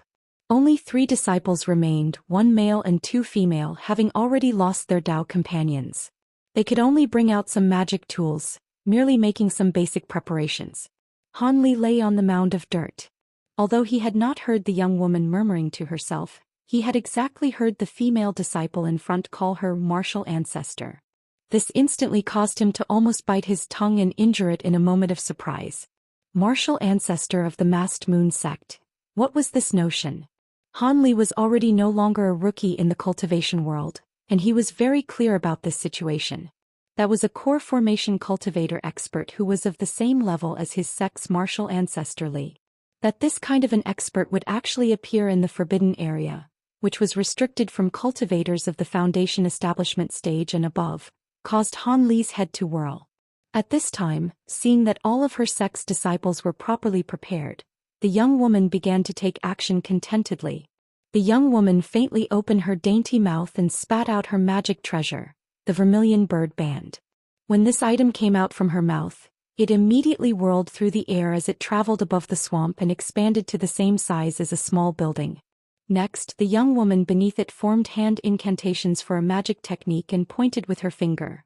A streak of red light shot from her hand to the ring. In an instant, the band's color rapidly changed from pink to a fiery, blazing red. On top of the dirt mound, Hanli was stunned by what he saw. This kind of impact and strength. If one said that this wasn't a magic treasure, one could beat him to death and he wouldn't believe it. Since the young woman could control this magic treasure, her identity as a core formation cultivator was undoubtable. But how was she able to make her way into the forbidden area? And why was her magic power only at the peak of the qi condensation stage? These string of questions flew around in Han Li's head, but he still had no way of answering them. The young woman had yet to take the next step when the swamp below began to show signs of movement. With a certain part of the swamp as the center, the nearby silt began to roil. In addition, the roiling area became greater and greater and the waves higher and higher. It actually slowly formed into a huge protrusion, the sight of which was extremely shocking. A trace of doubt flitted across the young woman's face when she saw this. Based on her memories, the black scale python had never seemed to be this imposing. However, seeing that the demonic beast's appearance was imminent, the young woman did not dare to hesitate. Her two hands formed hand incantations for the blue flower magic technique, with her attention connected to the huge vermilion bird band, which began to spin in the air. In a short amount of time, it became blurry because of how fast it was spinning. The hundreds of fireballs inside of it also became a red sea of fire in the time it takes to roll one's eyes, actually dissolving into one entity. Go! The young woman spit out as her magic technique suddenly stabilized. All of a sudden, the round rings spinning stopped abruptly, and the encapsulated sea of flames thus suddenly became a thick, large fire cyclone pillar that aggressively shot out downwards, directly spurting towards the huge protrusion from the swamp. However, before the flame column had neared the swamp, a column of black inky water as thick as a bowl's opening shot out of the silt protrusion with a pucci, just in time to block the flames shooting towards it. Suddenly, the explosions filled the air and a large ball of mist immediately rose up in pieces, causing the surroundings to be steaming with fog in the blink of an eye. Everything became blurry. This isn't the black scale python. The young woman's originally somewhat doubtful expression, upon seeing the column of water that was as dark as ink, immediately changed as she spoke. As if replying to the young woman's words, the sound of a wail came from the vast white fog. An extremely strange, piercing scream began to sound and pierce towards the sky. Then with a hula, an extremely hot gust of wind began to blow, causing the surrounding white air to disappear with a roll, revealing the true colors of the demonic beast. A black, swarthy, snake-shaped demon covered with huge scales appeared before everyone's eyes. This seemingly snake-like yet not a snake demonic beast's bulk was not actually too big, only 30 to 40 meters long. However, its entire body from head to toe was shrouded by a layer of faint black fog, appearing extremely demonic. In addition, its external appearance from head to tail was not much different from that of a regular black python. Of course, its black and shiny hug scales were an exception. Inky flood dragon. The young woman, upon clearly seeing the demonic beast's appearance, couldn't help but cry out. Her face revealed an apprehensive yet excited expression. However, the 10 or so disciples standing behind her were somewhat puzzled. Wasn't this the black scaly python? Since when did it become some inky flood dragon? The young woman couldn't afford to explain clearly to all the disciples because the demonic beast floating numerous meters above the ground had already found the main culprit in disturbing its rest. The two small green eyes on the side of its head flashed malevolently. It opened its mouth and another black column of water leaped towards the people from the masked moon sect. Beast. You're looking to die. The young woman knew very well the strength of the inky flood dragon. Although this demonic beast seemed as if it was young, she did not dare to be careless at all. She hurriedly controlled the vermilion bird band, instantly releasing a red ring of light that suddenly flashed and blocked in front of the young woman. Then a string of fireballs came flying out from within the ring, causing that black water to be stopped halfway to its destination. Receive, speed, restrain, arrest, lock. The young woman's two hands formed a half contained a full moon as she awe-inspiringly spit out these 5 words from her mouth. When these 5 words had just left her mouth, the vermilion bird band began to jitter rapidly in midair. Then it began to emit a low ring and disappeared into thin air. This caused the spiritually wise inky flood dragon to blink its small eyes, staring blankly because of it. But the next instant, the ring actually directly appeared on the demonic beast's forehead while humming. It took advantage of the demonic beast's slowness to react and instantly sank down, then rapidly became much smaller. In the blink of an eye, the vermilion bird band actually abruptly wrapped around the inky flood dragon's midsection, and then a fiery light rose up rapidly on the ring. Instantly, half of the demonic beast's body was enveloped in the fierce flames. Move quickly. I can't contain this inky flood dragon for too long. Although the vermilion bird band had securely wrapped the demonic beast, the young woman didn't have any relaxing expression. Instead, she sent out commands behind her with anxiety. Although the masked moon sect disciples behind her did not know how the black scaly python had suddenly become the inky flood dragon that their martial ancestor informed them about, this did not prevent them from releasing the offensive that they had prepared a long time ago. Attack. Under the orders of a relatively elderly white-clothed female, 10 columns of red and blue intersecting light were released from these male and female disciples' bodies, emitting an appalling chi-chi sound that tore through the air. They unmistakably attacked the immobile demonic beast. A series of loud hong-hong sounds spread out. When these columns had just reached near the demonic beast's body, they were forcibly blocked by the faint black fog that shrouded its body. Fierce bursting sounds rang out. Continue to attack. The inky flood dragon's protective fog can't hold on much longer. The young woman commanded hastily, her eyes sharp. At the same time, she continued to push the red flaming technique on the vermilion bird band, causing the flames surrounding the demonic beast to become even more vigorous. Under the string of commands from the young woman, the masked moon sect disciples incessantly shot out individual columns of red and blue light, hitting the demonic beast's body. Although they had yet to break through that layer of black fog, they had already caused that demonic beast to howl and go crazy. It bared its teeth and viciously shook the two halves of its body that were able to move, furiously trying to break free from the ring's grasp. However, its struggle was futile. Under the young woman's all-out efforts to restrict it, the round ring was fixed in midair, not moving even a little, thoroughly locking down its body. Watching from the side, Hanli was struck with fright. He had never seen the spectacle of a group of cultivators this large battling a common enemy.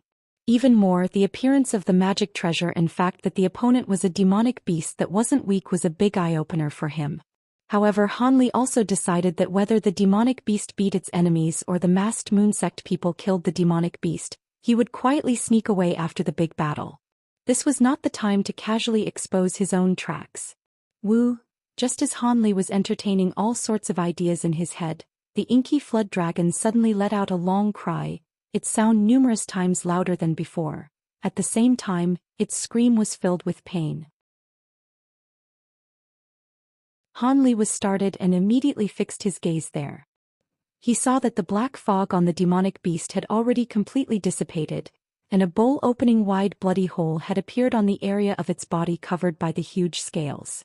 Evidently, it had been hurt by the red and blue columns of light. The agony also caused the demonic beast struggling to become even more crazy. It seems that the people from the masked moon sect are of a higher skill level. Hanli couldn't help but think after seeing this. Not good. Everyone be careful. I can't contain this inky flood dragon any longer. Hanli was stunned when he heard the young woman. It was difficult to tell who the winner would be.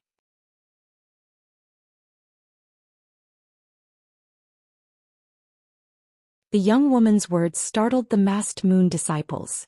From their experiences in the past 2 days, so long as the top-grade demonic beast had been bound by their martial ancestor, they would be bound for quite a while. How was this demonic beast able to escape so quickly? Although their hearts were filled with doubt, they did not dare to ignore the young woman's warning, and they immediately became extremely cautious. Of course, the attack of the red and blue columns of light from their hands became even more fierce. In the time it takes to roll one's eyes, 10 or so more bloody holes appeared on the inky flood dragon's body. The fresh, red flood dragon blood stained a large part of the swamp below it red. Of course, this enraged the flood dragon even more. It opened its mouth and let out a piercing, endless howl, causing the entire underground area to quake and drone. This caused all of the people there to be hit by a sudden bout of dizziness as everything seemed to spin. With a rip, a strange tearing sound rang out in midair. When everybody regained consciousness and focused on taking a look, their expressions drastically changed. The band was still floating in midair unmoving. However, the inky flood dragon demonic beast within it had disappeared into thin air, leaving behind its tattered skin which hung on top of the band and fluttered incessantly. This demonic beast had actually shed its skin and escaped. Not only were the masked moon sect disciples surprised, but even the young woman, when she saw the scene in front of her, was extremely stunned. When she had yelled at her sect's disciples to be careful, it wasn't because she had expected this flood dragon to shed its skin. The inky flood dragon's escaping power was too great. Her magic strength truly was not enough to continue to contain it. Having experienced the restrictive power of the vermilion bird band, the demonic beast should have also known this. So why would it make a move that hurt so much of its vitality? Could it be? The young woman's heart moved and she thought of a frightening reason.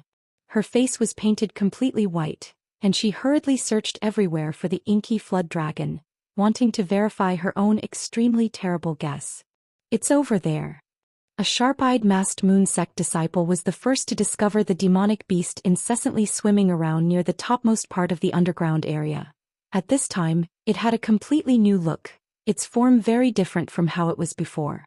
Its black body had become snow white without scales, and its originally 30 to 40 foot long body had increased to 50 to 60 feet, and it also widened significantly. Only faint scars remained where it had been injured, so faint that it was almost invisible. The most shocking thing was that the triangular snake body had grown an inch-long jet-black sharp horns, a faint light shining through it. Its midsection had also grown an extra pair of incomparably sharp white claws. This demonic beast had actually turned from a snake into a flood dragon, and its form had become exactly the same as the legendary flood dragon. Seeing this form of the inky flood dragon, the people from the masked moon sect were naturally extremely shocked. However, before they were able to make any moves, the young woman standing at the very front gave out an order with an ashen face that caused them to feel very stunned. Everyone immediately retreat. The inky flood dragon has already reached grade 2. Its strength is far above core formation cultivators. All of us combined are not its opponent. Immediately escape this area. I can delay it for a short while. After the young woman said this solemnly, she immediately waved her hand, causing that vermilion bird band to return in front of her. She then assumed a completely defensive posture. When the male and female disciples behind her heard this, they started to hesitate somewhat. Although that inky flood dragon had shed its skin and its appearance had drastically changed, they were just inflicting heavy wounds on it. It was hard for them to believe that the strength of this demonic beast could become vastly different in the blink of an eye. But in the moment that they hesitated, it was enough for them to regret it for life. This was because the white inky flood dragon suddenly moved its body and rushed like lightning towards the space above all of the masked moon sect people. Then it opened its mouth wide and an endless torrent of purple liquid spurted out of its mouth. Quickly hide, you can't receive it. The young woman hurriedly yelled out, her expression one of anxiety. At the same time, the vermilion bird band immediately increased multiple times in size, and it flew out and blocked the greater half of the purple liquid. Hearing this, some of the more quick-witted disciples either immediately turned around and slipped into the azure stone tunnel or advanced a few steps and hid within the cover of the band magic treasure. The remaining 5 or 6 disciples, however, were confident in the strength of their magic tools. Not only did they not hide, but they actually released 1 or 2 shiny objects, protecting their own foreheads. It seemed as if they decided to face it head-on. Idiots! The young woman, seeing some of the disciples not listening to her words, revealed a furious expression, green light flashing across her face. However, her magic power was limited, and she had no way to increase the cover of the magic treasure. She could only leave them to fend for themselves. As expected, what happened afterwards proved that what the young woman had said was true. The unblocked purple liquid fiercely spurted towards those disciples' foreheads. Those magic tools that, at a glance, did not seem common flashed a few times, then emitted a few plumes of azure smoke and disappeared under the onslaught of purple liquid, having been completely melted. Those few masked moon sect disciples only had time to yell out before disappearing without a trace under the onslaught of purple liquid. Only a large hole a few tens of feet deep remained where they had once stood, This caused the surviving masked moon sect disciples to become deathly pale. At this time, having wiped out those few disciples, the oppressive feeling from the inky flood dragon slightly dissipated, and it finally closed its mouth and stopped spitting. Instead, it gazed at the young woman with cold eyes. It was as if it was very clear that this martial ancestor from the masked moon sect was its formidable adversary. "Why are you still staring? Still not quickly leaving? This beast just turned from a snake into a flood dragon. It should not have too much Dan liquid remaining and it won't lightly spit it out." The young woman coldly commanded with a chilly face, "Not pay attention to the gaze of the inky flood dragon." Then she bitterly said to herself, "You're only a small snake that just reached grade 2, yet you still dare to act so arrogantly in front of me. If I had recovered the magic power that I originally had, I would have captured you long ago and have you guard my immortal's cave." Ignoring the young woman's unwilling expression, how could the other masked moon sect disciples, having seen the tragedy that befell those few people, dare to stay even for a moment? They immediately and obediently retreated into the tunnel with a hula, and then rushed wildly towards the outside. Not long afterwards, sounds of a demonic beast's roars came from behind them, as well as the young woman's gentle scolding and the rumbling sounds of a battle. These disciples scrambled wildly up the stairs, while at the same time being filled with fear. Their martial ancestor had clearly said that she could only entangle it for a short while. If they walked too slowly and were caught again by the inky flood dragon, each person would receive a mouthful of that frightening purple liquid. There was no room to dodge in this tunnel, so they would die an unjust death. At this time, the young woman was flying back and forth in the air and incessantly harassing the inky flood dragon, her fragrant sweat dripping from her body. That vermilion bird band magic treasure was superbly used by her, provoking the demonic beast to roar in anger continuously. However, the flood dragon was also unable to do anything to the young woman, whose movement techniques were extremely abrupt.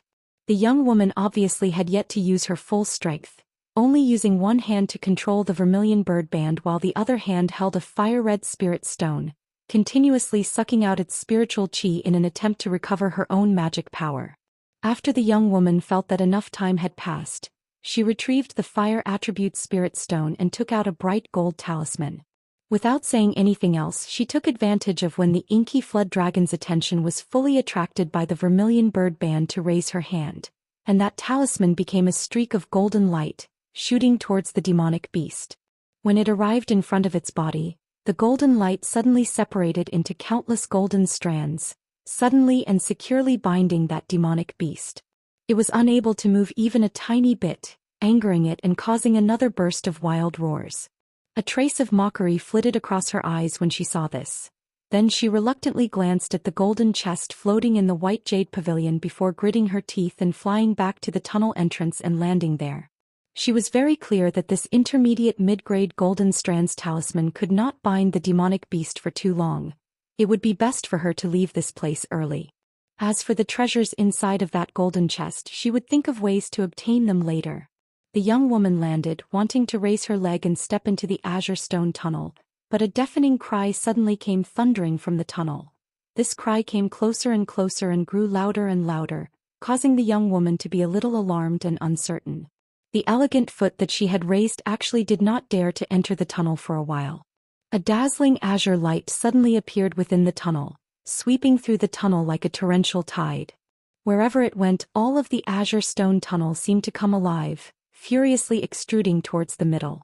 In the blink of an eye, the many tens of feet tall tunnel appeared to have no gap whatsoever. When the young woman saw this, she hurriedly retreated numerous steps as if she had seen a ghost and couldn't help but cry out, "Small 5 elements Shumi mountain magic." Then her face was deathly pale and she stared foolishly at the disappearing tunnel.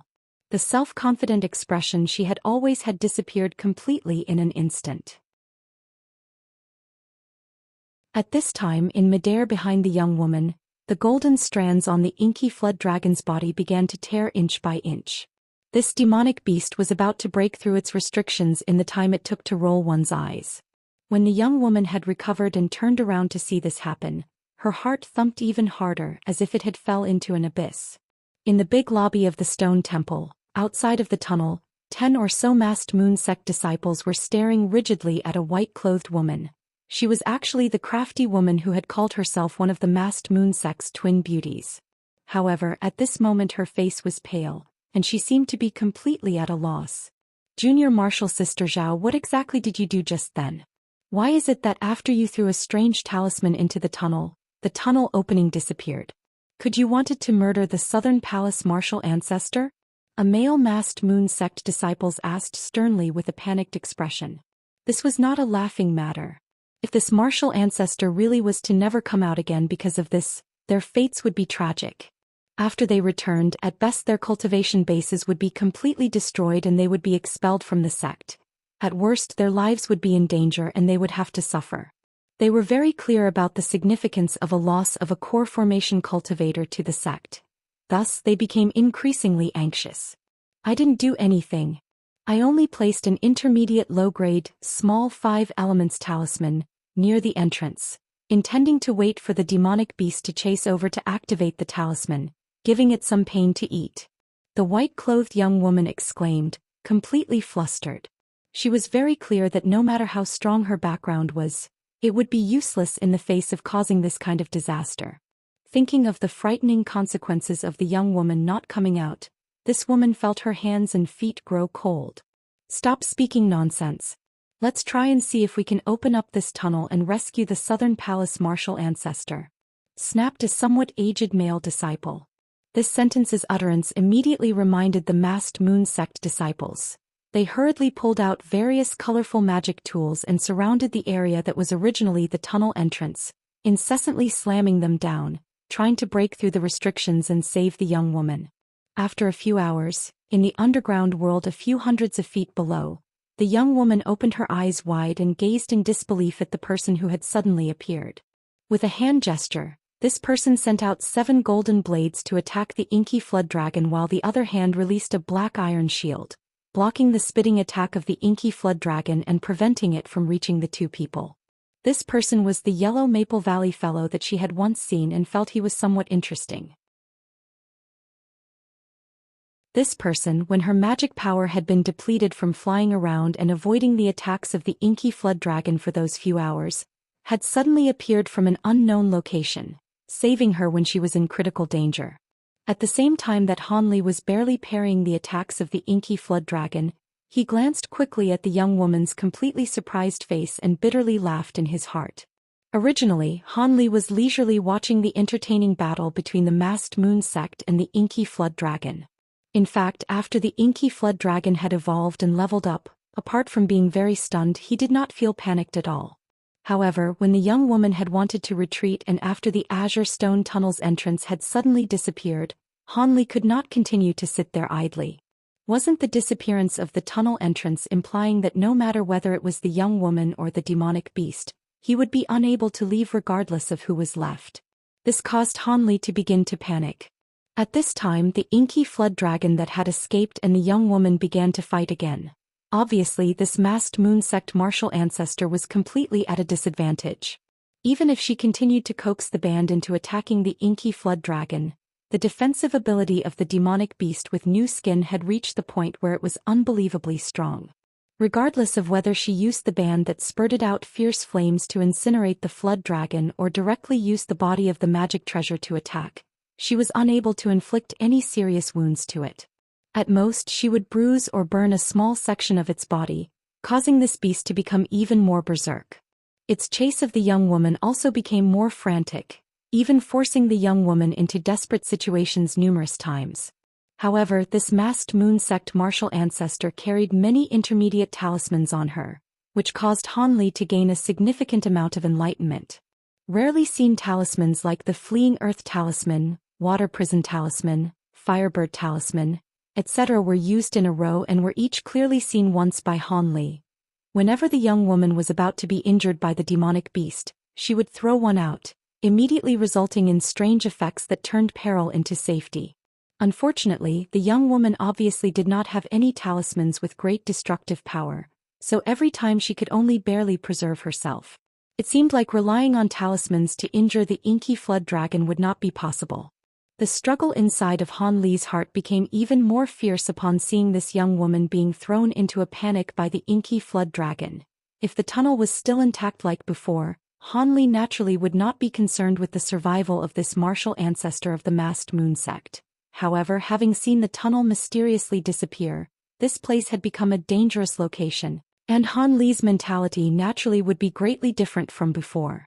In addition, he had heard the masked moon sect martial ancestor call out some small 5 elements Shumi forbidden technique with his own ears, as if she was very clear as to what had caused the disappearance of the tunnel. Thus, the hope of escaping from this place still had to lie with this woman. He knew nothing about forbidden techniques and the like, so this young female expert absolutely could not die right now. However, Han Li also refrained from moving rashly, fearing that the young woman would have some kind of lethal last resort. Thus, it wasn't until the young woman had exhausted her energy and threw out all kinds of talismans, reached her wit's end, and her face revealed an expression of hopelessness, that Han Li made a move to save this young woman. The young woman, apart from rejoicing at Han Li's sudden appearance, felt somewhat upset. She had seen exceptionally clearly Han Li's intention to allow the battle with the inky flood dragon to proceed to this point. However, no matter what, dealing with the increasingly ferocious inky flood dragon was the most pressing matter. So after the young woman had rested for a moment, she wordlessly began to coax her magic treasure to attack. When Han Li brushed with the inky flood dragon, he began to quietly complain. When he had been watching the young woman battle with this beast, he had not seen at all that this demonic beast was so strong. It wasn't until now, when he had personally taken the stage, that he experienced the inky flood dragon's terror. His gold beetle swarm mother blade could be considered to be a premium product even among top-grade magic tools. But when those streaks of golden light got close to the inky flood dragon, they were carelessly swatted away by its 2 claws and its tail, immediately flying backwards roughly 100 feet away. They had no strength to hold their own at all. Even if Han Li relied on quantity, using a few golden blades at one time was enough for 1 or 2 golden blades to stab the inky flood dragon's body as a fluke. But apart from leaving a white mark, there was no other effect, leaving Han Li completely silent. In addition, Han Li didn't dare to be sloppy against the inky flood dragon's attacks. Not to mention allowing the opponent's claws or tail to come into contact with him, Han Li would even use the iron shield to block every drop of the black water that the opponent occasionally spit out. Just like that, this magic tool that had saved Han Li numerous times was also corroded by the unremarkable black water, forming many holes. One truly did not know how much longer it would be able to last. If the strength of this black water was already this frightening, wouldn't that even more ruthless purple liquid be even more unreasonable? No wonder those masked moon sect disciples had died so straightforwardly. Magic tools were of absolutely no use. The more Han Li fought with the inky flood dragon, the more apprehensive he became. He virtually completely relied on his movement techniques to dodge the demonic beast's fierce attacks. Those golden blades simply could not block the opponent at all.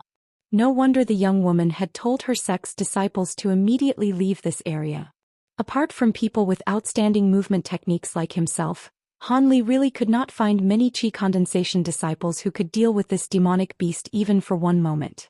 It was at this time that the young woman's vermilion bird band came up, instantly decreasing the pressure on Han Li by a great amount. After all, this band magic treasure was still able to create some pain for the inky flood dragon, causing it to be somewhat wary of it.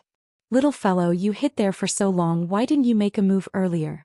If you had made a move earlier, perhaps I would still have an opportunity to inflict a heavy wound on this beast. The young woman asked resentfully as she controlled her magic treasure's attacks. I was worried you would kill me and steal my treasures. Han Li replied very obediently, instantly stifling the young woman from speaking for a while. Han Li was very clear that despite this woman's apparent youth, if one were to discuss her true age, she would definitely be old enough to act as his grandmother with some more to spare, so he should display less of his cleverness. It would be best for him to speak his thoughts frankly to allow both sides to ally with one another and fight the enemy instead of being a hindrance to each other. As for the other person's identity as a core formation expert and the discrepancy between his status and hers, Han Li purposefully feigned ignorance and ambiguously passed over it. At any rate, based on the other person's current power, she were still unable to control him. Han Li held no fear in his heart today for this young woman who had lost most of her magic power. Young fellow, You have so many thoughts at such a tender age.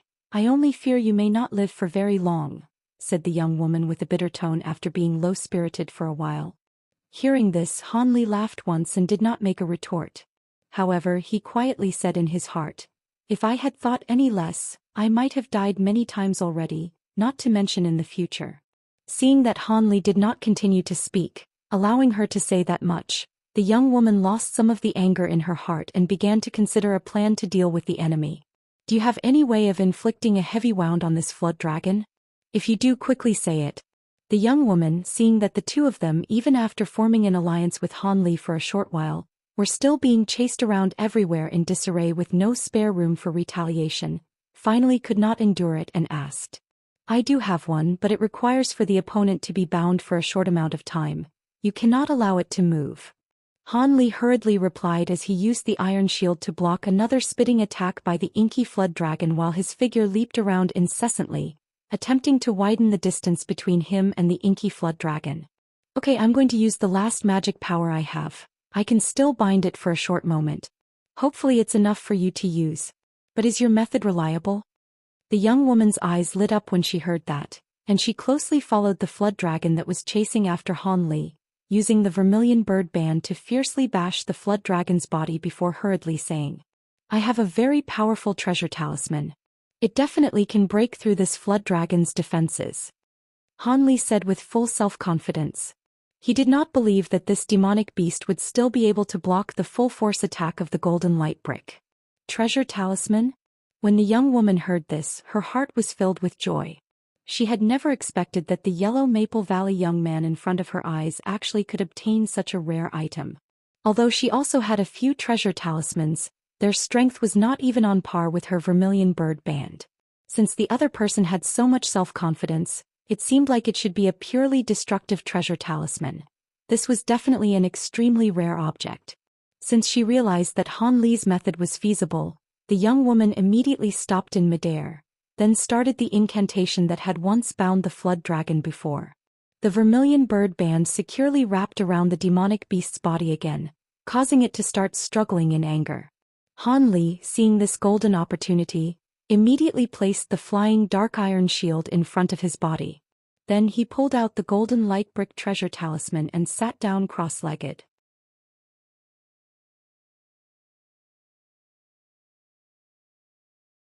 Under Han Li's control, the golden light brick treasure talisman manifested the magic treasure's material existence after a brief moment. A golden, foot-long brick floated into midair, light shining in all directions. The spiritual power inside of Han Li, like flooding river water, poured unstoppably into this brick. Not long after, 1/3 of his magic power had been sucked away. This caused the gold light above his head to become even more dazzling. One simply would not dare to look at it directly. While the young woman was using all her energy to enclose the inky flood dragon, she was closely watching Han Li's every movement. When she saw that gold brick emerge, she finally let go of her originally somewhat perturbed state of mind. She knew that Han Li did not lie and that this treasure talisman really could break through the demonic beast's defenses. It seemed as if the inky flood dragon could also detect the discouraging turn of events. Its two claws tenaciously grabbed the two sides of the band, and its attempts to escape became even more violent. It actually caused the young woman's vermilion bird band to begin to tremble. This caused the young woman's expression to change and she hastily shouted at Han Li, "Hurry up, it's about to escape." When Han Li heard this, he did not dare to hesitate and pointed his finger at the treasure talisman on his forehead. In an instant, the gold brick flew with a whiz towards the inky flood dragon, and halfway to its destination it suddenly began to metamorphose drastically, becoming like a small mountain ferociously smashing down at the inky flood dragon. The struggling inky flood dragon knew that the situation was far from good, but its two green eyes suddenly glinted ominously, and it opened its mouth, causing the purple liquid that Han Li was very afraid of to spurt out again. It blocked the falling golden brick perfectly, actually causing it to have no way of descending for a while. Seeing this, the young woman and Han Li were both surprised. Han Li had to focus on controlling the golden brick, so he could only stare helplessly at it, unable to do anything, but the young woman bit her apricot lips and pulled out a yellow pearl from her bosom. With a raise of her hand, she slammed it towards the demonic beast, which was in a deadlock with the golden brick. With a bang, the pearl slammed into the head region of the inky flood dragon and immediately burst open. Instantly, a small cloud of yellow fog shrouded the flood dragon's body, causing the inky flood dragon to begin to howl in panic. Naturally, the purple liquid that was being shot out also stopped. Without the purple liquid to block, the somewhat weakened tip of light from the golden brick descended at once, perfectly and solidly slamming onto the flood dragon's body. A huge, earth-shaking sound exploded out, and a dazzling gold light lit up the entire underground area in a flash, but it immediately became pitch black again, reverting to its normal state. Next, the golden brick that had returned to its original size turned again into a streak of gold light, flying to Han Li's side. Only the dying demonic beast was left in midair. Half of the inky flood dragon's head region had been smashed to a pulp, and a flood dragon eye had completely burst out of its socket, flying to an unknown location. The other eye naturally was still there, but it was also incessantly bleeding. The entire inky flood dragon seemed to be incredibly miserable. It seemed like this demonic beast was not far from dying. Seeing this, the young woman rejoiced in her heart and hurriedly pulled out a small crystal vase from her storage pouch, then muttered some words at the small vase. Then she pointed at the inky flood dragon, and a few strands of black air came flying out of the lip of the vase, eerily wrapping around the inky flood dragon's body. Not long after, a small green flood dragon completely different from the previous inky flood dragon was forcibly shot out from within the inky flood dragon's body. Although it bared its fangs and brandished its claws, struggling fiercely, it was still slowly pulled into the small vase. When the young woman closed the vase, she closely assessed the miniature flood dragon inside of the few eyes vase and was unable to conceal the smile on her face. Her entire person began to beam with joy. Then she glanced at the corpse of the inky flood dragon closely again. It had already lost the odor of death. She began to ponder. Han Li, seeing the young woman's activity, immediately realized that she had collected the primordial spirit of that flood dragon. Although he didn't know what the inky flood dragon's primordial spirit could be used for, based on the young woman's elated reaction, he knew it was considerably valuable. At this time, the young woman reached out her hand and retrieved the vermilion bird band. The inky flood dragon's corpse immediately fell from midair, happening to land right in front of Han Li's eyes. Since I took this flood dragon's primordial spirit, its corpse can be left for you. After all, it was killed by the two of us. The young woman said calmly, flying and landing next to Han Li's side. When Han Li heard this, he glanced at the perfectly satisfied young woman, then lowered his head and looked at the fleshy body of the inky flood dragon. He said melancholically in his heart, "It's easy for you to say. Giving this corpse to me, perhaps it's because you reckon that I have no use for it. In addition, this inky flood dragon is as sturdy as a turtle shell, and both you and I are very clear about this. It seems like you want to watch me make a fool out of myself." Thinking to this point, Han Li caused a cold light to flash across his hand, and a huge silver sword appeared in his hand. It was precisely the extremely strong magic tool from the barefooted man from earlier. Han Li wordlessly stabbed the huge sword with force.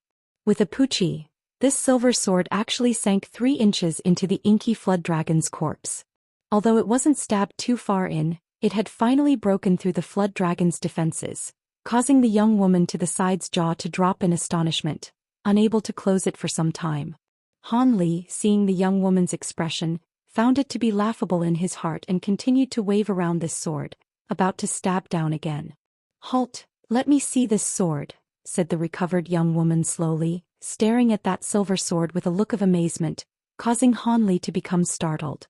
"What is there to be afraid of? I am a dignified core formation cultivator. What kind of treasures have I not seen before? It's just that this sword of yours is really somewhat strange and I'm somewhat curious is all," snapped the young woman, seeing that Han Li was somewhat hesitant and rolled her eyes at him.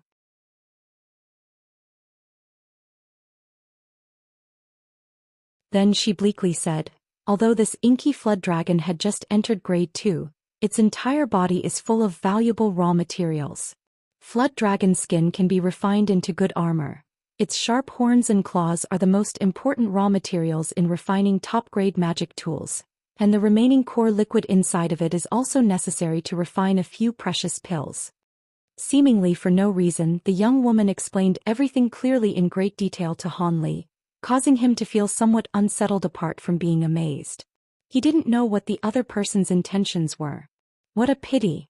If this flood dragon had entered the 3rd grade, the flood dragon core within its forehead definitely could cause many core formation cultivators to fight furiously for it. Whether for refining pills or magic tools, it's incredibly useful. Sighed the young woman regretfully all of a sudden. Flood dragon core? What color is it? Is it this? Han Li suddenly pulled out a red fist-sized sphere from the flood dragon's midsection, holding it and mentioning it to the completely surprised young woman. What is this? Did you retrieve it from the inky flood dragon's body? The young woman, feeling this was something unanticipated, couldn't help but scoot closer to Han Li to take a close look at it. It really is somewhat similar. It's only that this inky flood dragon has obviously only just entered the 2nd grade and cannot possibly produce a flood dragon core. In addition, this inky flood dragon is a vile water attribute inky flood dragon, so its inner core should be blue. Let me touch it and see what it is. After gazing at it for some time, the young woman finally could not endure it anymore and took the soft, velvety sphere from Han Li's hand, stroking it a few times. But at this time with a pu, the sphere actually burst open on its own for no reason, and a large cloud of red smoke immediately shrouded Han Li and the young woman within it.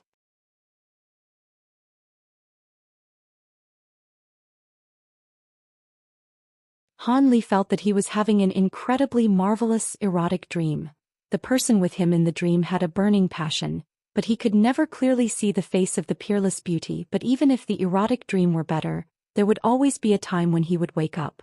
After an unknown amount of time had passed, Han Li finally awoke from his glamorous dream. But as soon as he opened his eyes, what he saw was a gorgeous, peerless face and a pair of snow-like cold pupils. This beautiful face was both unfamiliar yet familiar at the same time, causing Han Li's heart to thump once. You woke up. The young woman said indifferently with a voice no trace of emotion. This caused a slight chill to rise from Han Li's back when he heard it. Speaking of a chill, Han Li discovered that his entire naked body was tightly embracing a similarly naked beautiful woman.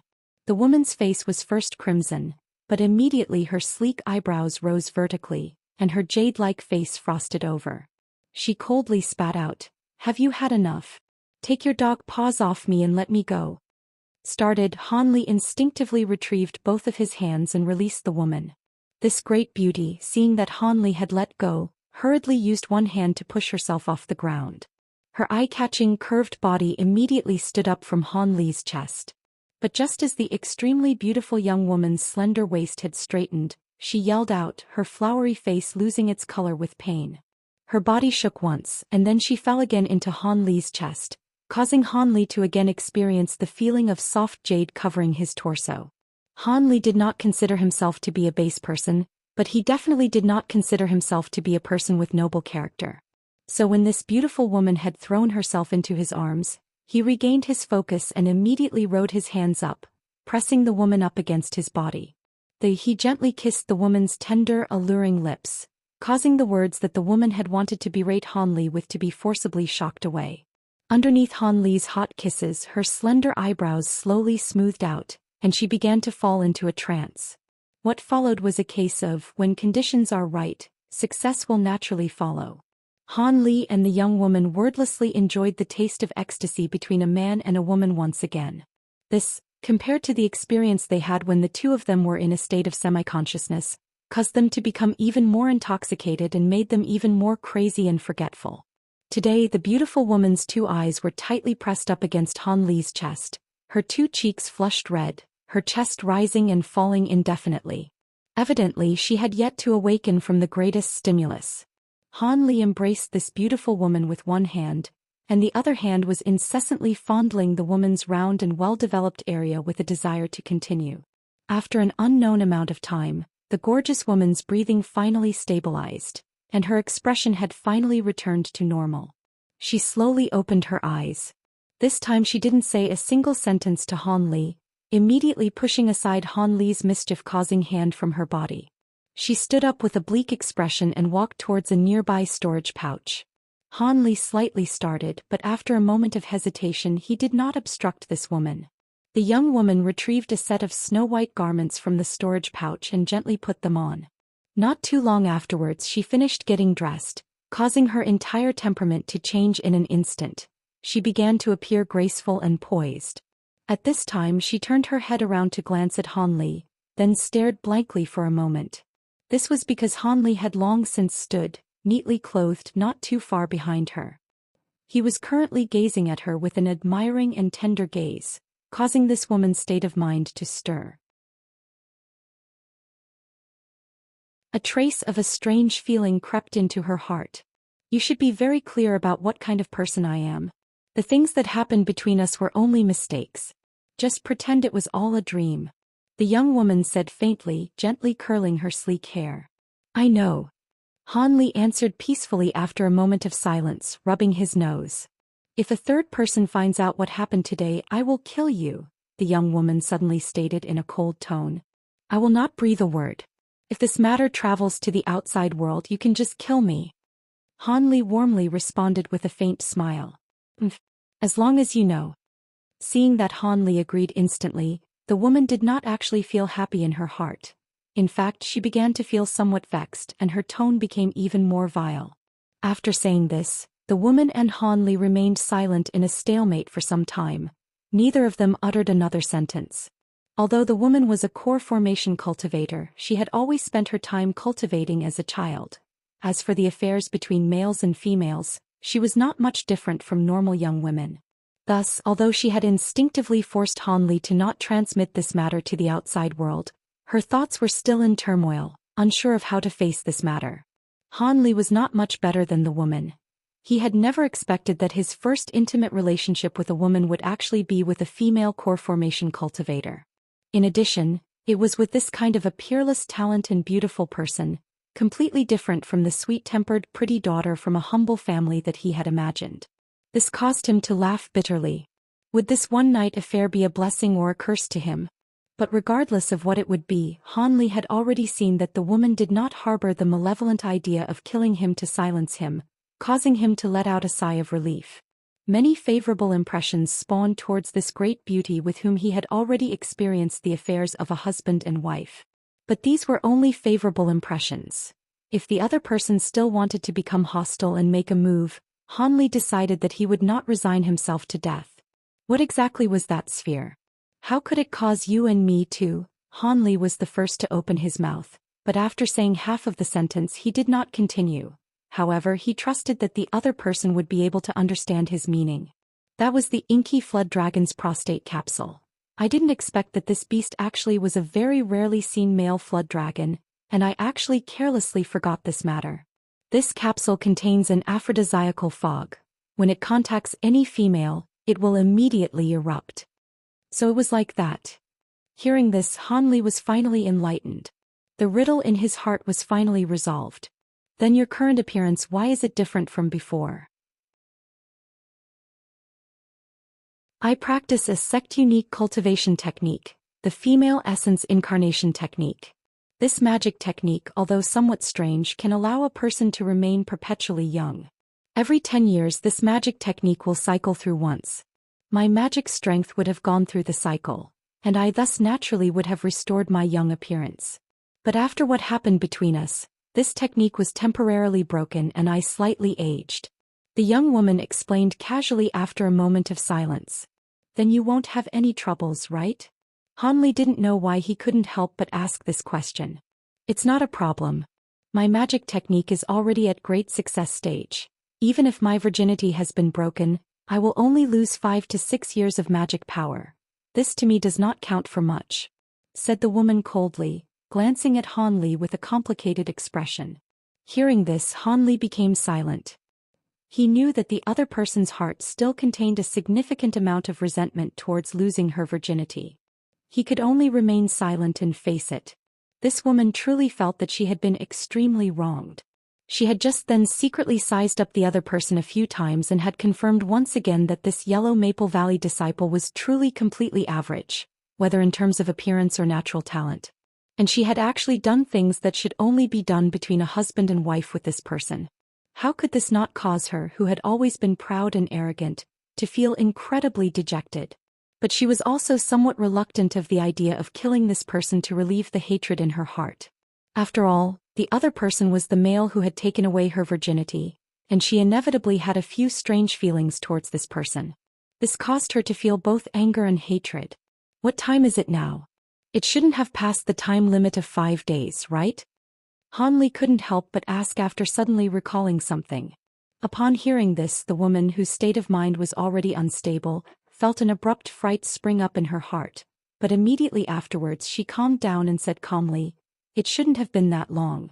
The sedative contained in the inky flood dragon's aphrodisiacal smoke should be very low in concentration. At most we were unconscious for 5 to 6 hours. But if we want to leave, we also must make our preparations now. This dangerous area is not so easy to exit from," added the woman, knitting her eyebrows. "However, before all of that, you have no opinions on me taking this treasure chest, right?" inquired the young woman as she glanced coldly at Han Li, her almond lips opening slightly. Hearing this, Han Li bitterly laughed. Although at the moment he could not sense the depth of that woman's magic power, it was definitely above the foundation establishment stage. How could he dare to fight with her over the treasure chest? The woman, seeing that Han Li did not utter a word, coldly smiled and leaped towards the white jade pavilion. In the end, she very smoothly retrieved the golden chest into her storage pouch, then flew back to Han Li's side. Those spiritual medicines. Seeing that the woman had not harvested those spiritual medicines, Han Li stammered, somewhat baffled. "I have no need of them. If you like them, you can harvest them all." The woman glanced at Han Li and said without geniality after hearing this.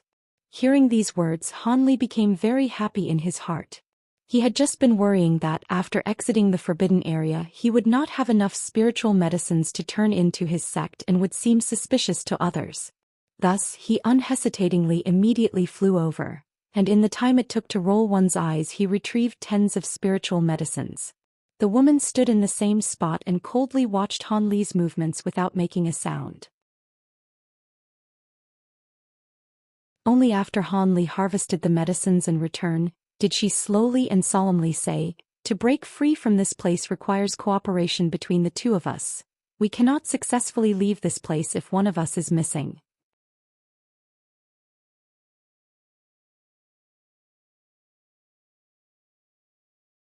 Inside the large stone temple hall, the sound of rumbling continued to echo. The masked moon sect disciples were strenuously using magic tools, smashing open a large tunnel many meters deep. However, regardless of what magic tool stuck inside the stone tunnel, they could only pound away a chunk of rock about an inch wide. This caused everyone to become even more discouraged as they pounded away. After several hours, all of the disciples blankly sat on the ground and wordlessly looked at the large hole as if they were all lifeless. As of this moment, they had wanted to rescue their martial ancestor, but they didn't hold the slightest confidence in doing so. All of them started to think about the fearsome consequences of losing their martial ancestor and started to think of their path to escape. Right at this moment, a large sound came from outside the stone hall, and the earth rumbled for a moment more, as if there was a tremendous battle occurring outside. This caused the disciples to be faintly surprised. "What's going on?" A few disciples looked at each other in dismay. 2 male disciples immediately exited the stone hall with quick steps to see what was happening. Martial ancestor. Soon the sound of great rejoice came from the disciples outside the hall. Although these loud noises were clearly heard by disciples inside the stone hall, they could not help but look at each other in shock and immediately charged out like hornets from their nest.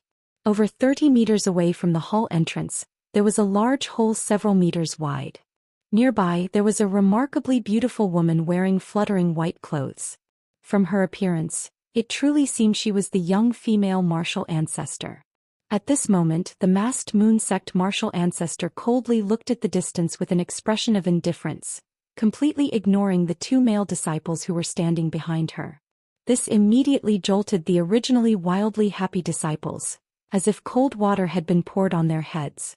Could it be this martial ancestor intends to investigate and stir up the restrictive formation? With this thought, all of the disciples could not help but look at the 2 dainty female disciples at the center, causing these women's complexion to become deathly white and tremble with fear. After the white-clothed woman fully surveyed the area for a quarter of an hour, she slowly turned her head to look at the many disciples behind her. She coldly ordered, "Set off." Just as Han Li was flying from tree to tree with a body as agile as a monkey, he hurried off the mountain with a speed not inferior to the imperial flight technique. Currently, his body was surging with spiritual power. His body actually contained magic power of the 13th layer. Han Li felt a bit infatuated with this fantastic feeling of greatly increased magic power. However, he was unable to persistently release this great amount of spiritual power for a long period of time. He estimated that there were still several hours left before this disappeared. In order to leave the underground swamp, that woman had reason to cooperate with him and use some kind of secret magic to temporarily send a portion of the restriction spell's magic power to Han Li, causing Han Li's originally 11th layer power to ascend to the peak of Qi condensation. The two then used the Vermilion Bird Band and the Golden Light Brick Treasure Talisman to forcibly break open a tunnel from underground to the surface. During these course of events, whenever Han Li's magic power was exhausted, the woman silently transmitted more magic power toward Han Li. As a result, when the two were able to leave from underground, Han Li had completely exhausted the Golden Light Brick Treasure Talisman and turned it to waste paper, whereas the young woman had used up 20 to 30 years of cultivated power. These losses couldn't be considered anything but disastrous. With this said, the woman's female essence incarnation technique was truly strange. Within the incarnation cycle, she was able to transmit the restrictive spell's magic power to another male but was unable to remove the restriction off herself and pass it on to a female. Furthermore, the magic power that could be transmitted was limited to the cultivation of the male.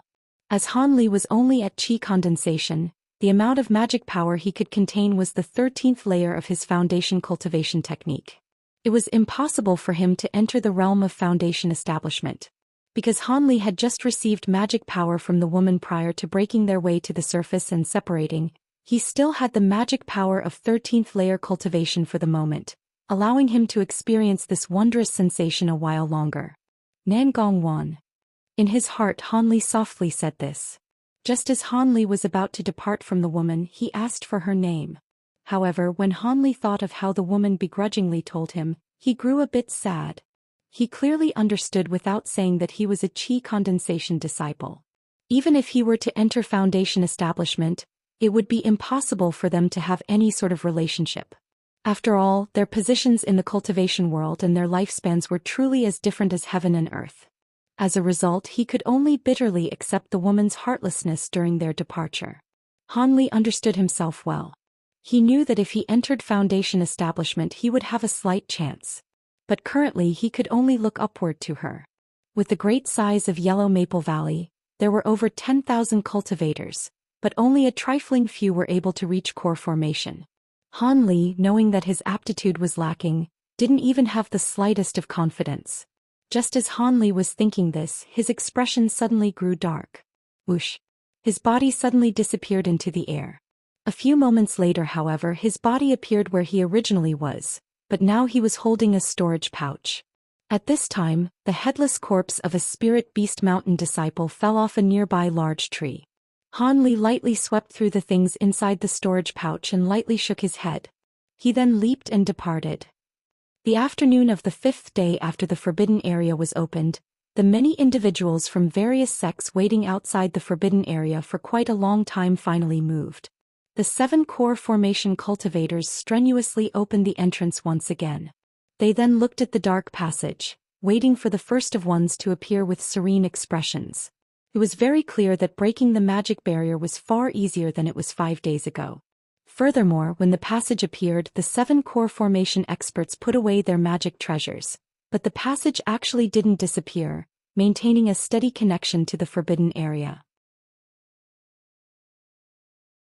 Behind the 7, there were several tens of foundation establishment leaders with somewhat nervous expressions. This was related to the next distribution of foundation establishment pills, so this event was quite important to these stewards. As for the masked moon sect's senior eccentric Cheong, it was unknown when he appeared on the large rock nearby, but he was watching the several people with glee. When he saw those he made a bet with, his gaze became rather peculiar. After half an hour after the passage opened, a middle-aged Taoist priest with a calm expression walked out. His clothes were lined with ash and dirt and had several notable holes and bloodstains. It seemed that he had left the forbidden area after fighting a bitter battle. After the middle-aged Taoist priest appeared, he saluted the clear void sect's core formation cultivator and quietly sat down cross-legged to the side. When the core formation cultivator saw this, he looked at the middle-aged Taoist priest with a smile and lightly nodded his head repeatedly. Martial Ancestor Li's expression was peaceful, without the slightest of emotion, but senior eccentric Cheong rolled his eyes and gave a dissatisfied snort.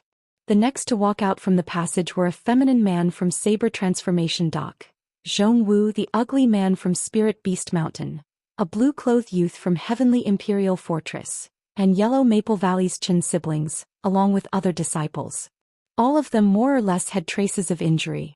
Every one of them walked to their sect elder's location with expressions of exhaustion and sat down cross-legged to rest. After the time it took to eat a meal, another large batch of disciples walked out. This group of people were different from the loners who had previously emerged. They were all in groups of 2s and 3s. Furthermore, every person's face had greatly varying expressions. There were those who were greatly joyful, those who were completely dispirited, and those who had an expression of great relief. Adding this group of people to the several that arrived before, more than 20 of the 7 sects' disciples had already returned. However, they still didn't see a single person from the Masked Moon sect. This caused the other 6 sects to wear an expression of astonishment. However, Senior Eccentric Cheong's expression along with Celestial Ni Chong and the rest of those from the Masked Moon sect did not change in the slightest, as if they had a card up their sleeve. After another hour passed by, aside from 2 disciples who appeared, there were no other traces of those from the Masked Moon sect. There were still only 2 hours left before the passage closed. At this moment, Senior Eccentric Cheong and Celestial Ni Chong glanced at each other, slightly revealing an expression of unease. The appearance of a person suddenly flashed at the passage entrance. A youth from Yellow Maple Valley appeared. This person had a common appearance with neat clothes and hurried on his way, having the appearance of an unstoppable thunderbolt killing several people in succession. This person was Han Li. When the Masked Moon sect members saw the image of a person at the passage entrance, their faces wore an expression of joy. But when they clearly saw that it was someone from Yellow Maple Valley, they immediately became greatly disappointed. At this moment, Han Li took a look at the surrounding situation and slowly walked to his sect's position. He copied the others and sat in formation. Coincidentally, he happened to sit next to the Chin siblings. It appeared that compared to the other 6 sects, Yellow Maple Valley disciples numbered the greatest among those who left the forbidden area alive. Apart from brother and sister Chin, there were also the old man as well as the youth. With the addition of Han Li, there were actually 5. Compared to the 3 to 4 survivors from the other sects, especially the trifling 2 from the Giant Sword sect, it could be considered much greater in number. This caused Martial Ancestor Li to be unable to conceal the joy in his heart as he wore a spring wind on his face. When the Chin siblings and the other 2 saw that Han Li, an 11th layer disciple, was actually able to leave the forbidden area completely intact and without injury, they could not help but show an expression of amazement. However, as if they immediately thought of something, they looked at Han Li with a gaze of contempt and did not pay further attention to him. Obviously, they all believed that Han Li was a coward, concealing himself and hiding from battle. He certainly harvested nothing. As the time for the passage to close grew closer, those from Masked Moon sect appeared one by one. This caused Senior Eccentric Cheong and Celestial Ni Chong to be unable to sit still with an expression of unmistakable worry on their faces. This caused Martial Ancestor Li and the Taoist priest at the side to become secretly delighted. It seemed the Masked Moon sect truly had a mishap. Han Li, who saw all of this, wrinkled his brow and felt a bit of surprise. He definitely escaped from the underground swamp with Nangong Wan. Why did the others from the Masked Moon sect not yet appear? He could not help but be a bit worried about that woman.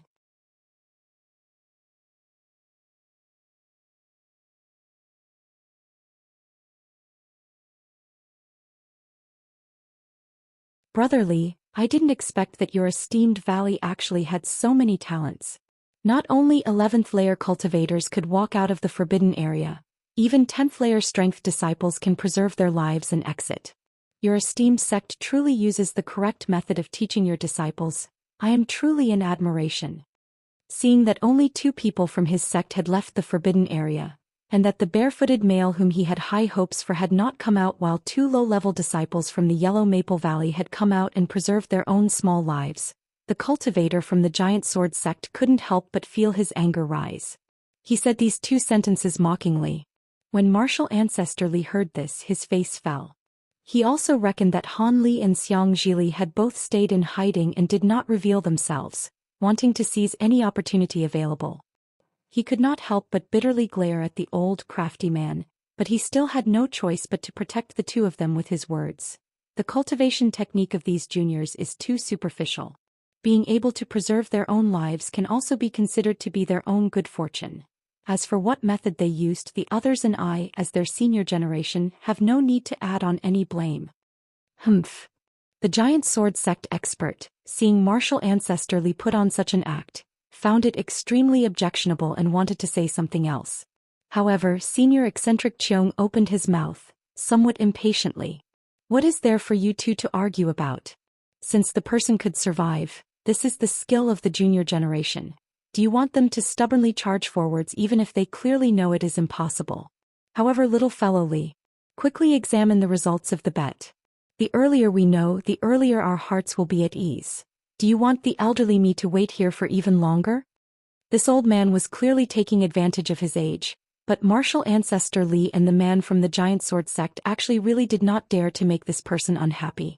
They could only glance at each other before laughing the matter off.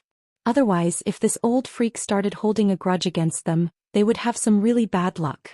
Thus, under senior eccentric Cheong's urging, Fu Yunzi of the Clear Void sect and martial ancestor Li could only pinch their noses and move closer to him. Then each of the disciples from the 3 sects that had come out of the forbidden area individually displayed the harvest that they had in order to determine the winner and loser of the bet. The Clear Void sect's Taoist priests who had walked out from the forbidden area were only 4 in number. However, when the middle-aged Taoist priest that had been the first to walk out of the forbidden area brought out his spiritual medicines, the faces of all the people present changed slightly. Fully mature 300-year-old blood blue pearls, 2 300-year-old sky spirit fruits, 3 400-year-old chalcedony mushrooms. The Taoist priest brought out 11 or 12 spiritual medicines in a row, individually placing them on the ground. The quantity was extremely high, greatly astonishing the surrounding people. Only Fu Yunzi, who had made the bet, was lightly smiling with content, as if he was very satisfied by the stunned looks of the others. Not only that, the spiritual medicines that the elders from Yellow Maple Valley and the male masked moon sect disciples had placed earlier were far less, each person merely placing a few herbs. Next, the harvest of the second Taoist priest was finally not as excessive, but there were still 7 or 8 spiritual medicines, significantly greater than harvests under normal circumstances. This caused martial ancestor to begin to feel unsettled, and senior eccentric Cheong's look of laughter was also retrieved. He became serious for the first time. Hearing of the matter concerning the bet, the experts from the other 4 sects naturally became interested and individually came forward to take a look. When they saw this scene, they also quietly considered it amazing. However, the spiritual medicines of the Qin clan brother and sister pair after them finally allowed martial ancestor Li to be somewhat delighted, since their combined harvest neared 20 herbs, already roughly the same as those 2 Taoist priests. The next Clear Void sect disciples' harvest was finally normal, only 4 herbs. As for the masked moon sect disciples, they maintained an average quantity. 3 people in a row had 5 or under herbs, causing the Taoist priest and martial ancestor Li to quietly sigh in relief. However, the next youth from Yellow Maple Valley to place his spiritual medicines delayed for a few moments. With great shame, he only pulled out 3 spiritual medicines. This caused martial ancestor Li to become so angry that his nose almost became crooked. He almost opened his mouth to berate him. This was because he did not have any belief that Han Li or the crafty old man could contribute much. According to sequence, it should have been Han Li's turn to go forwards, but who knew that crafty Xiang with a stride would grab the place in front of Han Li, respectfully pulling out 2 purple monkey flowers. This caused martial ancestor Li to feel great surprise, and his expression instantly became somewhat more pleasant. However, it was merely somewhat more. Although he had 1 or 2 more spiritual medicines than the Clear Void sect in front of him, As long as the other side's last individual could bring out a normal amount of spiritual medicines, he would definitely lose. He had absolutely no hope that Han Li's harvest would be too large, reckoning that Han Li at most would be like the crafty old man. Throwing 2 or 3 spiritual medicines would already be not too bad, and it could be considered the due diligence of these lower-level disciples. Thinking to this point, martial ancestor Li couldn't help but glance at Fu Yunzi, only to see the other person's restless appearance. He was also currently glancing at him. The two of them slightly started, then immediately averted their gazes, continuing to closely follow the gambling game. The last Taoist priest to step forward was a white-haired elderly man. When he walked to the front, he calmly brought out one herb after another.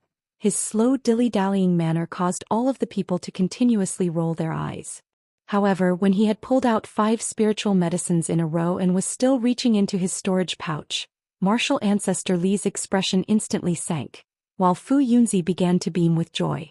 As for the masked moon sect disciples, those 2 people were unable to endure anymore and walked over, expressing their interest.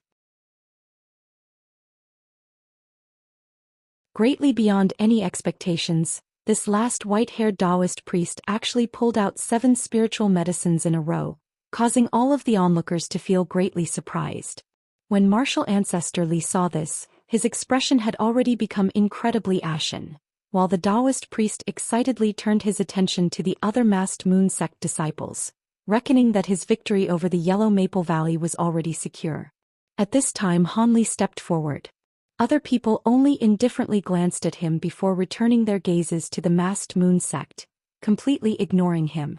Martial ancestor Li also saw this scene, but he similarly did not glance at Han Li at all, reckoning that he had already lost his opportunity to make a comeback. This 11th layer disciple's appearance would only be to make a fool of himself. Thus he naturally would not give Han Li any face. Han Li did not pay attention to the movements of other people, and even more didn't have the idea of saving some ripe spiritual medicines and bringing out less. This was because each sect's ranks contained 2 other stewards, who had 1 or 2 smelling spiritual beasts by their sides. These kinds of squirrel-like strange beasts could smell out any hidden 100-year-old or above spiritual medicines from a distance of 30 feet. Even if they were inside a storage pouch, they could not escape notice. Thus, every disciple that exited the forbidden area, after voluntarily turning in all of their spiritual medicines, also had to be smelled by these small beasts once over before being allowed to leave. This was to prevent against disciples with malicious plans to smuggle a secret stash of spiritual medicines. Arriving at the location, Han Li held a storage pouch in his hand that he had prepared a long time ago. Then he rudely flipped his hand, dropping it on the table. After a burst of white light, a huge pile of roughly 20 or so multicolored spiritual medicines formed a huge pile on the ground.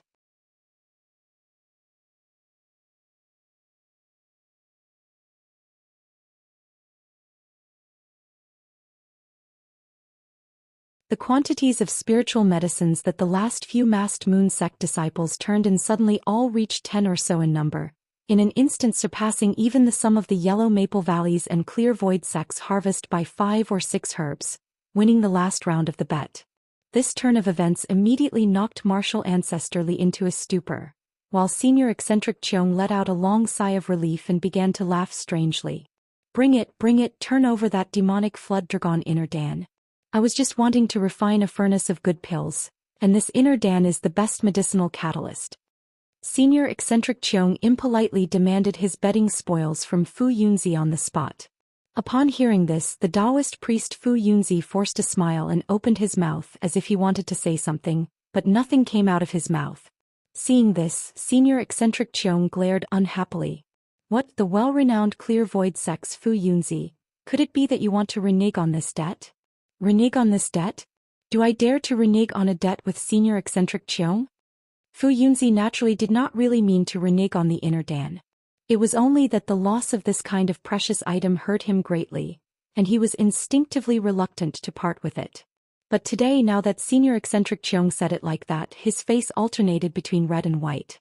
After fiercely stomping his foot, he tossed a white sphere to the other person, then turned away with an expression of physical pain written on his face, unwilling to look. That sphere was the inner Dan of a demonic flood dragon. Senior eccentric Cheong grabbed the inner Dan with a raise of his hand.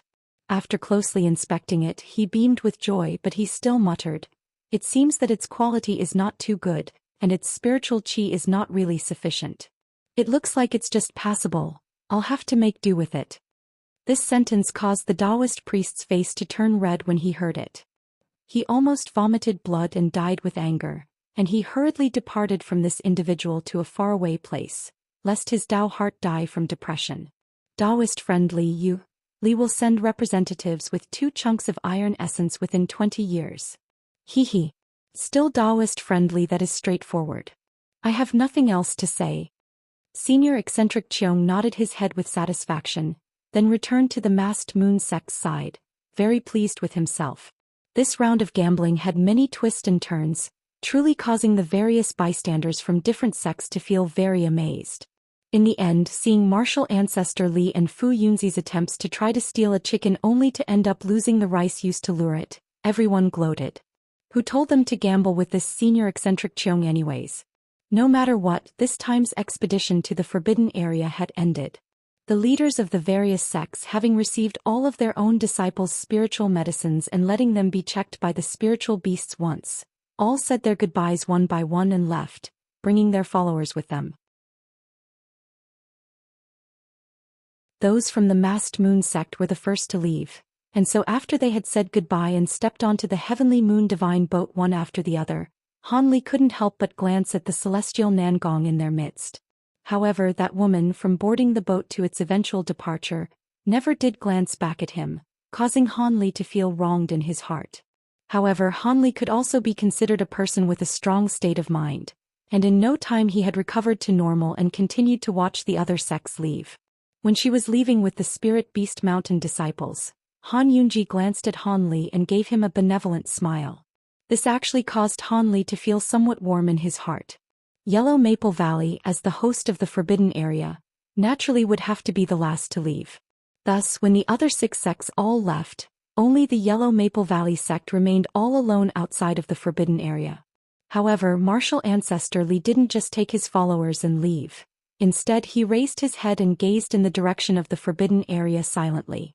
However, all the other people knew that this martial ancestor, having just lost a bet, could not be happy in his heart. Thus, nobody ignorantly went up to urge him on. They could only stand and watch behind him. After half a day, martial ancestor's mood seemed to be somewhat better. Although he did not turn around, he finally opened his mouth. His first sentence was directed at Han Li, the disciple that turned in the most spiritual medicines. "What is your name and how many years has it been since you entered the valley?" When the other people heard this, they couldn't help but reveal an expression of envy. To have one's name known by this high-ranking martial ancestor meant that in the future one would definitely have great benefits. Han Li started slightly and, not daring to delay, immediately said with respect, "Named Han Li, this disciple entered the valley nearly 3 years ago." Han Li. Martial ancestor Li slowly repeated Han Li's name, as if he were considering something. He didn't actually reply immediately. Instead, he caused all the people behind him to turn and look at each other. They didn't know what this martial ancestor elder's intention was. But martial ancestor Li's next sentence caused Han Li's heart to shiver, and he raised 120% of his attention. "Han Li, tell me the process that you went through to obtain these spiritual medicines. I want to hear it," asked martial ancestor Li seemingly arbitrarily. Although Han Li was alert in his heart, he had long before made preparations for being interrogated by others concerning this matter. As he was not panicked, he calmly said, "Yes, martial ancestor. This matter is actually very much due to a fluke. On that day, although disciple had hidden in the ring-shaped mountain, regrettably no real rewards were to be had. However, on the afternoon on the 4th day, disciple actually found 2 people fighting over a few sprigs of chalcedony within a very remote cave. One was the barefooted, silver sword-carrying giant sword sect disciple, and the other was a heavenly imperial fortress person with scars covering his face. Disciple thus secretly hid in. Just like that, Han Li vividly began to describe a tale of taking advantage of the 2 people's conflict. In addition, he did his best to exaggerate his unexpected luck, causing the Chin brother and sister as well as the other disciples to feel incredibly jealous, their envious intent extremely apparent. Martial Ancestor Li, upon hearing Han Li's account, silently nodded his head, feeling that only in this way could it possibly happen. Otherwise, how could a disciple with a low cultivation technique like Han Li possibly harvest so many spiritual medicines? It seemed like the other person truly was incredibly lucky and that it had been a complete coincidence. Believing that he had figured out the story behind this matter, Martial Ancestor Li did not want to continue wasting time interrogating. However, after pausing for a while, he suddenly said to Han Li with a solemn expression, "Han Li, your services towards the sect this time were not small. Although I did not win the bet, I must still reward you greatly. I plan to receive you under my tutelage and you can be one of my few disciples. Are you willing?" Hearing this, Han Li instantly froze and didn't know how to respond for some time. And when the other Yellow Maple Valley people heard this, they first received a great shock, then tenaciously glared at Han Li, revealing an expression of disbelief. This was too inconceivable. They hadn't heard wrong, had they? This martial ancestor elder would actually receive this person as a disciple so easily? This person, whether discussing qualifications or cultivation technique, was extremely average. One could truly not tell if this person had any qualities that stood out, allowing him to be noticed by Martial Ancestor Li.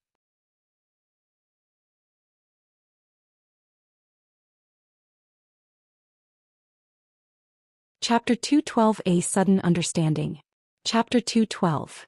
A sudden understanding. Normally, a lower-layer cultivator being accepted by a core formation cultivator as a disciple would definitely be an extremely bizarre matter, a situation that one could not even dream about.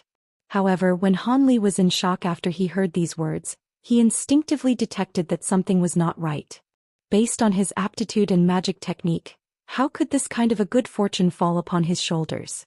As for the explanation that it was a great reward for his supposed great services to Yellow Maple Valley, Han Li believed it even less. If this martial ancestor had won the bet and, in a moment of excitement, accepted him because of this success, it might have actually been somewhat sincere. But even though he had clearly lost in a total mess, he still wanted to accept him as a disciple. This was enough to make Han Li think.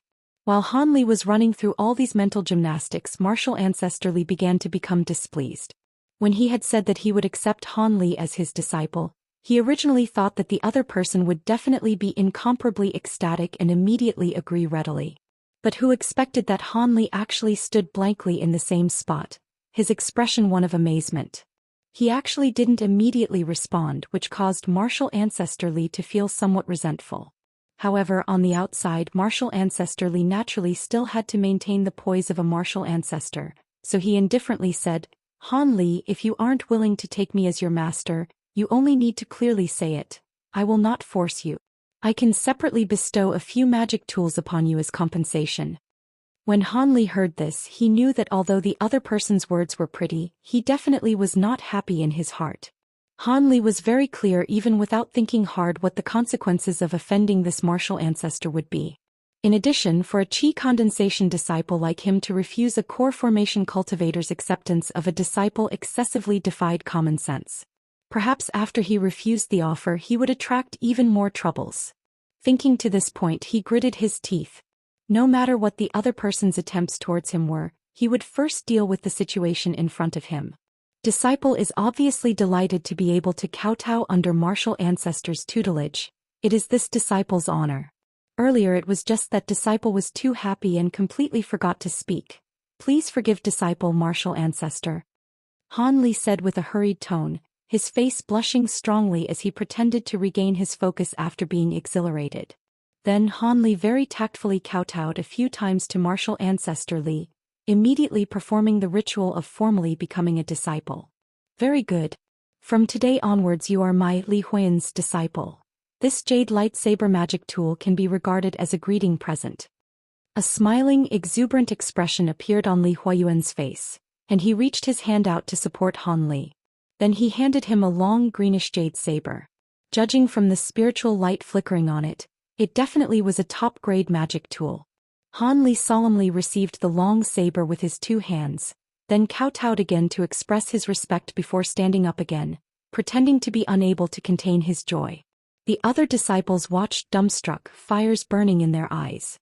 Their gazes towards Han Li were extremely peculiar, wishing that the person to receive the magic tool was themselves instead of Han Li, whom they had long considered to be unpleasant to their sight.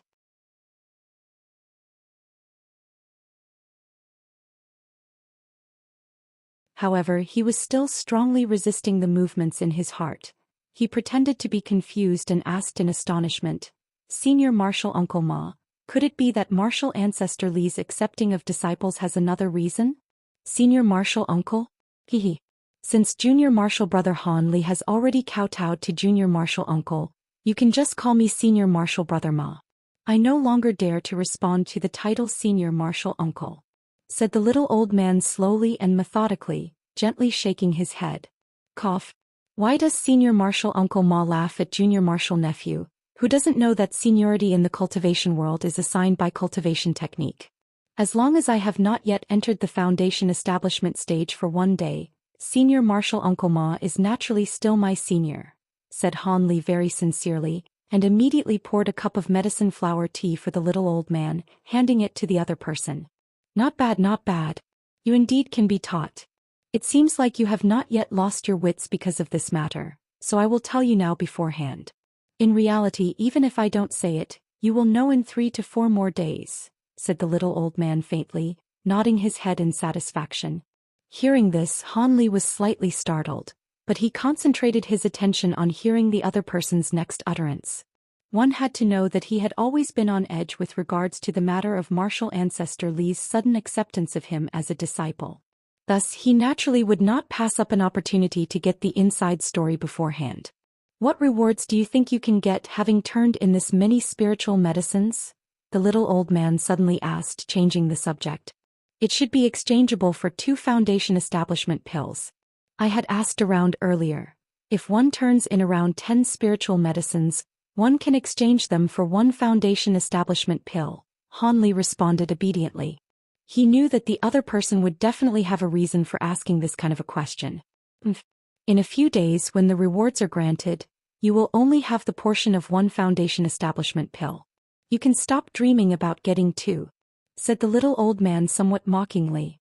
What? How could it be this way? Could there be people who embezzle the rewards? Han Li almost bounced up, an expression of disbelief on his face. There isn't any embezzlement. No one dares to do that. Only your rewards have decreased. All the others should be receiving their entire reward. Otherwise, who would be willing to participate in the next trial by blood and fire? The little old man explained with a slanted mouth. Could the reason be due to Martial Ancestor Li? Han Li asked seriously after tilting his head and thinking for a moment. You can't be considered to be too stupid since you found the heart of the matter so quickly. It really is because Martial Ancestor Li accepted you as a disciple that it would be this way. The little old man nodded, admiration flashing through his eyes. This sect has an unwritten practice.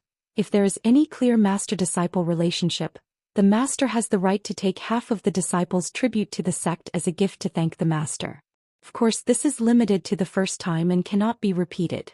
The spiritual medicines you harvested in the forbidden area can be considered to be a kind of tribute to the sect.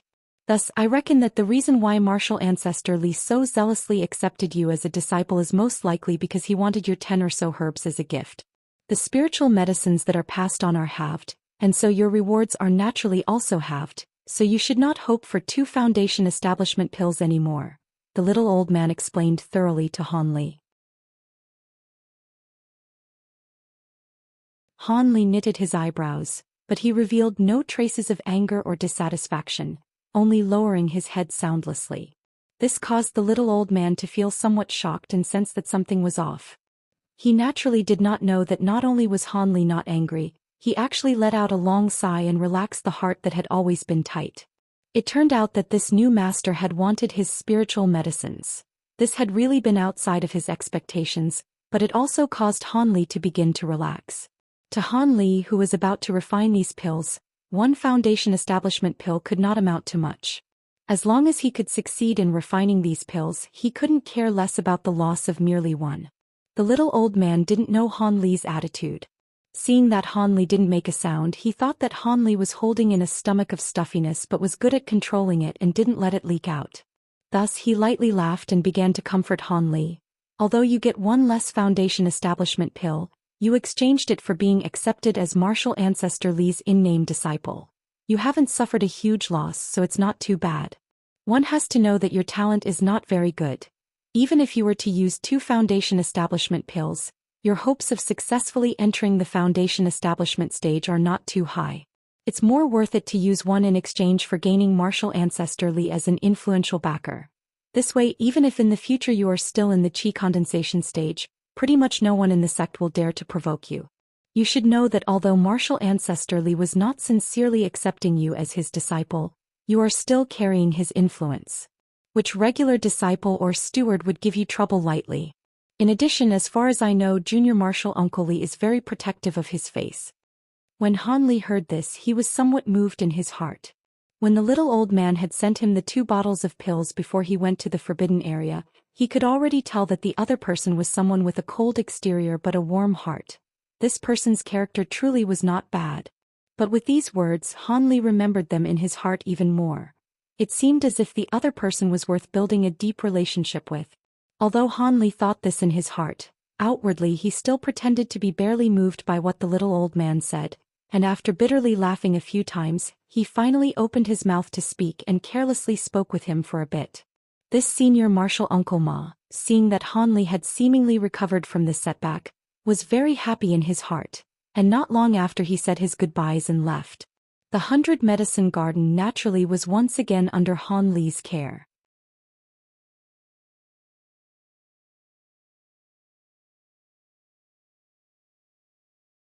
Chapter 213 Preparation. Chapter 213. Preparation. Although the journey to the forbidden area had only taken 10 days, Han Li felt as if several years had passed. Thus he lied down on his bed in the 100 Medicine Garden for a long while, basking in comfort and longing. Not only did he finally return with his life intact from this trip he gambled his life with, he had also perfectly accomplished his goals. Now he could indulge in a truly worry-free and sound sleep. It seemed that all of the struggles from the mortal world were far away from him in a flash as he slept. Han Li slept until the afternoon of the 2nd day before awakening. After Han Li woke up, he quivered with excitement. He immediately started to set up his plans for the future. His first matter of business would naturally be to mature the 3 main medicines as soon as possible and properly preserve them. As for the other auxiliary medicine ingredients, he would naturally leave them for last. However, complete preparation for all of this was not a matter of 10 days or half a month. According to Han Li's estimates, at the very minimum he would need several years before being completely ready to start refining the pills. As a result, Han Li wasn't in a hurry with his spiritual medicines. Instead, he arranged his harvest from the forbidden area. The result was that he obtained over 10 mid-grade spirit stones, several hundreds of low-grade spirit stones, a large pile of magic tools of all grades, several chunks of the centipede demonic beast's outer shell, several materials from the inky flood dragon, and a bunch of rubbish. However, apart from these items, there were 2 items that Han Li were most interested in: a figurine holding a bow and arrow and a lustrous silver book page. This figurine was mainly carved from wood, with complete ears, nose, mouth and eyes. It seemed gentle, as if it were alive. Furthermore, it was dressed from head to toe in an extremely realistic metal armor suit with a bronze bow in hand. This was the magic tool that Han Li previously acquired from his elders. It was the high-grade magic tool, Puppet Bowman. After he obtained the magic tool, Han Li did not make use of it. That was because this magic tool required a secret soul-splitting technique. The puppet required a sliver of spiritual sense to enter it in order to control it. This soul-splitting technique was not possible until one reached foundation establishment. It should be known that only cultivators at foundation establishment or higher have the sufficient spiritual sense to endure the pain of dividing one's soul. With the mere spiritual sense of a qi condensation cultivator, before even completing the soul-splitting, the person would have already fallen into demise and gone mad. It is often said that an immortal's spiritual sense could be used to look in all directions and to scan through items. However, this isn't the true significance of splitting one's soul. Originally, spiritual sense was nothing more than a small external technique. However, after cultivating the secret technique to split one's soul, it would be equivalent to having one, even several separate individual divine senses, with each divine sense capable of controlling several tools. The more times one divided their soul, the more magic tools they could control simultaneously. It should be known that when Qi condensation disciples normally confronted an enemy, at most they could use 2 magic tools at the same time. If they used any more, they would no longer be able to control them with ease. After all, who didn't have 5 or 6 magic tools on hand? If they were to throw them all at their opponent, it would definitely be ineffective and would cause the opponent to be baffled for a moment. After Han Li fiddled with the figurine for a good while, he placed it down and took a look at the silver book page. This silver book page was from the spoils Han Li obtained from the barefoot man of the giant sword sect.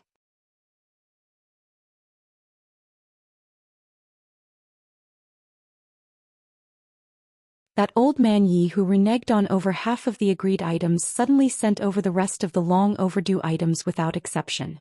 There was even a bit extra. This caused Han Li to greatly experience firsthand the ease and confidence brought by having a greatly influential backer, and he could not help but be secretly pleased by his position. It seemed that his position of being an in-name disciple of martial ancestor Li had quite a few truly good benefits. Till, having an influential backer, literally, the shade is plentiful underneath a large tree. However, with regards to paying his respects to his master, Han Li truly had no words to say. Apart from being assigned as an in-name disciple to the man and receiving a personally transcribed copy of the Azure Essence Sword Arts from him, Han Li did not hear anything else from him in these 3 years. It seemed that he had completely forgotten about Han Li long ago. Apart from a few unspoken complaints, Han Li was quite satisfied with his current situation. He currently was wholeheartedly throwing himself into the first steps of refining the Foundation establishment pills. He naturally did not wish for anyone to disturb him. However, his life of near seclusion had finally come to a close. About 3 days ago, Han Li finished maturing the last auxiliary spiritual medicine he required and thus possessed all his ingredients. All he needed was one last thing.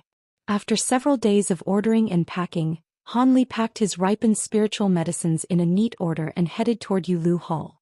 Yulu Hall was exactly the same as Han Li had last seen it several years ago. Naturally, those who were guarding the transportation formation had already been replaced with another 2 Foundation establishment disciples. However, the procedure was the same along with the same intolerant gazes, causing Han Li to laugh inwardly. Regardless, he still entered Yulu Hall without any trouble. Walking along the signless passage, Han Li saw that ugly man who caused him much unhappiness. He was currently sleeping inside the stone room. Han Li wrinkled his brow. After muttering to himself for a moment, he took out a small bell magic tool. Then he walked up to the ugly man and lightly shook the bell next to his ear. This small bell wasn't much to Han Li's ear, but it caused the ugly man to act as if his buttocks were on fire. He immediately jumped and loudly yelled unclearly, "What's happening? Who is it? What are you up to?" The ugly man was still clearly half asleep. For the moment, he actually didn't use coarse language toward Han Li. Han Li didn't see this as rude and immediately mentioned his title as an apprentice to his master. "This one is martial ancestor Li Huiyuan's disciple and wishes to borrow earth fire for his own use. Will your distinguished self open the door?" Martial ancestor Li? The ugly man had clearly heard of martial ancestor's famous name and immediately jumped. He hurriedly and repeatedly said several praises and turned around, walking to the stone door. After he had just walked 2 steps, he immediately thought of something and then turned around, sizing up Han Li with a doubting gaze. When Han Li saw this, he clearly understood the other man's intention. After a moment of hesitation, he took out the Azure Essence Sword Arts Li Huiyuan had delivered to him and presented it to the ugly man. On it was martial ancestor Li's personal signature. He did not think that this ugly man not only knew of martial ancestor Li's name but also recognized a bit of his handwriting. After he looked at the book for a bit, he respectfully returned it to Han Li. He then said with a smiling face, "I don't know whether this junior martial brother wishes to refine tools or refine pills. I will certainly arrange it for junior martial brother." Han Li was originally relying on martial ancestor Li's name to see whether or not he could get a few special considerations with regards to earth fire. Seeing that the ugly man tactfully took the initiative to say these words, Han Li said with a relaxed expression, "This one plans to refine a few pills and hopes that a room can be arranged with rather mild and stable earth fire. I trouble your esteemed self." Previously, Hanli asked the small old man about the approximate circumstances of the earth fire grounds and knew that this location was where the rooms for earth fire was arranged for use. Thus he had said those words. That is easy to do. This one will immediately arrange it for junior martial disciple. However, the service charge, the ugly man replied, seeming embarrassed. When Hanli heard this, he faintly smiled. He unexpectedly took out a mid-grade spirit stone and handed it over to the ugly man, leisurely adding, "This one will naturally pay the amount of spirit stones in accordance to the norm. Because the time to refine these pills will be long, this mid-grade spirit stone can be considered an advanced payment. If it is too much, then I'll take back the difference." You're tuning in to the Zhou Xian's Legacy YouTube channel. Don't forget to subscribe and join us on this journey to catch the most captivating stories.